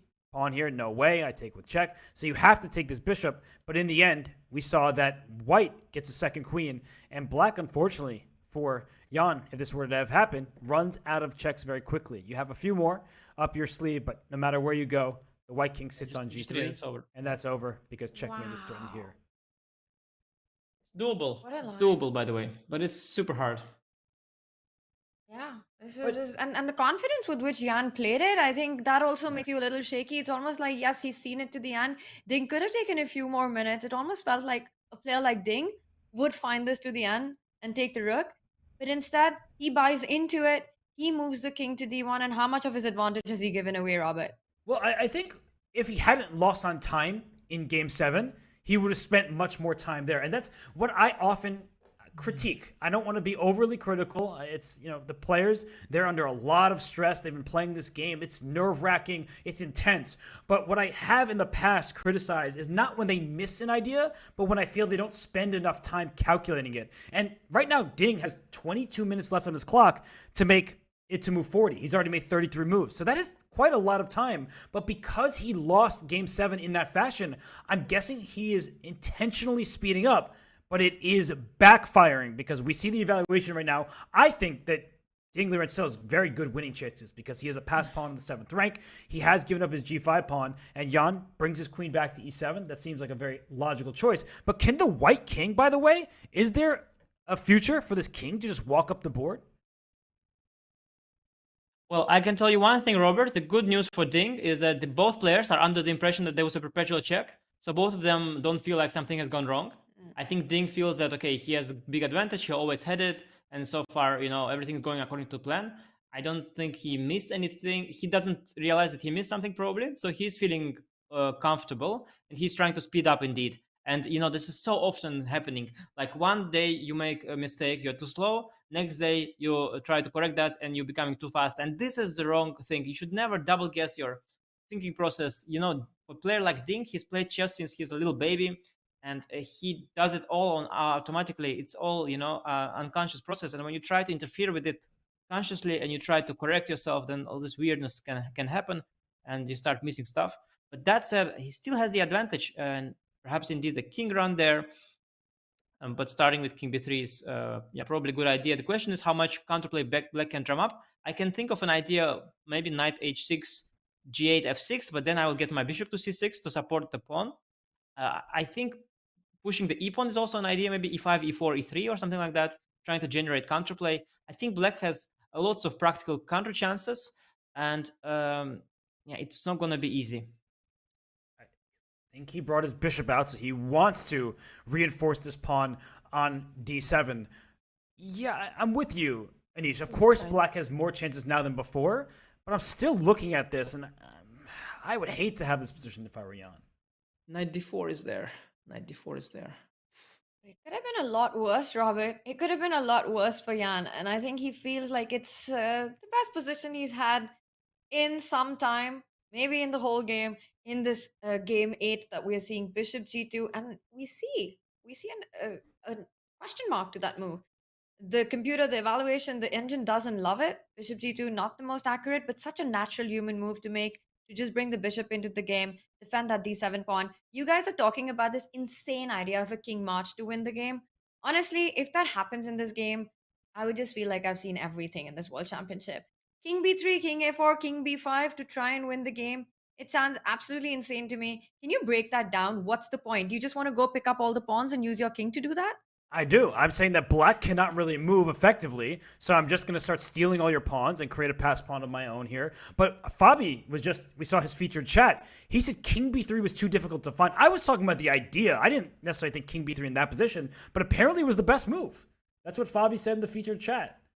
Yeah, but the other point of king b3, Robert, is to protect the a3 pawn, and the relevance of that is after knight d4 check, which is a huge opportunity here for Jan. And knight d4, cd, rook d7. Yep. Queen e5 is forced, f6, queen e3. Because queen f4 I have cd. And now, I can take on d4. And at the end of the line, I can take the a3 pawn. Right, that's huge. Yeah, so this is a resource that Jan, of course, spotted, because Jan always spots resources. Jan misses a resource for opponent. Jan never misses resources for himself. Knight d4 is going to come now. And I think this is the first time in the match that a player having a winning position actually ruins it. Wow. I mean, to see that king b3 is needed not just for potential king walk, but to protect the a3 pawn, that's really off most people's radar. He didn't find it. He didn't find it. Wow. He doesn't go knight d4. Wow. Amazing. And you made it sound easy, but I have to say that did not look like an easy find to just sacrifice the knight on d4. And he doesn't go for it. He goes for e5. And the eval bar shoots right up. It's again Ding Liren in the driving seat. Because, surprisingly now, knight d4 is actually no longer an idea, because I can now take cd and queen takes e5. So this was a one-time opportunity that Jan missed, and I'm actually surprised, because after bishop e4, Ding is back. Ding is back in this dominant position, and Jan cannot get rid of this d pawn and this knight d4. I think Jan was very capable of that.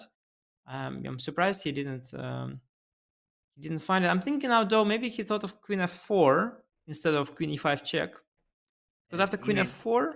Okay, just to show very quickly what Anish is talking about. So here, knight d4 takes rook d7, queen f4. Yeah. Yeah, because here actually this does look very good for white. Because after cd, I have rook d4. Of course, rook d4, e5 is the. But then I have rook d7. Wait, where? Oh, here e5. No, rook d7 for sure. Yeah, yes, and after rook d4 also I have rook e4 as well. No, so actually this looked bad for black. Quite surprised that this is. So in other words, you're excusing Jan for not seeing knight d4. Yeah, I mean, I'm no longer seeing why this works actually even. So rook d4, I have maybe rook c7 or. Okay, but think about this, but I'm trying to explain this to everybody at home. Giving up your knight. Now you have just 2 pawns for a bishop. We get there's no more passed pawn. That's the good news, but you are down material. So there may be a way to defend this for black, but it's not going to be easy. No, it's really difficult. Yeah. No, sorry, queen a3 and queen a4 check. Is that it? Oh my goodness. Okay, but this is hard. Yeah, this is hard. Yeah, you pick up I had to. Yeah, I knew that it works, so then it's a bit easier to find it. But if you don't know it works, it's very hard to find. Okay, but we see action knight h6 played by Jan Nepomniachtchi. He did not want to allow the bishop to take, but the eval bar is getting higher. And now that the knight is all the way over here, can white just start taking these pawns? I know I wanted to bring the king up, but if the pawn presents itself, why not grab it? I can understand this knight retreat, right, by Jan, because allowing bishop f5, opening up the g file, the rook steps back, comes into the attack, was such a scary alternative to let that happen that Jan decides to keep the king side intact, goes back with the knight, and now you're mentioning that it's time to start picking up the pawns to increase the advantage. Well, you've got all your pieces placed at the best possible position, so why not? I don't see a direct refutation or a way. Is black ever going to dream about getting f5 in? Is that a move that Jan can be considering after queen a7? Yeah, I have to say, the problem with white's position here, okay, you dominate, you control the d file, the d7 pawn is under firm protection, but you cannot dislodge the rook from the this d8 square, and so probably you have to indeed switch to just gobbling up the a pawn, then bishop c6, then queen b6, and then run down the a pawn of your own. I guess this is the winning plan. In the meantime, Jan will go for this e4 e3 business, and I know Jan, he's tricky. He'll try to throw that in at some point, and I don't know what the move order. Maybe knight g4, maybe f5 first, but e4, e3 is the black source of counterplay, and it feels like it shouldn't work, of course. But with white king a little bit open, it still can slip away. Wow, this game, there's just so much more than meets the eye. You know, you look at the evaluation bar and you think, oh, Jan had a way to come back, and oh, he was fine to begin with. Why did he take this knight on e4? But the decisions have been so difficult and draining move by move. He does play knight g4. Anish, you called it. He wants to be tricky. He wants to bring this pawn forward and go after this king. Because the bad news about taking all these pawns, for now, d7 is hanging. We get that. But in general, when you take pawns, you open files. What does this white king not want? More pieces to attack it, especially if this knight kicks his bishop out of there and the pawn goes forward. So he has chances here. Absolutely. I think a big moment there was when Ding didn't finish the game off immediately with either d7 or rook takes h8 and rook d3. Because after that, it of course spiraled out of control somewhat. And although now he's still doing very, very well, we are no longer in the territory of a force to win. So while position might be winning, it's a long way to go, and he has to be very accurate for sure. For example, right now I'm trying to find a good move. So queen b6, you don't want to allow rook d7. Bishop c6, you allow e4. So I'm thinking maybe you could start with a move like a4, waiting for knight f6, and only then going bishop c6. But already a move like that, I mean, you know, you're not sure anymore if that's the best move, and you have to take all kinds of things into account. And well, it's not easy for sure. I really don't think this is as straightforward as the bar suggests. And given the time situation, I wouldn't be surprised to see a lot of swings still in the evaluation of this game. Yeah, it's been about king's safety throughout, and it looks like Jan Nepomniachtchi is creating his chances to get to white's king. It's kind of easier when you have only one plan, right? You're talking about the knight coming back, the e-pawn advancing, and you just have to push and try and break through. So 4 moves still to reach time control. Jan's idea is clear. Meanwhile, Ding has to find a way to break through. Do you think time is going to be a factor in this one? It is. We're on move 37 right now for white. So 4 moves to be made. And how do you see 16 minutes in this position? Will it be enough?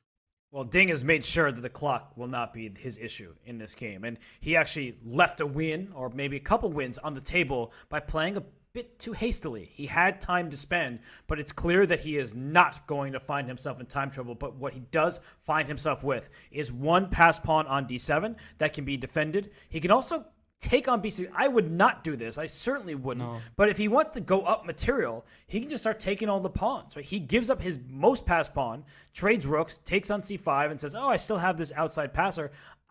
No part of me wants to do that. Trust me, I'm wanting to keep my most advanced passed pawn. But my point at large is that Ding, he is kind of having several options that will leave him with an advantage. But how big of an advantage is the essential question. And I think that he needs to defend this pawn with his bishop, but I would also be a bit worried about this pawn going forward. Anish, you have been calling for this pawn push. It's going to happen whether Ding wants it to happen or not.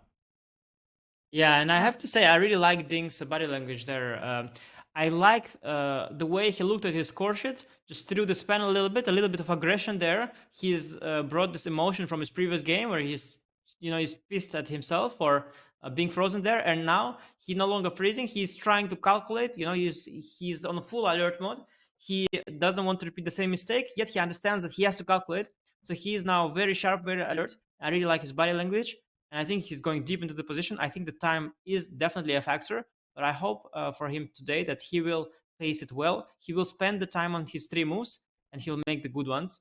And indeed, going for queen b6, that would be definitely not something you would wish. I mean, it's selling a position much too short, I think. This 7 pawn, Robert, is definitely something we want to keep, isn't it? And yeah, I think the question is, do you just go for bishop c6, e4, queen b6, e3 take, let's say, and knight e3, let's say king b3? Do you trust that there is no counterplay there? Because I wouldn't be sure at all. Or do you try to be smart and clever? And I don't know, this move a4 is kind of staring at me. Not sure if it's good, but it's definitely a kind of smart move that Ding is thinking about. But maybe it's not so smart since I think the computer just wants to go for the direct bishop c6 approach. And to win a game, we often talk about the concept of creating 2 weaknesses. Well, it's also important to create 2 strengths here. So d7 is one of them, and the other one that you want is to create the a passer.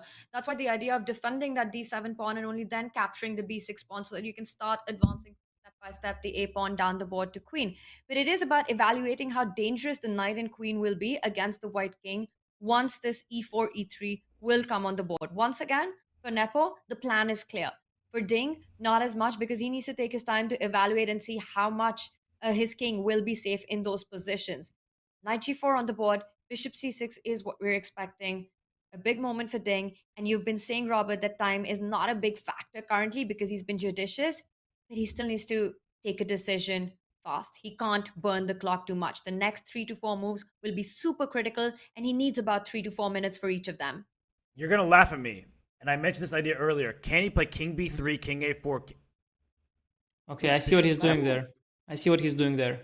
So he's trying to force the knight back to f6, but it's a blunder, yeah. But I see what he's trying, and I told you I didn't like this e43 thing, and neither does Ding. But the computer is not happy. Do you guys see why? Is it your idea for a knight sacrifice to win d7? That doesn't quite look like it does the trick. It could. It could. Wait, what's wrong with knight f6 here?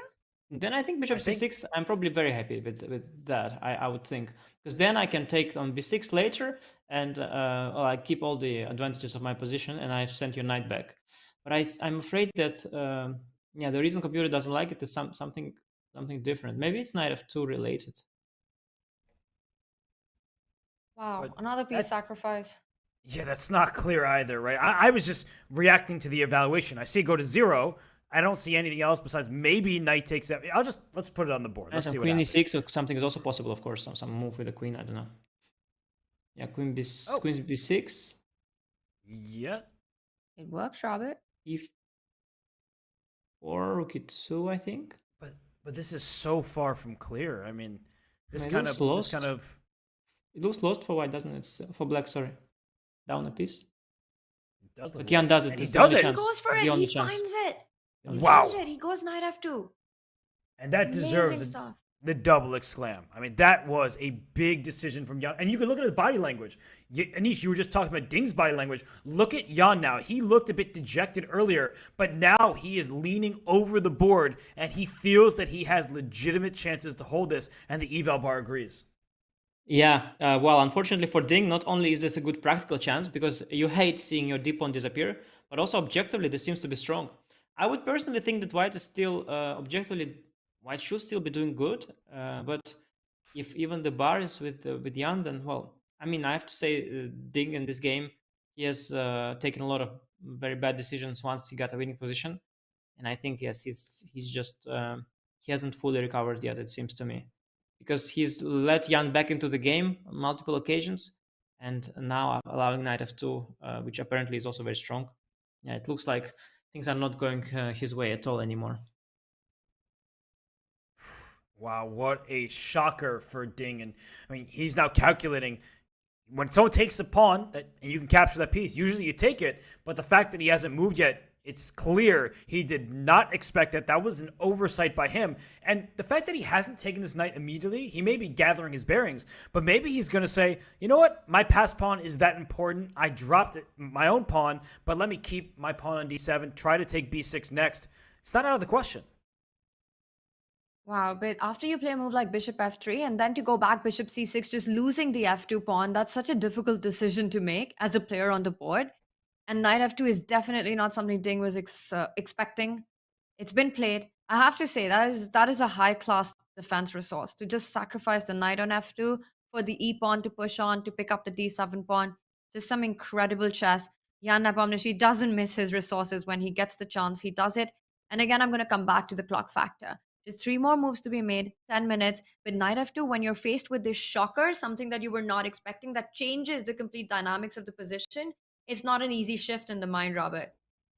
No, it's not easy at all, but I get it. But he has plenty of time left. I guess that's my thought, is if game 7 didn't happen, I don't think we'd be talking about the time trouble the same way. He has 11 minutes to make a few moves. He's a very experienced top-level grandmaster.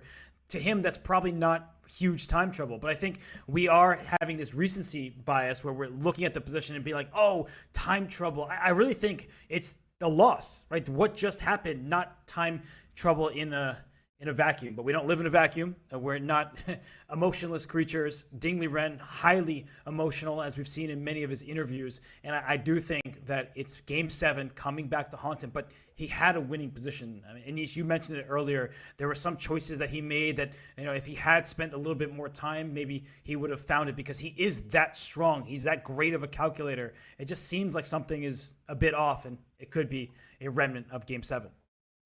He picks up the knight. So he takes a decision fast and makes a lot of sense. You kind of just don't want to give up the f2 pawn for free. Rook f2. So are we expecting Jan to pick up the d7 pawn immediately, or can he throw in an intermediate e4? Guys, I'm looking at this position and I'm just seeing a forced draw here. Whoa. You want me to tell you the forced draw? Oh, did you just see that, Anish? Yeah. He played it instantly. He Yeah, didn't that was even the move stop I for a was thinking. second. That was the move I was thinking about. The line I'm thinking about, this is just rook e2, f5,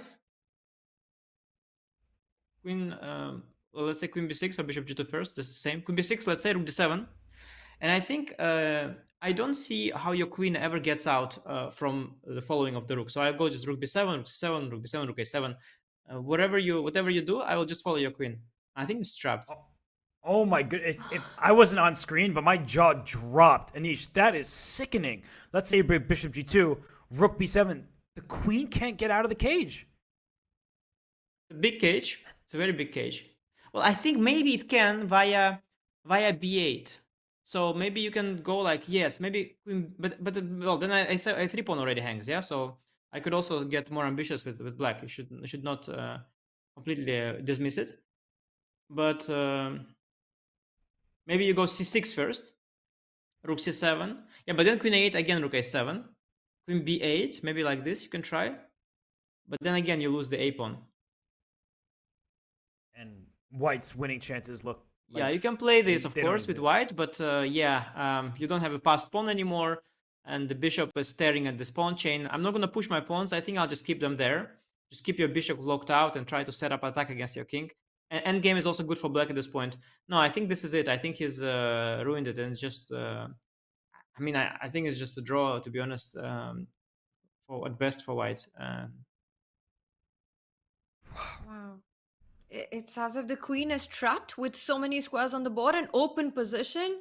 That is a very interesting pattern, not something that I've seen before, Robert, that queen b6, rook d7 with the idea that your queen doesn't have enough squares to retreat. Black spawns dominating so many squares. What are the chances of the game ending this way? I think that because of that find that Anish just showed us, bishop g2 first is the better way of going. Because that way, if the rook takes queen b6, you can't just follow my queen around, because now I'm actually threatening your pawn here on e4. So I think that bishop g2 first keeps the game going. I'm just not sure that Ding wants to keep the game going at this point. His king could be in trouble. Like, it's not like he has safety for himself at the moment. Now all 3 results would be possible. So I don't know. I think you kind of have to play on. If you're Ding, you're up a bishop. You want to win this game to even up the match. You were winning before, but he is going to take some significant risks. But Robert, if I do that tempo down, okay, so bishop g2, rook d7, queen b6, f5, how do you prevent that idea anyway? I give you an extra move. You're a very kind person, and you're saying I just simply cannot get out of it. Well, you can try to get out of it, but it's not very convenient. Maybe queen to b8, but even if you get out of that cage, I mean... First of all, already material, material is bad because I have a pawn for a bishop, but the c pawns are irrelevant. The a pawn is very far, and my 3 passed pawns, they're very formidable. So I have I have some positional compensation with black at this point as well. But tactical as well. I mean, after rook b7, I'm sending your queen all the way back. It has to go to f4 or g3, I guess. And then maybe g3 threatening rook f5 as well? Yeah, that looks more threatening. Okay, here I have to consider options. I have some ideas like queen e8, queen a4. I don't know if rook f5 is an issue then. I have to calculate a little bit more deeply. I could try to do the same via d7, but then queen e5 check is what I didn't like. That's why I went to e8. Right. I can also try to reinforce my position with queen e6 and just keep everything protected and just attack a c4 pawn and threaten queen b6 potentially as well sometimes. I'm just not liking white's position. It's so passive, and Ding has completely misevaluated it when he went for bishop f3. He only thought about knight f6 back, I guess, and it was not a good decision there by Ding. And now I think I like black's position, and Ding could overpress it very likely and potentially even lose it. My goodness. I mean, Because the position. it's so- Go on, ahead, Robert. Tanya. No, you go. I was just gonna say, it's so easy to not adjust your own mind space to the fact that you messed up a completely winning position and now you need to just bail out of it in a position where you're up a piece. We've got the eval bar telling us what the evaluation of the position is. But Ding, of course, has got no idea right now. He goes for the move rook e2. I still like the fact that he's making decisions fast. And that's a good sign. That's a sign of a confident thing. He plays rook e2, and now you're expecting a capture on d7, rook d7, and then just reinforcing the e4 pawn with the push of the f pawn. And it looks like Jan Nepomniachtchi is really back in this game. It may not even last for very long after the rook starts pursuing the white queen. Anish, you have a thought?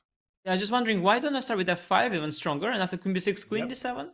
Yep. I was about to say the same thing, so I drew the arrow. That this is going to be a problem down the D line, and your bishop is hanging here. So wait, why? Yeah. So white has to start with bishop g2 instead of queen b6, and after rook d7 play queen b6, and then hope black will just do perpetual, because I'm not sure. Can we start thinking about trading queens? Like, is that why not? You didn't even take my b6 Oh pawn. my god, yeah, no, just winning, of course. No, of course you can. Wait, so is Ding already? Wait, is Ding worse?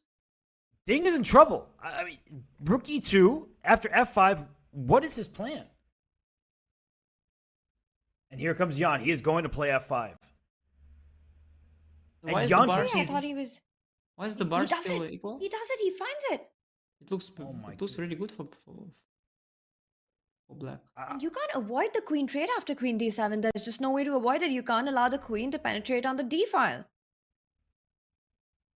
Jan is seizing control of the match. I can't believe I'm saying that based on how this game has gone. But all of a sudden, Jan Nepomniachtchi can find himself with a huge advantage. And look at the body language.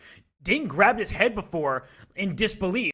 Jan is peering over the board, and he knows that he is better. He's going to walk away right now. But Ding Liren in huge trouble. And by the way, you keep asking about time trouble. Everyone is talking about it in the chat. Ding now has 5 minutes, and he has one move to make, but this one move could turn the game completely in Jan's favor. If he decides to move his bishop back and queen takes d7 happens, Jan will be facing what looks like a great endgame with really strong winning chances. Guys, I don't know if you saw, but Ding shook his head there. I think he missed queen takes d7 after bishop g2. This is maybe the counterintuitive move that you miss. And I think that at this point maybe he has to do something desperate with bishop e4. I was looking at bishop h5 briefly, trying to do some tricks, but I don't think it works. So I think bishop e4, fe, queen b6, queen d7, and try king b2 maybe, but it's shaky. And risk-free for black, of course, completely at this point, as black regains a piece and has a safer king here. The Ding has completely lost control, and I'm afraid he might even lose this game. But maybe he will pull himself together and find something like this, because I see the bar still says it's equal, but optically it looks very dangerous for white. It's the opposite of what we've been talking about, right? Earlier we were saying how the eval bar said zeros, but black was in big trouble. This would be a role reversal and very bad news for Ding. He cannot afford to lose this game.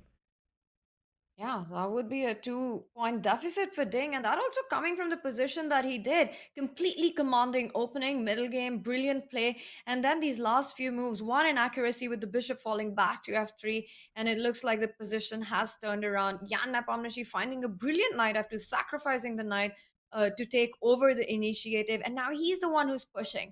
He's the one who's trying to get something out of this game. You're pointing out the line of giving that bishop back. That is a very difficult decision to take. One is you evaluate the last position where black's got these passed pawns, your pawn structure is ruined, your king is absolutely weak, black's pieces are super active. Compare the queen and the rook to white's queen and rook. But if you don't give up the bishop right now, I want to take a look at that. Is that ending lost for white? How difficult is that ending where you're up a bishop, but black has got 3 pawns steamrolling down on the king side? In this position, if Ding Liren decides to not give up that bishop and just fall back with it, how do you evaluate queen takes d7, queen d7, rook d7? Yeah, I think it's dead. I think it's just long-term dead. I'll bring the king to e5 and push my pawns down. You have 0 counterplay. That's the problem. If you had counterplay, it would be a different story. But you have 0 counterplay. You need like 2,000 moves on the king side, on the queen side, to make something happen. You have to bring the king to like b3, and even then, it's anyway nothing. So I think that position is sort of at least it looks sort of slowly but surely lost. I think Ding has to sacrifice the bishop at all cost. And I have to say that, I mean, we should give credit to Jan for knight takes f2, but we should also mention that this was Ding's own doing in this game. He has had so many opportunities. And, I mean, player of his stature, normally at some point he takes one of them. I mean, you cannot, of course, if you keep not grabbing opportunities, at some point this will happen and some kind of tactic will happen. But Ding made so many mistakes in the winning position. He didn't finish it off on the spot with rook d3, rook h3. Then he didn't call him out on the perpetual, which was not a perpetual. I mean, you can miss each one of them, and then finally he allowed knight f2. You can miss each one of them, which is sort of normal. But if you miss all three of them in the same game, then it's not you. So something's off with Ding. He's totally pissed. Also because bishop e4, that's an admission of failure, and you have to then defend at no hope of winning at all. And it's such an awful decision to take on move 40. I'm really fearing for Ding here. And Jan, I know Jan, the more the more the better. So Jan's smelling blood here, and he wants to finish the match of today. Yeah, well, if he wins, that is practically a very difficult situation to come back. And Ding is down to 1 minute and 20 seconds. He still has one more move to make. It's a difficult decision because you now need to go on the defense. You need to give up that bishop to play that endgame with the queen and rook to try and keep it under control. Ding right now has to take that decision. Otherwise, positionally, he would be lost, as you're pointing out. Queen d7 is coming in. Ding, make a move. Down to less than a minute now. One move still remaining, Robert. But as we've been talking about, he might have to play bishop takes e4. It's such a difficult move to play psychologically. He doesn't want to do that, but he will have to if he wants to hold on to this game. And even then, it will not be so clear-cut. So Ding Liren, he is down to 40 seconds for his final move. This is scary territory for him, and he is just so upset with himself. He's thinking about the rook endgame after bishop g2, queen d7, take bishop e4. But that's a horrible rook endgame. I think he has to take on e4. It looks bad. The king is still unsafe there, but you have to do it. I'm afraid he might not take the decision, but he has to. He has to. 20 seconds, and this was exactly the moment in game 7 when he messed it up with that rook d3 move, which he's shaking his head. The game off. He has to make a move. 10 seconds. One more move remains. Bishop g2 is status quo move. Look at him. He's so upset. Whoa! Queen takes b6? This is losing on the spot, right? After queen d7. Queen d7. Queen d7, you're threatening a queen penetration, and as well as the bishop on f3 hangs. Oh my gosh, he did make it to move 40. So, he can breathe, I can breathe, because I got so worried. He made a move with 4 seconds on the clock. And somehow, the evaluation bar doesn't hate White's position. I'm thinking about rook g2 after queen d7, Robert. Oh, counterattack. I need a... g2. Yeah, it looks actually fine. It looks actually fine, doesn't it? Wow, what a move then. If he played that with 4 seconds, but he found a way out. Oh my God, look at that. It looks kind of... Doesn't look bad for White. Maybe queen d7 is queen d7 even the move? It seems like it. The evaluation bar stayed the same. What if I offer a queen trade again? Maybe I'll check your king just to push you to the b file. But now I have the a pawn now. I mean, I was preaching how the a pawn is all... Is the engine happy even without the a pawn? Where's your bishop going? Well, I was thinking, I mean, I can take the queen and then drop it somewhere, but... yeah, it's e2, I guess. Yeah, it's very fast, f4. Yeah, this is scary. Bishop g4. Yeah, my a pawn is not too fast. Well, I can totally understand Ding taking on b6, actually. I think I would have done the same. I would have 100% played the same move, by the way, because I missed rook g2 before. Now, when I have rook g2, of course, I go here, of course. I don't want to suffer there without the bishop. I rather play this position hoping it's fine. Because there's that hope deep inside, right? That you have some winning chances, maybe. And Jan takes with the rook. Doesn't take it with the because queen. It's very hard, guys. It's very hard. It's very hard. This rook g2 business was very hard. So now the position is actually equal again. Now, this rook g2 queen trade was extremely weird, I have to say. Very weird. Jan just takes with the rook, and now we are back to bishop g2, rook b7 draw, right? I think so. This is the one you called out? Yeah, this is the one we might be seeing? Yeah. No, Ding is... at least Ding has, likely salvaged the position somewhat, and draw would not be the end of the world. as I mentioned earlier, I don't think draw is the end of the world for him in this match, especially if he holds the next one with the black pieces. So I think draw would be okay. He just has to now calm down, drink some water, hot water as they do in China, and then just play some good moves. What is this arbiter doing?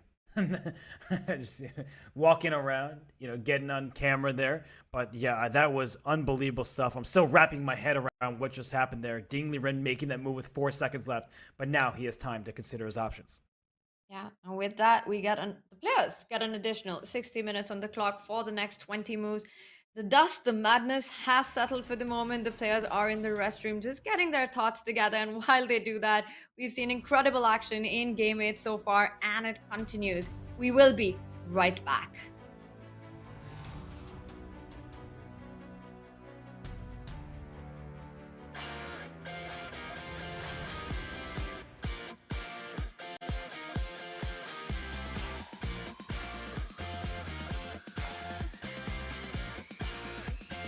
I do recommend Meetup to a lot of my friends that are looking for different things. Wine tasting, movies, book club, meet a lot of new people, a lot of new friends, and it will make you more social.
Ding makes the 40th move with just 4 seconds on the clock. And what a game this has been so far. He had his big chances, and now it is all about keeping things under control for Ding Liren. It has been a topsy-turvy game, and that's exactly Ding's story. Ding's path to the World Championship, Ding's path to Astana is also a topsy-turvy one. Take a look at how Ding made it to the World Championships. Ding Liren's unpredictable path to this year's FIDE World Championship was born from the right combination of good fortune and persistent gameplay. Ding's journey to Kazakhstan almost never got started. Travel restrictions in China prevented him from qualifying for the candidates, the gateway tournament to the World Championship. But when a spot unexpectedly opened up, Ding ground away to earn the vacated seat and punch his ticket to Madrid. His foot in the candidate's door, Ding struggled in the first half of the tournament, failing to earn a win and falling to the eventual winner, Nepomniachtchi. But that's when the magic began. In the second half, Ding began to turn things around, starting with a resounding win over Jan Krzysztof Duda. We have a victory for Ding Liren, and his candidate's chances are not gone at this time. Ding then continued his momentum with back-to-back wins over Richard Rapport and Fabiano Caruana. In his final match of the tournament, Ding squared off with Hikaru Nakamura in a battle for second place. With rumors suggesting Magnus Carlsen might step down as champion, second place at the candidates now had an entirely new meaning. Needing a win, Ding took advantage of a missed opportunity by Hikaru on move 38 and worked steadily from there to secure the victory and second place. The second half of the tournament has been his, 4 wins in 7 games. While his runner-up finish at the candidates was certainly an accomplishment, Ding left Madrid without a seat at the World Championship. That all changed later that summer when Magnus announced he would not be defending his title. With the 5-time champion out of the mix, Ding's second place finish at the candidates suddenly became a golden ticket to Kazakhstan, with the rare opportunity to cement his name amongst the distinguished list of FIDE World Champions. Much like his opponent, Ding chose to skip most of the high-profile classical events over the past few months, and instead selected to immerse himself in his preparation to face Nepomniachtchi. Time will tell if that approach and Ding's string of good luck and competitiveness will earn him the most famous title in classical chess.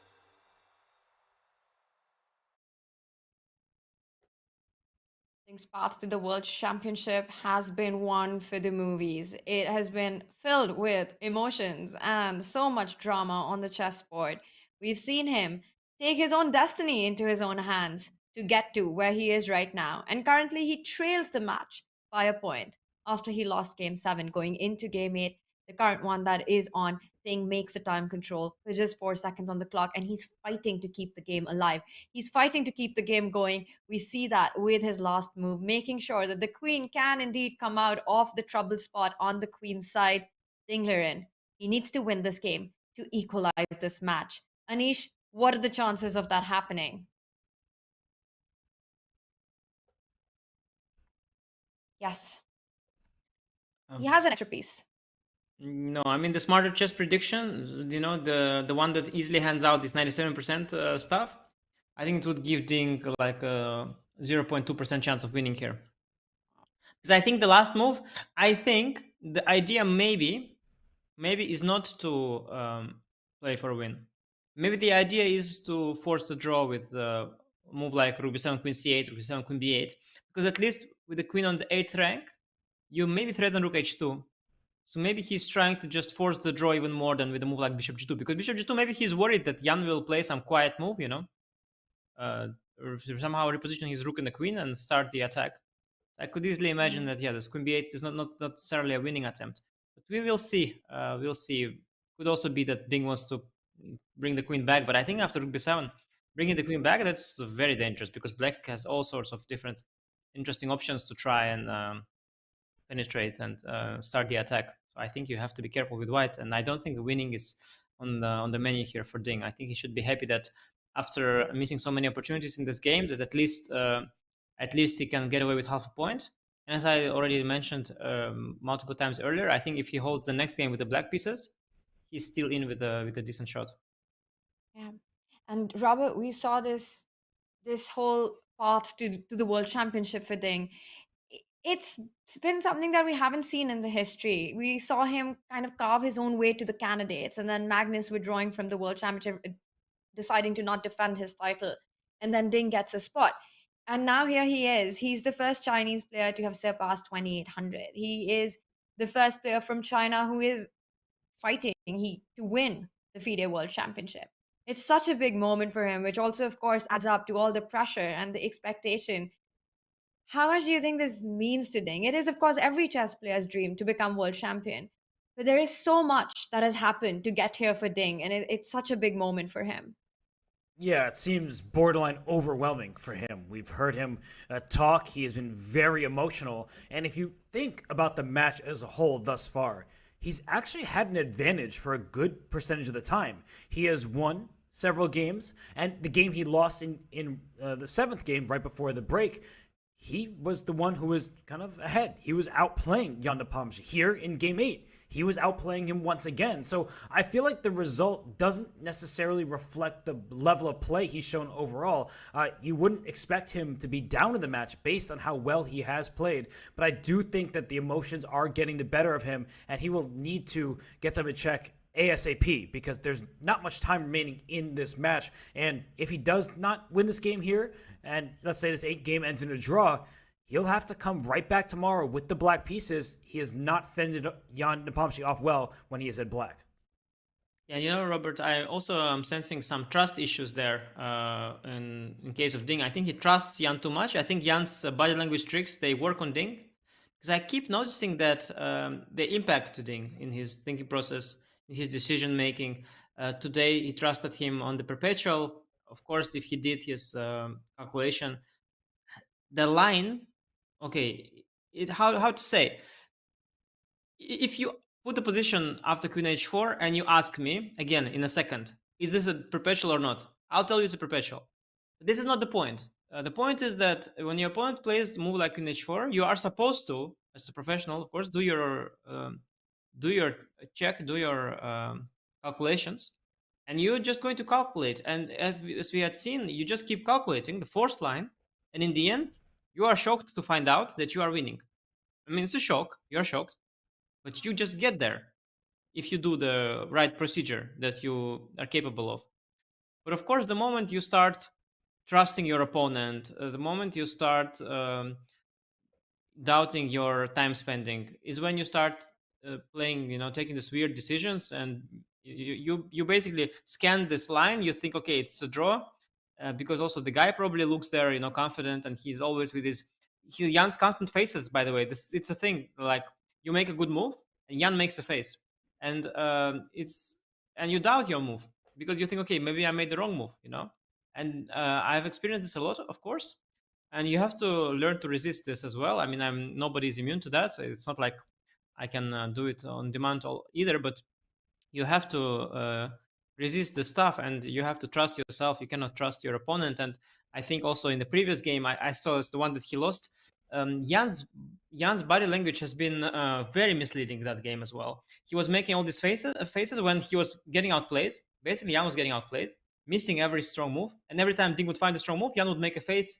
Jan is trying to dominate Ding also psychologically, and when you look at the body language and time spending, Jan basically dominates Ding psychologically, just like I was reading in the books. How Kasparov was slamming the door against Vishy and all that. I see. So if you ask me, because I haven't watched that match, but I suspect it was similar back then when Garry Kasparov was playing Vishy Anand. One of the players is just trying to intimidate the other in a way, and the other one seems to start getting intimidated. Yeah, no, I think it's very real what you're saying. And just going back to that Queen H4 moment, that was Black's 31st move. And if I'm remembering correctly, Ding had about 22 minutes remaining on his clock, and he only spent something like 3 or 4. And that was a very critical moment because, as you said, you calculate it through. Either it's a perpetual or it's not. And I firmly believe, and I don't want to, kind of keep going on about this, but I firmly believe that if Game 7 had not just happened, he really would have spent 10 plus minutes on that turn because he did have the time to calculate it. And we know Ding Liren, when he is at his best, he didn't lose in 100 consecutive classical games. When he's at his best, he's over 2,800, the number 2 rated player in the world. He can beat anybody on the planet, including Magnus Carlsen, which he did in the Sinkfield Cup tie breaks, right? He was able to take him down. So I feel like Ding Liren has been rattled by what happened in Game 7 because that never happens. When do you see someone freeze like that and almost lose on time? It's rare. So I think that for Ding, I mean, he should be kicking himself. The good news is the position he has right now is level. And I don't think that he, at the moment, is probably overly concerned about losing, because if he doesn't want to lose, he can just shuffle his queen back and forth between c8 and b8. But for Ding, he needs to trust himself more. He cannot lose sight of the fact that he is a superstar. He's freaking Ding Liren. I mean, the guy is a beast. We all know that. That goes without question. So I think he shouldn't question himself. And as you said, he should not believe Jan Nepomniachtchi. Like, his mannerisms, his gesticulations, they're in part inact. We've seen this uncharacteristic side of Ding throughout the World Championship match, right? Even in the press conferences, he just seems a little emotional. He has said it himself that he feels the distress of being where he is. That shakiness, you can sense it. And one just wonders if this exact situation, what we saw in this game, was just any other stage, any other match. These two have played against each other so many times. Ding Liren would have probably just done exactly that. Calculated the line to the end, not had those self-doubts, not had that trust on Yan that yes, you're pretending to give me a perpetual, it indeed is a perpetual, but actually seen the line through.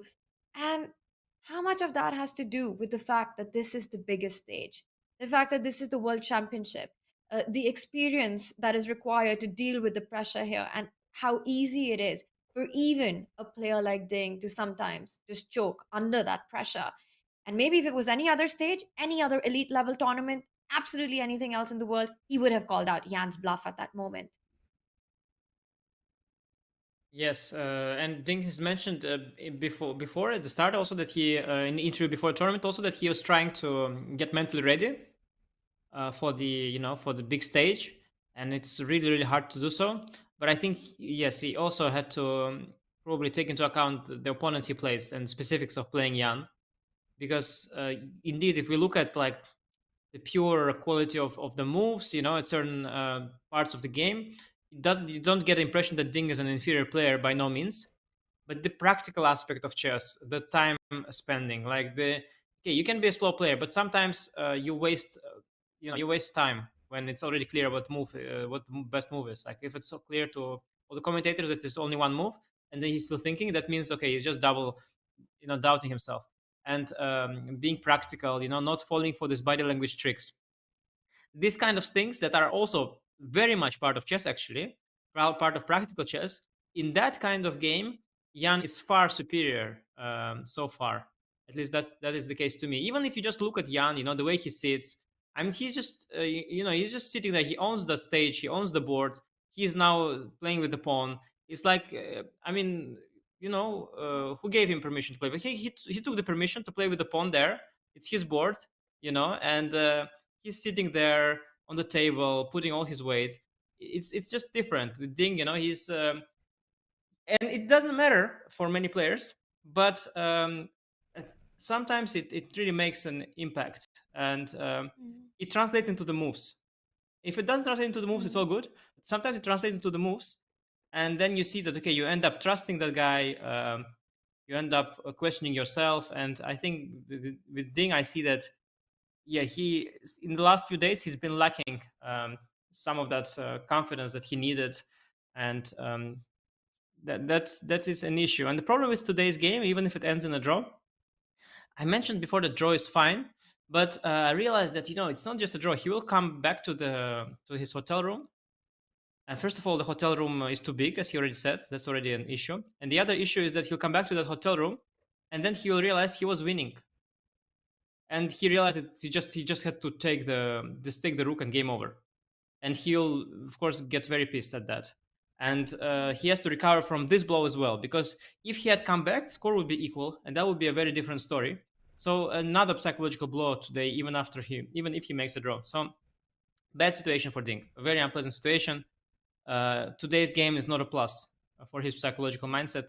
Definitely not a plus. A draw would be okay, I think. It would be neutral, but the way the draw is about to happen, if it will happen, it's just not not positive for Ding. Basically another missed opportunity, and a very upsetting one. So not too optimistic for Ding overall. Yeah. It's definitely been a very big emotional roller coaster for Ding, starting from day one of the World Championship match. Even though that ended in a draw game, we saw him in the press conference and just what he was struggling with. And we've got a question from chat, Anish, from Hampton Champ, and he's asking, what does Ding need to do to get over that mental barrier he seems to have accumulated? Because I think that really is what this is coming down to, what this match is coming down to. As a player, with his strength, I mean, Ding Liren, Jan Nepomniachtchi, just the world's very best players. But there does seem to be this presence that Jan Nepomniachtchi has on the board, this presence that he has in the playing arena, and it just seems to go bigger and bigger by the day, while Ding is really struggling. So, what do you think, with your experience, what is it that Ding needs to do to overcome this psychological aspect of the match? Yeah, I think it's really hard. I'm myself not able to do so, as you can see in many of my tournaments. I've had many good tournaments, but also many where I performed under my level. And once things go wrong, it's really, really hard to steady the ship. And there's only there's a limit to what you can do. I think the point is that you're supposed to try and not let the previous games impact you. So try to show up to the game as if it's round one. But that's easier said than done, because you carry the weight of the entire competition that you have already played, and it's it's a recipe, but it's just really hard to follow. But you gotta try to put it all behind you, and you gotta stick to the process, to just stick doing what you're doing. And for Ding, it has to be just preparing, playing, and calculating, and taking a decision. It's how he always played and how he should play, and then everything should work. But yeah, it's easier said than done. Of course, you have to do it, but somehow it's just not the same. You feel a little bit more pissed. You try to learn lessons from your previous games, which is also like, that is, by the way, such an awful thing that everybody is doing. But it's also, I noticed in my own games, you start drawing conclusions from the games you played. I mean, you've already played, Ding is born in, I think, 1993, I believe. He's 92, actually. He's played chess for decades by now. And learning from one defeat now, I mean, this is ridiculous. He's learned from so many games already. And he's, of course, yes, he played this unfortunate game last time, and now he's trying to speed up, which is also what I do as well in tournaments like that. But yeah, this is ridiculous, because then you start speeding up in the wrong moments, and it only backfires. So yeah, these are all the stuff that, I mean, it's not that I can easily call it out, because I know I do it as well, but I'm not really able to not do it. You know what I mean? These are like, I can sort of tell you all how it happens, how it all goes wrong. But if I knew how to do it right, I would probably be sitting there myself. So it's not so easy. And you see, even the greatest players, they're still not immune to this. I saw once Magnus Carlsen, devastated in Norway chess when he scored a minus score one time. He was just a broken man, world champion, dominating chess for so many years. He was sitting there complaining about his confidence. And I was looking at him thinking, what's wrong with you, man? You just lost a game or two. You're the best player of all time, probably.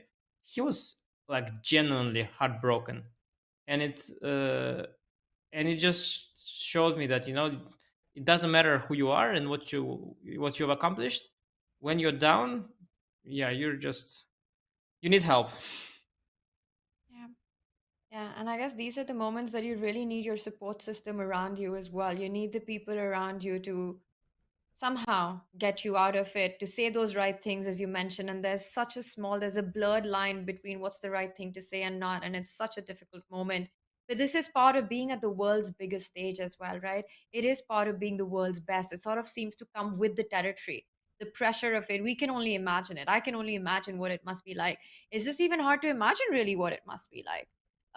And it's, of course, we're seeing the effects that it has. The one thing that I want to ask you about, Anish, while Nepo still has a think about this position, and it's been something that has been sort of staring at us from day one of this World Championship match, especially during the press conferences. Ding has been extremely candid. He's been very emotional. He's been very open about how he's feeling. And yes, that's heartwarming to see as a player, as a viewer, as a chess fan. But it also can come across as a weakness. It can also be something that can, at least for your opponent, be seen as something that can be sometimes maybe used against you. Do you think that Ding is giving too much of himself away during the press conferences? And do you think that it's something that you can just say that you don't want to answer a certain question? Or is it, how do you handle this situation? Because for me, I have never seen in a world championship match players opening up about their feelings, their mind state as much as Ding has.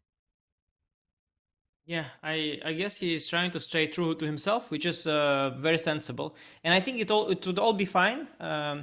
It would all be fine if he would be able to during the games to just show his best self and play the games unaffected, and then he can be honest and. I mean, I don't think the press conference is a problem. I think the fact that he didn't take the rook is the problem. Let me put it this way. I mean, if you take the rook, it's all fine. But it's I mean, it's of course understandable. I can totally describe the thinking process and why he didn't take the rook. He of course briefly calculated it, very briefly, and he thought, let's not waste the time because I will need the time. Oh, Jan, by the way, plays an interesting move. I was also thinking about this queen d6 a lot because we already saw this idea. We saw this idea before, going for this endgame, even with the a pawn on the board. And I was really curious after trade. I was actually the whole time we were talking, I was calculating the queen d6, rook d6, bishop e4 endgame, and it's a fascinating one. I was thinking about that because I'll try to activate my king, but maybe I'll not be able to, and then I'll just lose against the g pawn.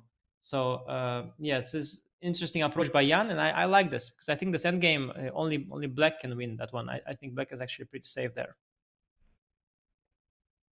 Yeah, that's an interesting idea. But you're down a pawn, but you're saying if anyone has a chance, it's black because the g pawn just seems like such a strong passer in this position, Robert, that you're mentioning. Would you agree in this that despite white has an extra pawn, it's black who can be pushing here? Well, the problem for white is it much of an extra pawn? We each have one unopposed pass pawn, the G pawn for black, the A pawn for white. But the difficulty is you would love to just adjust this pawn over and then white would be completely winning. So I feel like this is the type of position that, you know, if you're Jan Nepomniachtchi, you just bring your king up, try to usher the pawn, but then you have to be worried if somehow you allow the king into b5 and c5 is targeted, that would also be a bit of an issue. So maybe it's not that clear cut in this kind of position. I see the eval bar saying zeros. It said that throughout the game, even in very difficult situations, but I don't think I really want this position from either side. It just would make me a little nervous. I would take black, Robert, any day, because after king a4, I have rook b6. I'm not sure it's so easy. And I was thinking about that. So what I was trying to calculate is if I'm in time to get my king to a8 and pawn to a7. So let's say, yeah, Ding has to trade queens. He does. So let's say king b3, I go g5, king a4, I go rook b6. What do you play? I was wondering if I should release my rook or not, but wasn't sure. Yeah, let's say you play rook. Yeah, let's say king a5, rook b1. Let's say. Okay, you want to go active? I don't know. Yeah, I don't know where. But let's say b1 was most natural to me, and let's say king f5, rook e8, g4, g3. Yes, rook g8, king f4, a5, king f3, king a7, g2, a7. This is what I was calculating. King f2, king a8. Oh, sorry, I can give checks with rook also. But let's say king a8, g1, rook g1, king g1, a7. This is the position I was thinking about. And this is a draw. This is like a study. You just created a study on the board, Anish. Yeah, I think Ding is going for it. I think she's just a draw probably, yeah. No, but what I want to say is that it looked dangerous for white because black, of course, was never risking it throughout the entire line. But I guess it's just a forced draw because I don't see how white can go wrong here. It's just all forced moves. Because if you play a4, if you get a5, king a4, you're happy. But you should be aware that after like rook a6, you're not stuck, you know, forever. Because imagine I have rook on a5, let's say, against the king on b3, and you can do nothing. You cannot touch me with white, so you'll have to defend. You have to defend against the g pawn alone. So yeah, this king to a4 and then king to a5 and then going all the way down and using this stalemate idea is probably the way to draw here for Ding. And if this was to end in a draw in this line that you're saying, yes, Ding had his chances, but it's not an absolute disaster for the match, right? We had this smarter chess prediction earlier on, which did say that it would, I don't remember what the exact number was, but it was 80% and higher if this game ends in a draw, 86.7, as yeah. As Yan being a favorite to win the match. But Ding still has some whites coming up, and it's still just a 1-game lead. And we've seen so many decisive games that it's still a match wide open, Robert. Yeah, but the problem is, right, so Ding Liren has proven he can get an advantage with the black pieces. He did that in Game 7. He played the French defense. He was executing well until he froze. So for Ding, he knows that he can do well with black, but for Yan, it might be time to just park the bus. You just say, I'll have the white pieces, I'll play something calm. If Ding makes a draw, so be it. He doesn't need to take risks at this point in time. Yes, Ding Liren will get the white pieces again, but the number of games remaining is shrinking. There aren't that many games left in this match. Ding Liren is certainly capable of winning at least one of them, but I think Yan, as he did in the candidates, he knows when he has the lead, he can sometimes just sail to the finish line and not take any unnecessary risks. Yeah, Yan is getting better. The better the situation, the better Yan gets, and the worse the situation, the worse Yan gets. And that, I think, holds true within games and within tournaments as well. So if you notice, the better Jan's position, like the faster and stronger he plays. And also his tournaments, like they go like, once they go good, they get even better. And the same in reverse. So once he has a bad position, it usually escalates very fast as well in the other direction. And also when his tournaments go bad, like the ultimate demonstration of like Jan's worst event I've ever seen was Speed Chess Championship match against Maxim Vachilagraf not too long ago, the previous one. And that match was really spectacular. Like at some point, Jan started to get tilted, and the games, they were just like, he just couldn't play at all. He didn't want to play at all, and he just threw all the games. And at some point, he almost started losing them on purpose. So also because he didn't like the fact that he has to keep playing the match after he was already lost pretty much. So yeah, he really hates being in a bad situation. But when he's doing well, he's really excelling. Like we saw the candidates tournament. Remember how he just crushed the field, and every win made him stronger. And he dominated the field where each player is a very formidable player, like Ding, Fabi, Alireza. You don't report these players. You don't really dominate them usually, but he just dominated the entire event. So Jan is really looking good, and now that he smells blood, he smells the victory. In this competition, in this match, I think the chances are high that he will start playing better and better. And Ding, he has more and more psychological traumas, to shake off. There was that game where he froze. There's now this game where he didn't take the win, this fake perpetual. So all these, they accumulate, all the negative feelings, negative thoughts, and I think it's really hard to come back from that. But Ding is a special player, and he's capable, of course, of anything. Ding is like the opposite of that in that way. We've seen him often start slow, have these slow starts at tournaments, at big events, and then he really seems to find his rhythm and cover up and finish right at the top in the second half, or often going late into the event.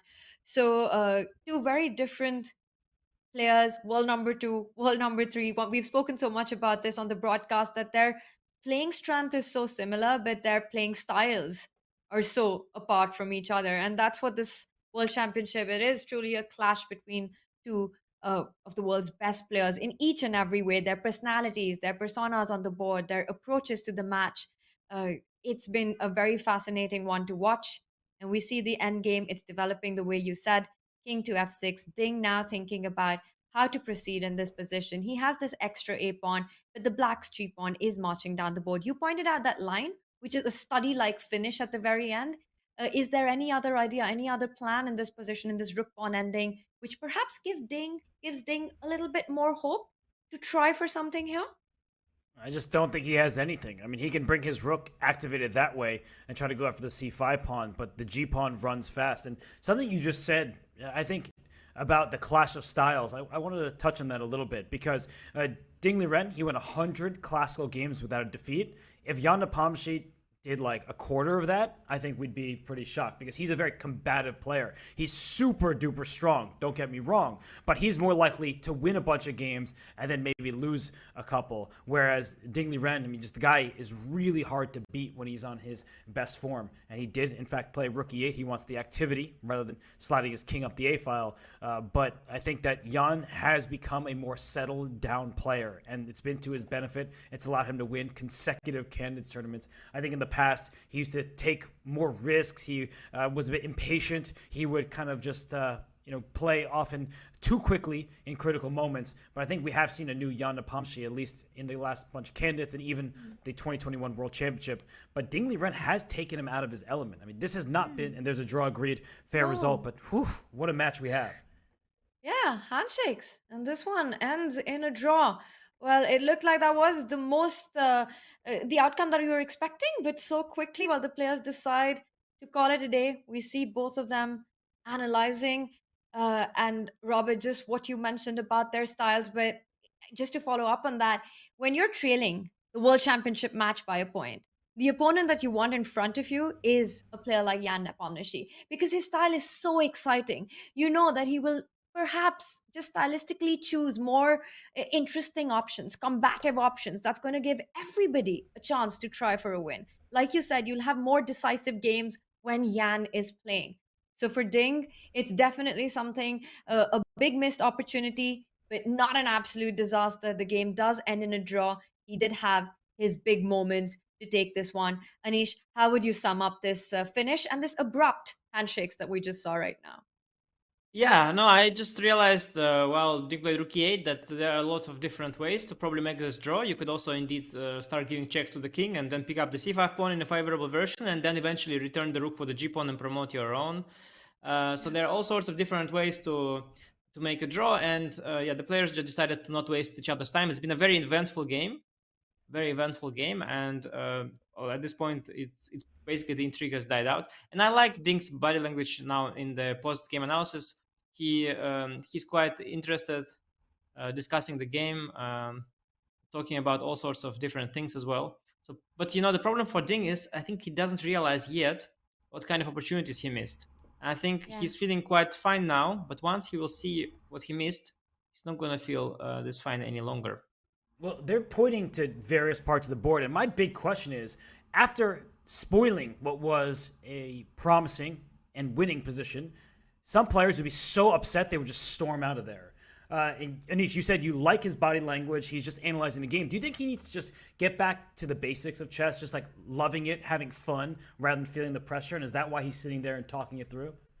I think he's loving it. I think he's basically he just didn't realize the opportunities he missed, which is understandable. He missed these moves, so he hasn't seen them yet. And Jan also hasn't told him about it yet, probably. So he's just thinking, okay, I had some chances probably, but okay, was at some point I was already worried I'll maybe lose. So then okay, draw, whatever.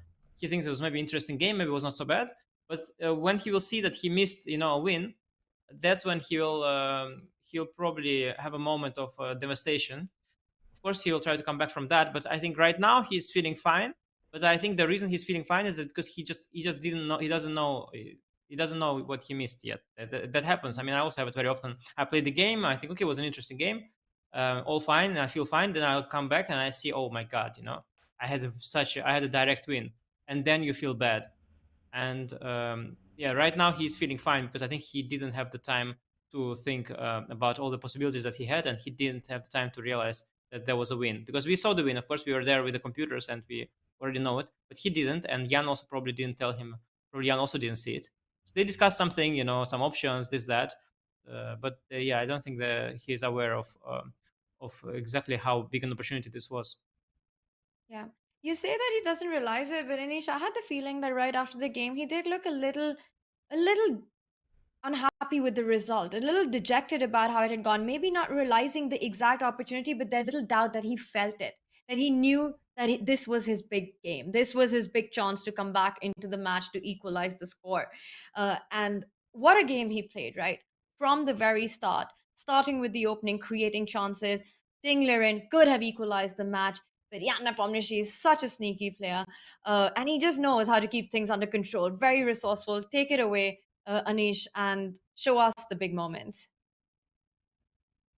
Yes, I will indeed show that. So e3 and a3, this idea of Fabiano Caruana was employed, and the idea of rook a2 followed by e4 and this bishop sacrifice. It seems that many players were familiar with it. Also, Jan Nepomniachtchi. I think what we expect is that Jan has probably mixed something up because he probably wanted to take on d4 first.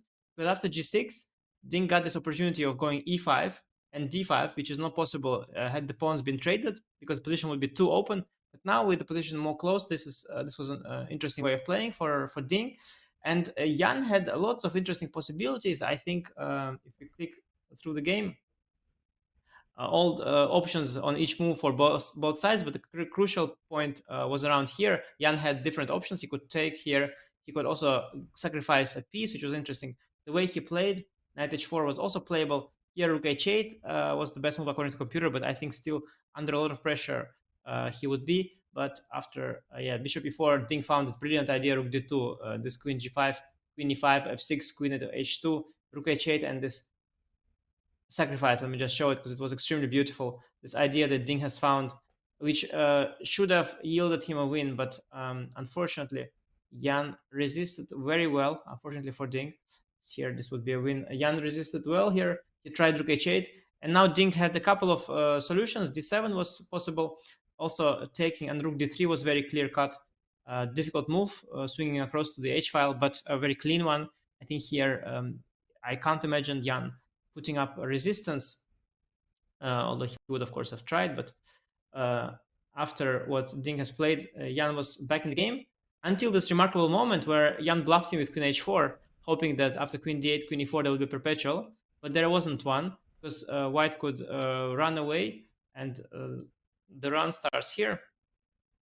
You just run forward, and here queen f1, king d2 is relatively easy, but after queen d1 you have to play king to e4, not rook to d2, and down this line white is indeed winning.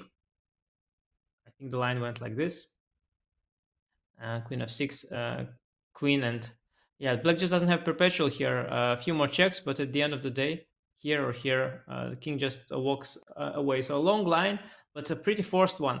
But somehow Ding trusted Jan, and then the game continued, and it was never easy any longer.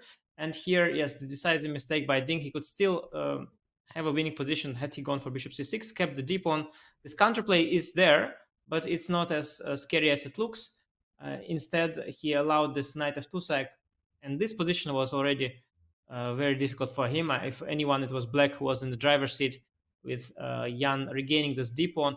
And the problem is that this bishop is so miserable, and even in this position, you could see in the end that white's pawns are useless for now, and this bishop is so miserable it just sacrificed itself for the pawn, for 2 pawns, because on g2 it's staring into these pawns, and eventually black would bring the king to the center, push all these pawns down the board, and then finally he would need to only protect this pawn and push f4, f3, and just finish it off.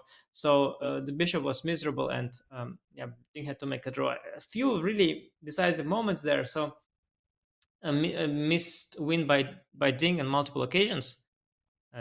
Definitely something he'll be kicking himself for today, because a huge opportunity missed, given also the score and the match situation. It was just so important today to come back, and big disappointment for Ding Liren for sure. Yeah, and we see Robert in Astana. They are getting ready for the press conference. Jan Nepomniachtchi has taken his place. He will be joined by Ding Liren soon. It was such a thrilling game, so many chances, and also resourceful play by Jan there at the end, especially that knight sacrifice. And it's also painful, right? When you come with this amazing opening preparation and it works to perfection. It wasn't an opening that we were expecting, this e3 idea, and it seems like you've done everything right. You get so close to converting that into a full point, Robert, and then it just slips from your hand. And that can be really frustrating to get over, knowing that you start with black the next day. Yeah, he's going to have to find it within himself to combat Jan Nepomniachtchi tomorrow. When Jan has had the white pieces, he's been scoring dubs. So for Ding Liren, after a very heartbreaking round here, his press conference not going to be particularly fun for many different reasons right now. So I think that for Ding Liren, it's just not going to be pleasant to rest this evening. I don't know how he's going to sleep. It's going to be a challenging night ahead because this game did not go the way it should have based on how he started it. On the topic of press conference, we've seen Ding discuss so much about his opening approach and talk about how what his preparation entailed for the day. And as a player, I just still feel that Ding often is so candid about his expressions, and it's just sometimes he gives away a little too much. It's amazing to watch it, but at this stage, at the World Championship, we've seen Jan Nepomniachtchi, the way he handles questions, and just how professionally he keeps his answers. He's never emotional. He's always almost seeming dismissive. He's got this sense of confidence about him. And I feel like that's an important part that Ding needs to find in himself as well going forward. You see, we're almost ready. Anish, big opportunity missed by Ding to equalize the match. He starts with the black pieces. What do you think is the positive takeaway for Ding in this one? You have to think really hard about what the positive takeaway would be. I mean, at some point he was probably already on the worst side of things, so it could have gotten even worse, especially as he was there in time trouble here, thinking about the possibilities all looking pretty bad. And queen b6, queen d7 was an opportunity after rook g2. Robert pointed out this queen d3, queen d6 option, where the endgame would be even more dangerous than it happened in the game. So it could have gone even worse. That's the positive. The other positive is that the score is only one down, so he just needs one more win. I mean, the equal score at the end would be fine. The tiebreak is more than welcome at this point. So it's so limited, and he could also definitely see that he keeps getting chances. Jan keeps giving him chances. Ding's opening experiments, they keep giving him decent positions where he gets opportunities. So if he manages to play well the upcoming games, I think it's sort of still in his hands. Although, yeah, in chess, when you are 1 point down and in a match like that, you know that, in chess, the position that you start with is always equal. So it doesn't quite feel like it's in your own hands anymore. So no, not thrilled for Ding, but okay, it's early to say. And even the smart chess predictions that we had, which said that Ding's chances are 86% that Jan wins after this draw. I think still okay. You take those 14%. Not so bad, more than 1 in 10 to become a world champion. Could be worse. Maybe just go for it. Yeah, no, it certainly could be worse. But the press conference is delayed a bit. And while we wait for Ding Liren to find his chair, we just do want to say we've seen everyone talk about it in chat. We've seen it on social media. The conversation about preparation, whether that was Ding's that was released, he will answer those questions in the press conference. But I think as he's walking up now, just the fact that he has to answer them will not be fun, in addition to spoiling the game. So Ding Liren about to sit down, and I hope this interview gets underway in the near future. Yeah, we see that Ding is joining the press conference in Astana. So we're going to head over to the players and hear their reactions on this thrilling Game 8.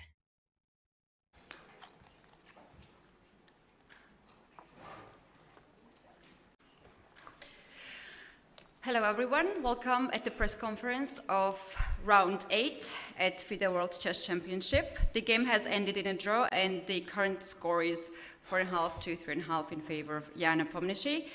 I'm starting with the questions and then the floor will go to a press. My first question to Jan, if you can please take us through the most critical moments of the game today. Yes, so the line that occurred in the game is, I guess, one of the very, very topical lines nowadays in Nimzo. So as artificial as this rook a2 looks, it's somehow, I think, it's top and giant choice in certain positions. So I was more or less aware of all this piece sacrifice. At least I knew that after g6 black is fine. But e5, I would say, was sort of a surprise for me. So I thought, like, well, I was choosing between queen f4 and capturing on e5. So I went for the principal line, as it seemed. And then it was like pretty much forced, I guess, yeah, like this knight e4, queen d8 and something.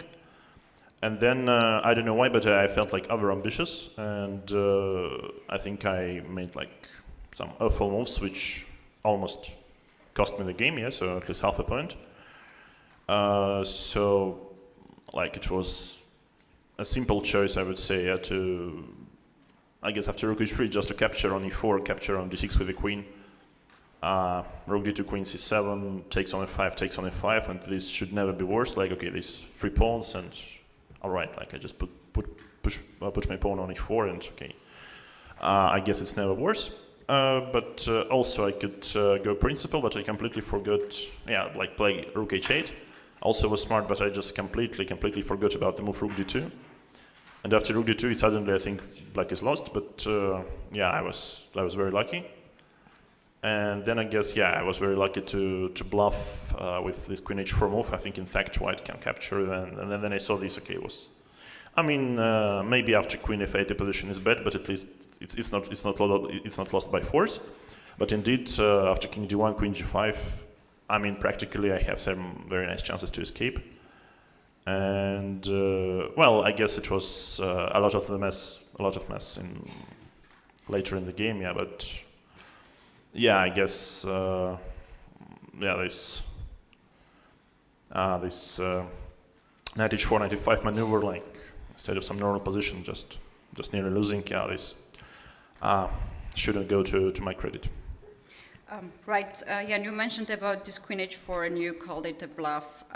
So you surely knew that it was just lost position if Ding would capture the rook on d8. Well, when I played, I thought it's like I'm very smart, but then I found out that the king escapes in some tricky way, yeah, like this, like rook, queen e4, rook e2, queen b1, king d2, queen b2, king d3, queen b1, rook c2. And here queen d1, I thought it's a draw, but no, it's king e4 here, queen c2, bishop d3, which was very hard to spot from distance. And here, yeah, maybe I can go still for something like knight g3 check, but yeah, I guess it's over. Yeah, so yeah, that was a very lucky moment. Thank you very much. Ding, I would like to ask the question about this moment too, when Jan played queen to h4. Obviously, you were considered to take the rook on d8, but then in the end you decided not to. Can you please tell us what was the reason why you decided so? Well, I briefly checked the line, but I just stopped. I think at maybe queen e1, queen b1, rook c2, I didn't calculate any further. So I just stopped there, maybe because my time is not so much, considering yesterday's lost, so I want to play quickly in time trouble. But it's another story. Right, so you mean that the time was a factor today in this game, that you did not capture, for instance, at this moment the rook? Yeah, I guess so. Right, and to talk about the time, have you got some advice from your team how to deal with the time situation? Because today there was a moment when you made the move last seconds, or perhaps do you think maybe this happens that you have less time on the clock because of the lack of practice in OTB tournaments? Of course, the best way is to play as quickly and as good as possible, but you know, the position after the opening is very, very unclear, and there are so many options for me, so I have to figure out which was the best way to continue, and it cost me a lot of time. And I think the time spent during the first half of the game was needed, because I guess I played some good moves. Maybe not the best, but at least I was not worse. It's just because I didn't cover the advantage when I have the chance. Thank you. Jan, have you considered to, before you captured the bishop on g5, have you considered also c takes d4 move? Actually, I think both moves are in the files, but in my lines. But I mean, I just thought that any move should be good, but I thought it's pretty much forced. So when I come to my room, okay, I'll check if I missed something. I mean, mix it up, but I guess this is just another weird engine line. Yeah, so it's fun to analyze, yeah, but it turned out to be not so fun to play, yeah. Okay.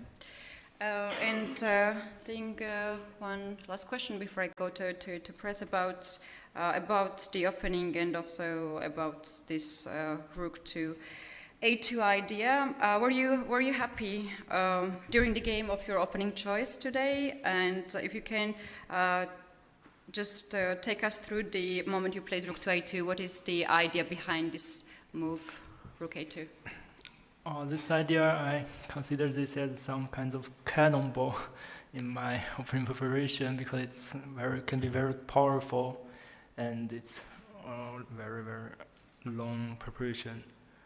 A very deep idea behind this. So yeah, today just very pity. Yes. It could be a very good game, but it doesn't happen. Okay, thank you for answering the questions. Now it's time for the press. Please, Mike, go ahead. Mike Klein with chess.com. My question is for Grandmaster Ding Liren. I suspect you might know this is coming. Some people online have found games played on Lichess that match very closely with some games played here. What is your reaction to this rumor? I don't know which game you refer. Were any training games played online that you can remember that resemble games played here at the World Championship? I don't know. Okay. All right. I'll go to Leoncho, but I might come back later. Okay, thank you, Mike. Leoncho, please. Leoncho Garcia from El País. I have a question for each one. For Ian, why did you choose to accept such a sharp variation when you had, let's say, solid alternatives in the opening? And for Liren, how do you feel about missing winning moves? Yeah, I guess I'll start. So thank you for the question. I think it's very principled line, this E3 A3 Nimzo, and once again it's pretty much on the radar for a lot of players. So it's not really. I mean, it might look sharp, but as long as you have an idea what to do, you can navigate. And I think until I felt over ambitious for some reason, I did it quite nice. But yeah, there is a price, obviously. Yes, so one inaccurate move and you can lose. But I guess such is chess. Yeah. Thank you. Thank you. Ding. Would you like to repeat the question, maybe? I remember. Yeah, of course, missed so much wins, at least 2 wins, or maybe even more. It feels very bad. Also, very tired after a long game. But still, there are 6 games. I have 3 white pieces, so anything can happen. Thank you. Thank you very much. Next question, please. Вопрос к Яну Непомнящему. Ян, вот когда ладья 2, когда фигура вышла на g5, да, то есть белые достаточно агрессивно играют, у вас было ощущение, что вот эта домашняя заготовка, и вы вот, что называется, попались, или вы сохраняли хладнокровие, и просто вам было интересно, что называется, заодно исследовать позицию, посмотреть анализ оппонента, может быть? We would like to hear the translation. So, when you played with the rook, the whites, did you feel the whites were playing aggressively and taking into account, the moves you made? Just were you curious just to try out your opponent's stance, your opponent's position? No. для меня самостоятельная игра началась позже, да, так что ладья 2 эту идею я знал. Ну, думаю, что ее многие знают, я бы так сказал, что это, ну, это выглядит интересно, да, но, как я уже говорил, у многих, что называется, это записано. Вот, я, по-моему, после Е5 я не был уверен, как реагировать уже, но там, ну, с другой стороны, мне кажется, я довольно принципиально ответил. Очень сложная партия, ну, опять, в принципе, логично было бы, если бы она завершилась чуть-чуть иначе, но так, конечно, да, очень повезло. Okay. When I made this rook a2 move, I knew what I was doing, and I'm sure it was many other people were aware of this move. And I know this option looked and does look interesting. So after that move, e5, I just didn't know how it would be responded to. And of course, the game, it's been a very complex, a very challenging game, and I wouldn't have been surprised if it had changed, if it had ended otherwise. So it was lucky that it ended like this. Thank you very much. Next question, please. Mike Klein with chess.com. Grandmaster Ding Liren, I have to ask one follow-up. Today is the only day there was a delay in the press conference. I believe you met with your team after the game. Can you please let us know why you met with your team before coming to the press conference? Well, I analyzed this game a little bit, and my seconds show me there's a very simple way to win with rook d3 instead of d7. So I would regret it. So the entire meeting was about actual chess moves, is that right? Yeah. Thank you. Thank you very much. Do we have more questions from press? You have one more? Okay. I would like to ask Grandmaster Jan Nepomniachtchi a question. On the broadcast, Anish Giri said that you are dominating Ding psychologically. Do you agree with that? I think Anish knows it better. Yeah. I have no idea what to say.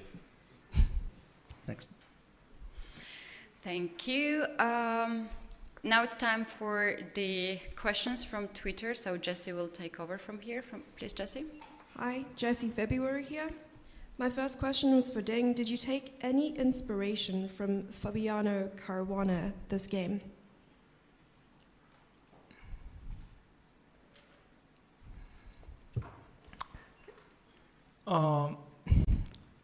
Yeah, I know it was his opening style to play something very sharp and to attack with at any cost. Yeah, sometimes it was this kind of preparation that his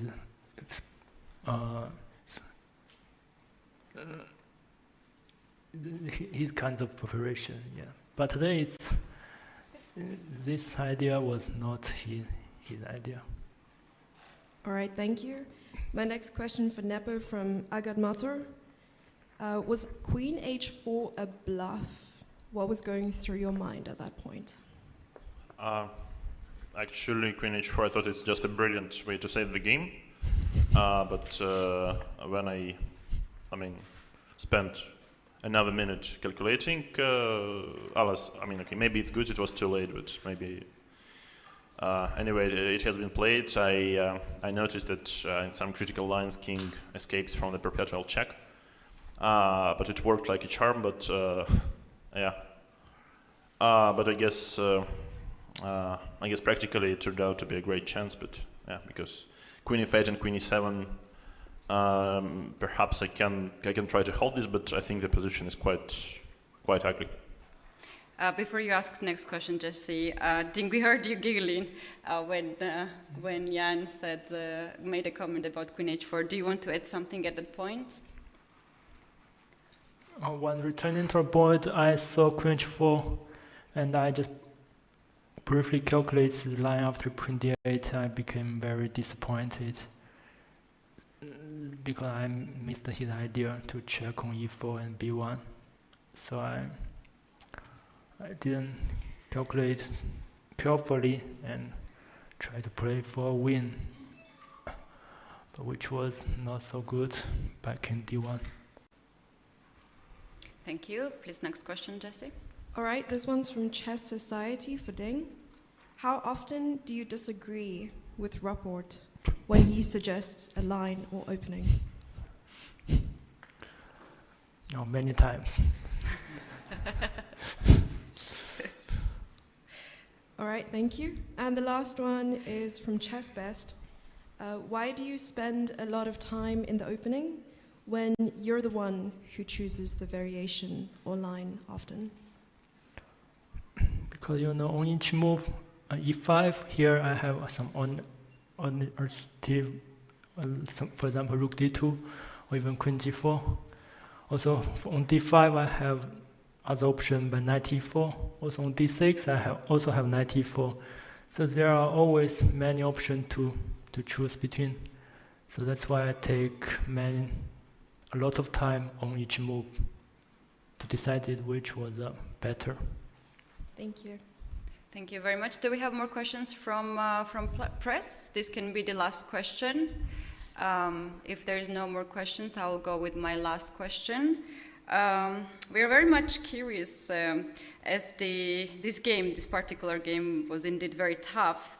What do you usually do right after the time control? How you are staying focused, and also how do you release the stress a little bit? Let's go, Jan, with you first. I'm trying to take a deep breath, and see, evaluate what happened in time scramble. So it was no real time scramble today, but the pressure was real, and I guess this knight f2 move was missed by my opponent. But at some point I was even very optimistic about my position. Yeah, after I found this knight f2. But then, yeah, by the way, it was I wouldn't call this luck, yeah, but it was very nice for white that after queen takes b6, queen takes d7 doesn't work because of rook g2, yeah, and there is this trick with bishop h5 going to the pawn endgame. Yeah, but yeah. Mm-hmm. There was another moment too, when you played move e5. There was also a possibility to sacrifice the piece with knight to d4. Have you considered that one? Yeah, I checked it, but I didn't feel it's too necessary. But I guess it was a problem that queen e5 comes with a check now, or it's not important. It was a possibility. Yeah, good to know. Okay. All right, the last question to Ding, the same question. What do you usually do right after the time control?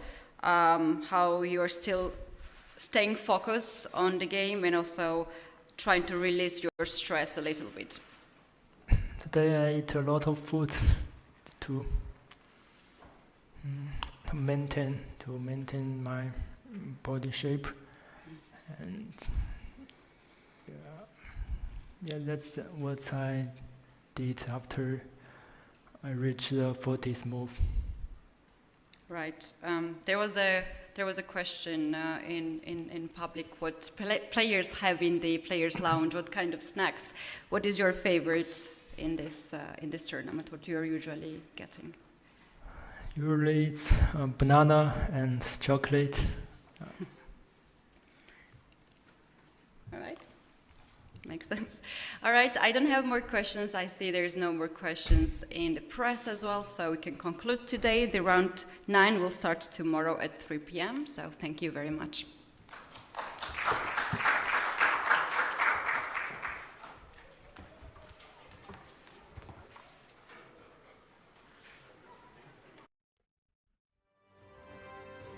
The result was a peaceful one, but the game was anything but. So many chances there, and we could see in the press conference visibly disappointed Ding with the way things have turned out. And that means game 8 comes to an end with Jan Nepomniachtchi still leading by a 1-point margin as the second half of the World Championship continues. It could have gone either way, and Ding Liren was so close to equalizing this match.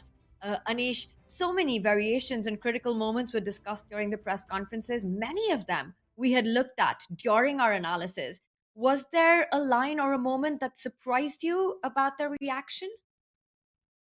Yeah, from the lines they're talking about, Jan mentioned one line we didn't look at. I think that line he mentioned, it I checked afterwards, it involved a miscalculation as well. So I think, well, nothing particular. I was interested to hear that Jan actually found that perpetual wasn't working.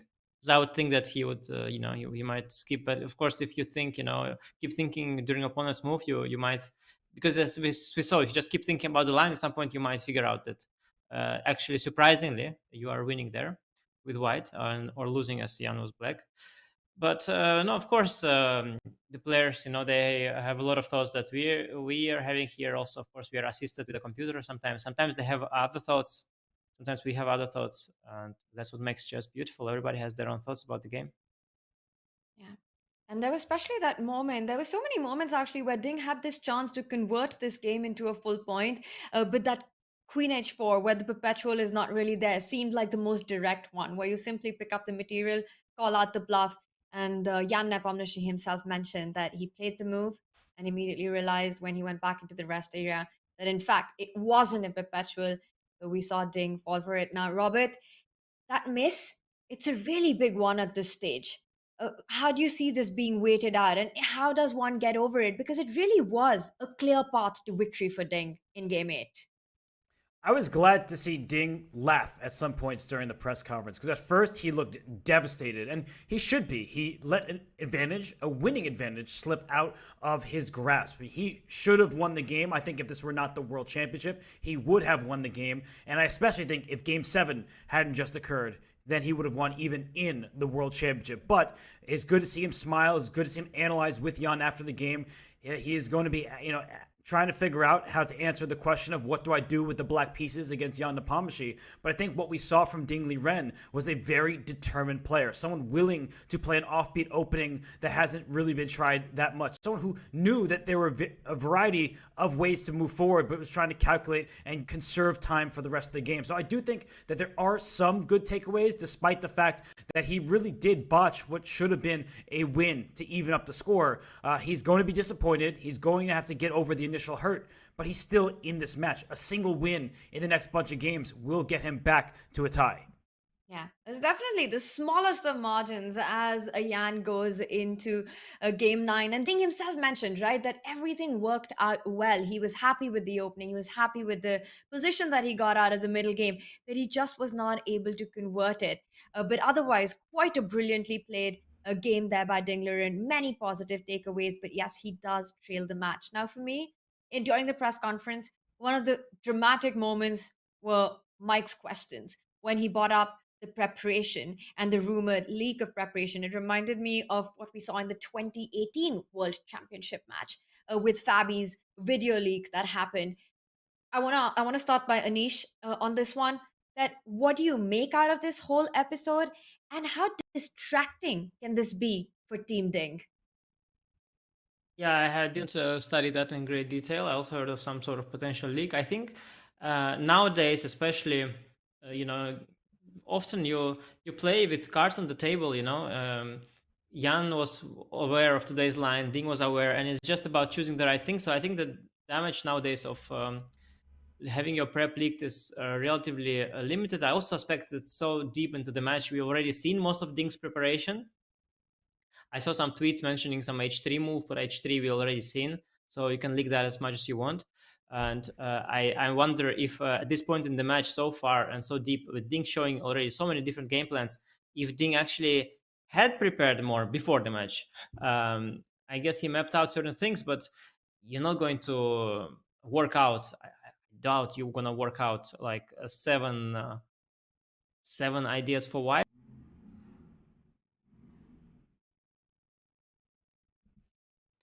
That you would do that. So I don't know how much damage it is, even if it's something real leaked, but it could also be a certain coincidence. I haven't studied the details, to be honest. I'll have to see and make my judgment on that. But it was in any case good to see Ding not too disturbed today. I think he gave very good replies. He pushed back on all the people that tried to bully him today in the press conference. He pushed back on all the speculations. He calmly replied to what he missed, why he missed, how he feels, and he said, there's 6 games to go, and I like the mindset. And indeed, one thing I recognize, because I was thinking about how devastated he is and all that. One thing I recognize is that when you actually are in the middle of a competition and you are still in the running, as long as you got that chance, you still have that fighting mindset. And I think Ding preserves that. He knows that, okay, things not going well, but the most important thing is that he's still in it. If the tournament is over, okay, you can cry. It's all good. You can cry. You can, but as long as you're still in it, as long as you still have a shot, and he has quite a shot with many white games left, as he points out. I think his mindset is perfect. Tomorrow will be a tough game because he's playing with the black pieces. He's got a little bit of a 1e4 issue. Jan's already ready for a Marshall since the previous game because Ding has dodged it with the French. Jan will be ready for the French as well. So Ding has to come up with the game plan, and he has not much time. So tomorrow will be a tough one. If he survives that, then there is still a good shot in the remaining games. And the word you just used, survive, I think is very important because we heard from Ding's own words that he says, I have a few more games with the white pieces remaining. He doesn't seem to want to take risks with black just based on his language, what he said in the presser. So I think that for Ding Liren, the match is not over. He still has plenty of opportunity left. And about the potential leak, we don't know if... we've been commentating this whole time. We have not been able to confirm anything, but I will say that I think what Anish said rings true, that most of the surprises we've seen, they might have already been played, and you can dig up H3 games. He's not going to try that again. He lost that game. It wasn't very impressive opening to boot. So I think that unless there was some crazy sacrificial variation that was the game that was sealed, if you need to win, play this. I just think that it's just one of those conversations that will be a talking point. It will be uncomfortable for Team Ding, but they will have to do their work because sometimes your opponents play openings that you didn't expect, like Carlsen against Caruana, playing the Rosalimo every single game. They probably had to work on the fly too, just to come up with new ideas against the Sicilian. So I think Team Ding, with Richard Report leading the way as the main trainer, I think they'll be okay. But I think that Ding Liren, is good to see him happier than I would have expected at the press conference. It was good to see him smile. It was good to see him analyze. And maybe he's just taking it one move at a time. And for his team's sake, for his sake, hopefully they believe he can bounce back. Yes, and I'm sure that's exactly what Ding fans are also hoping for. We've seen him do that in this World Championship match twice. He currently trails with the smallest of margins, just a point. And once again, the feeling is that when you're in that situation and you're playing a player like Jan with the style of Nepomniachtchi, you know that the chances will come. You know that there will be positions where anything can happen. And that's exactly what we as fans, as well as commentators, chess lovers want to see. The action that's coming up. Ding Liren will get his chances to make a comeback in this match. Jan Nepomniachtchi looks and is being an absolute beast on the board, but Ding Liren, a brilliant game so far, did not go his way. Robert, how important is it, the fact that he's playing a player with Jan's style? Let's say if we talk about these different chess styles, there's players like Wesley, for example. You're trailing Wesley, you know how difficult it will be. You know that he's going to shut down any complications. But when you're playing against a player with such a dynamic style, you know that chances will come. And that's definitely something for Ding to take solace from. Yeah, although I do think sometimes players get mislabeled or we remember their early games. I think Hikaru is a player who they always say he's this attacking player, always super aggressive. Most of his opening repertoire is actually quite solid these days. So I think that sometimes we think of how they were in their youth and their up-and-coming stages. Jan Nepomniachtchi, he always has been a player willing to take risk to fight. But if we look at the last bunch of candidates tournaments and the World Championship in 2021, he's actually stabilized his repertoire a lot. He was playing the Petrov rather than sharp Sicilian. So I do think that Jan, when he has the lead, he will try as best he can to be solid. When he has the white pieces, he's not going to be playing risky lines. But we saw that French game in Game 7. That wasn't risky, but Ding Liren was outplaying him. So it's possible that Ding will be able to score a victory with the black pieces. But I think at this stage, this late into the match, Jan Nepomniachtchi, he's not trying to take risks if he can avoid it. Well, we are looking forward to all the action that's coming up. Ding needs to win a game to equalize the match. The finish line is indeed in sight. This is our upcoming match schedule. We've got a game tomorrow, game 9, that will be with Jan starting with the white pieces. Ding will be playing with black. And in this match so far, we have seen Ding a little shaky with the black piece, especially at the start of the match. With the king's pawn opening, he hasn't been really able to neutralize Jan's 1e4 with e5. We saw him employ the French. But is that something that we expect to be a one-game opening? What are the opening expectations from Ding with black to try to neutralize Jan tomorrow, Anish? Yeah, tough call. I think there is a chance for a repeat of the French as well. There is a chance for the Marshall, though you'd think that's the least likely. I guess the more likely is another surprise. But anything is possible at this point. Yeah, I basically, it's one or the other really. And Jan, he's got to be ready for all three scenarios. And whatever it is Ding plays, well, Jan will try to not indeed to take too many risks, but sometimes, without even taking risks, things just spiral out of control. And when these two combative players, so tactically gifted and such fighting mindset by both these players, things just spiral out of control very often. And who knows, we might see another exciting game tomorrow. And I'm going to also, look forward to tomorrow, because tomorrow I can finally watch the commentary of my favorite commentator, Robert Hess and Tanya Sachdev, but also Fabiana Caruana. And I think, that's going to be quite a team for me to follow. Wow, yeah. Anish, that's getting us a bit emotional. I know chat's going to miss you so much. You have been so incredible just breaking down this action and calling out the moves and just explaining this chess that we're seeing, which honestly is at God level. It's just a different level, a different league of moves that we're seeing. And having you around has been fantastic. And I'm just going to ask you one time before you leave us as a commentator, as being one of the very best players in the world, as a chess player, what has this tournament, if you can just sum up what this tournament has been so far? Wow, yeah, I don't think there is a word in the English language that they can describe this kind of event. Certainly not a word that I know. No, it was a great show so far, and today we're so close to see the predictable. Finally, the predictable 1-0 after so many 1-0s, and yet we were once again surprised. Always expect the unexpected in this match so far. And, I have a feeling the story is not over yet. The plot is still not done. There are going to be a couple of twists left. And so far, every game has been a twist in the plot. And so I don't see any reasons why, just because I stopped commentating, why suddenly the match will slow down. I think still a lot to uncover. For example, a likely scenario is Ding losing to tomorrow, yet coming back with 2 wins in the end. I mean, that could also be something, right? So still lots of unexpected action possible with enough games to go. Still 6 games to be played. That is plenty of chess ahead. Some hot takes there. Anish, we want to have you with us in the commentary, but can we expect some explosive tweets by you while you're gone?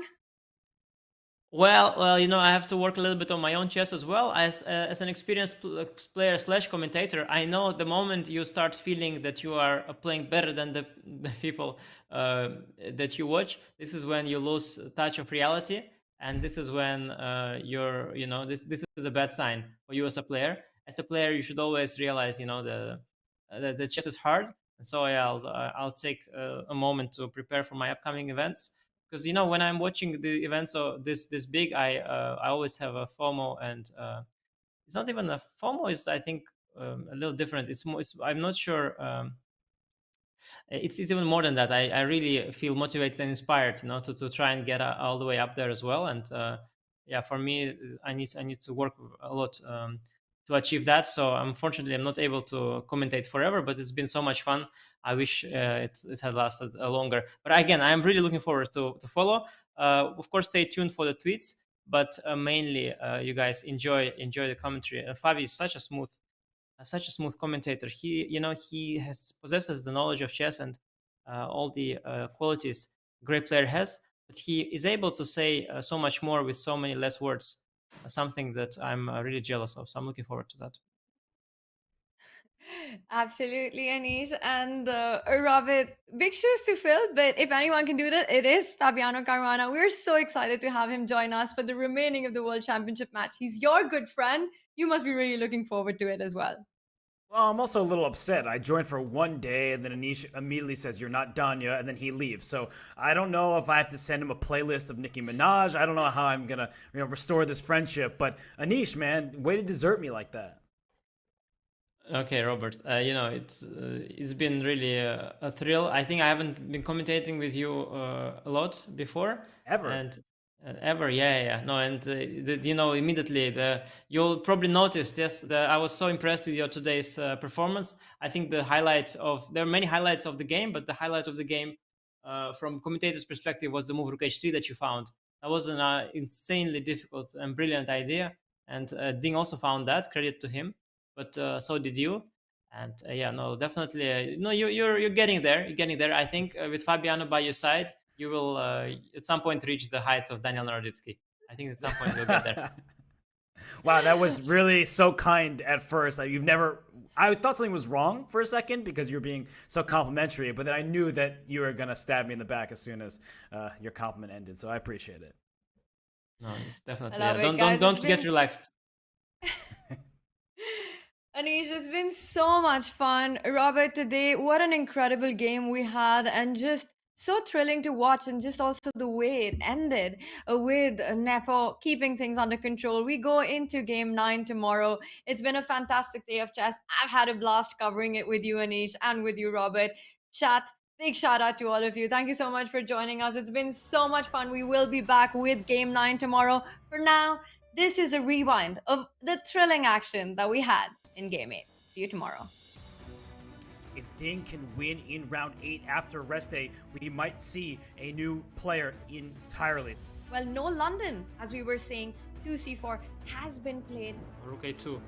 Such a nice move. Such a nice move to make always. Such a nice move to make. The rook will swing across the second rank before developing any of the bishops. So aesthetically pleasing. That's pretty much a new territory for Jan, and I love it. Okay, he can afford to think now. It's okay, he has an hour. He can do this. I'm getting a little bit worried for him. I'm getting bad vibes. Whoa. Wait. He just took panic. He panicked. Wait. I told you I didn't like the position. He thought he's already lost. I told you. And yeah, but what about this? Take twice. Oh my gosh.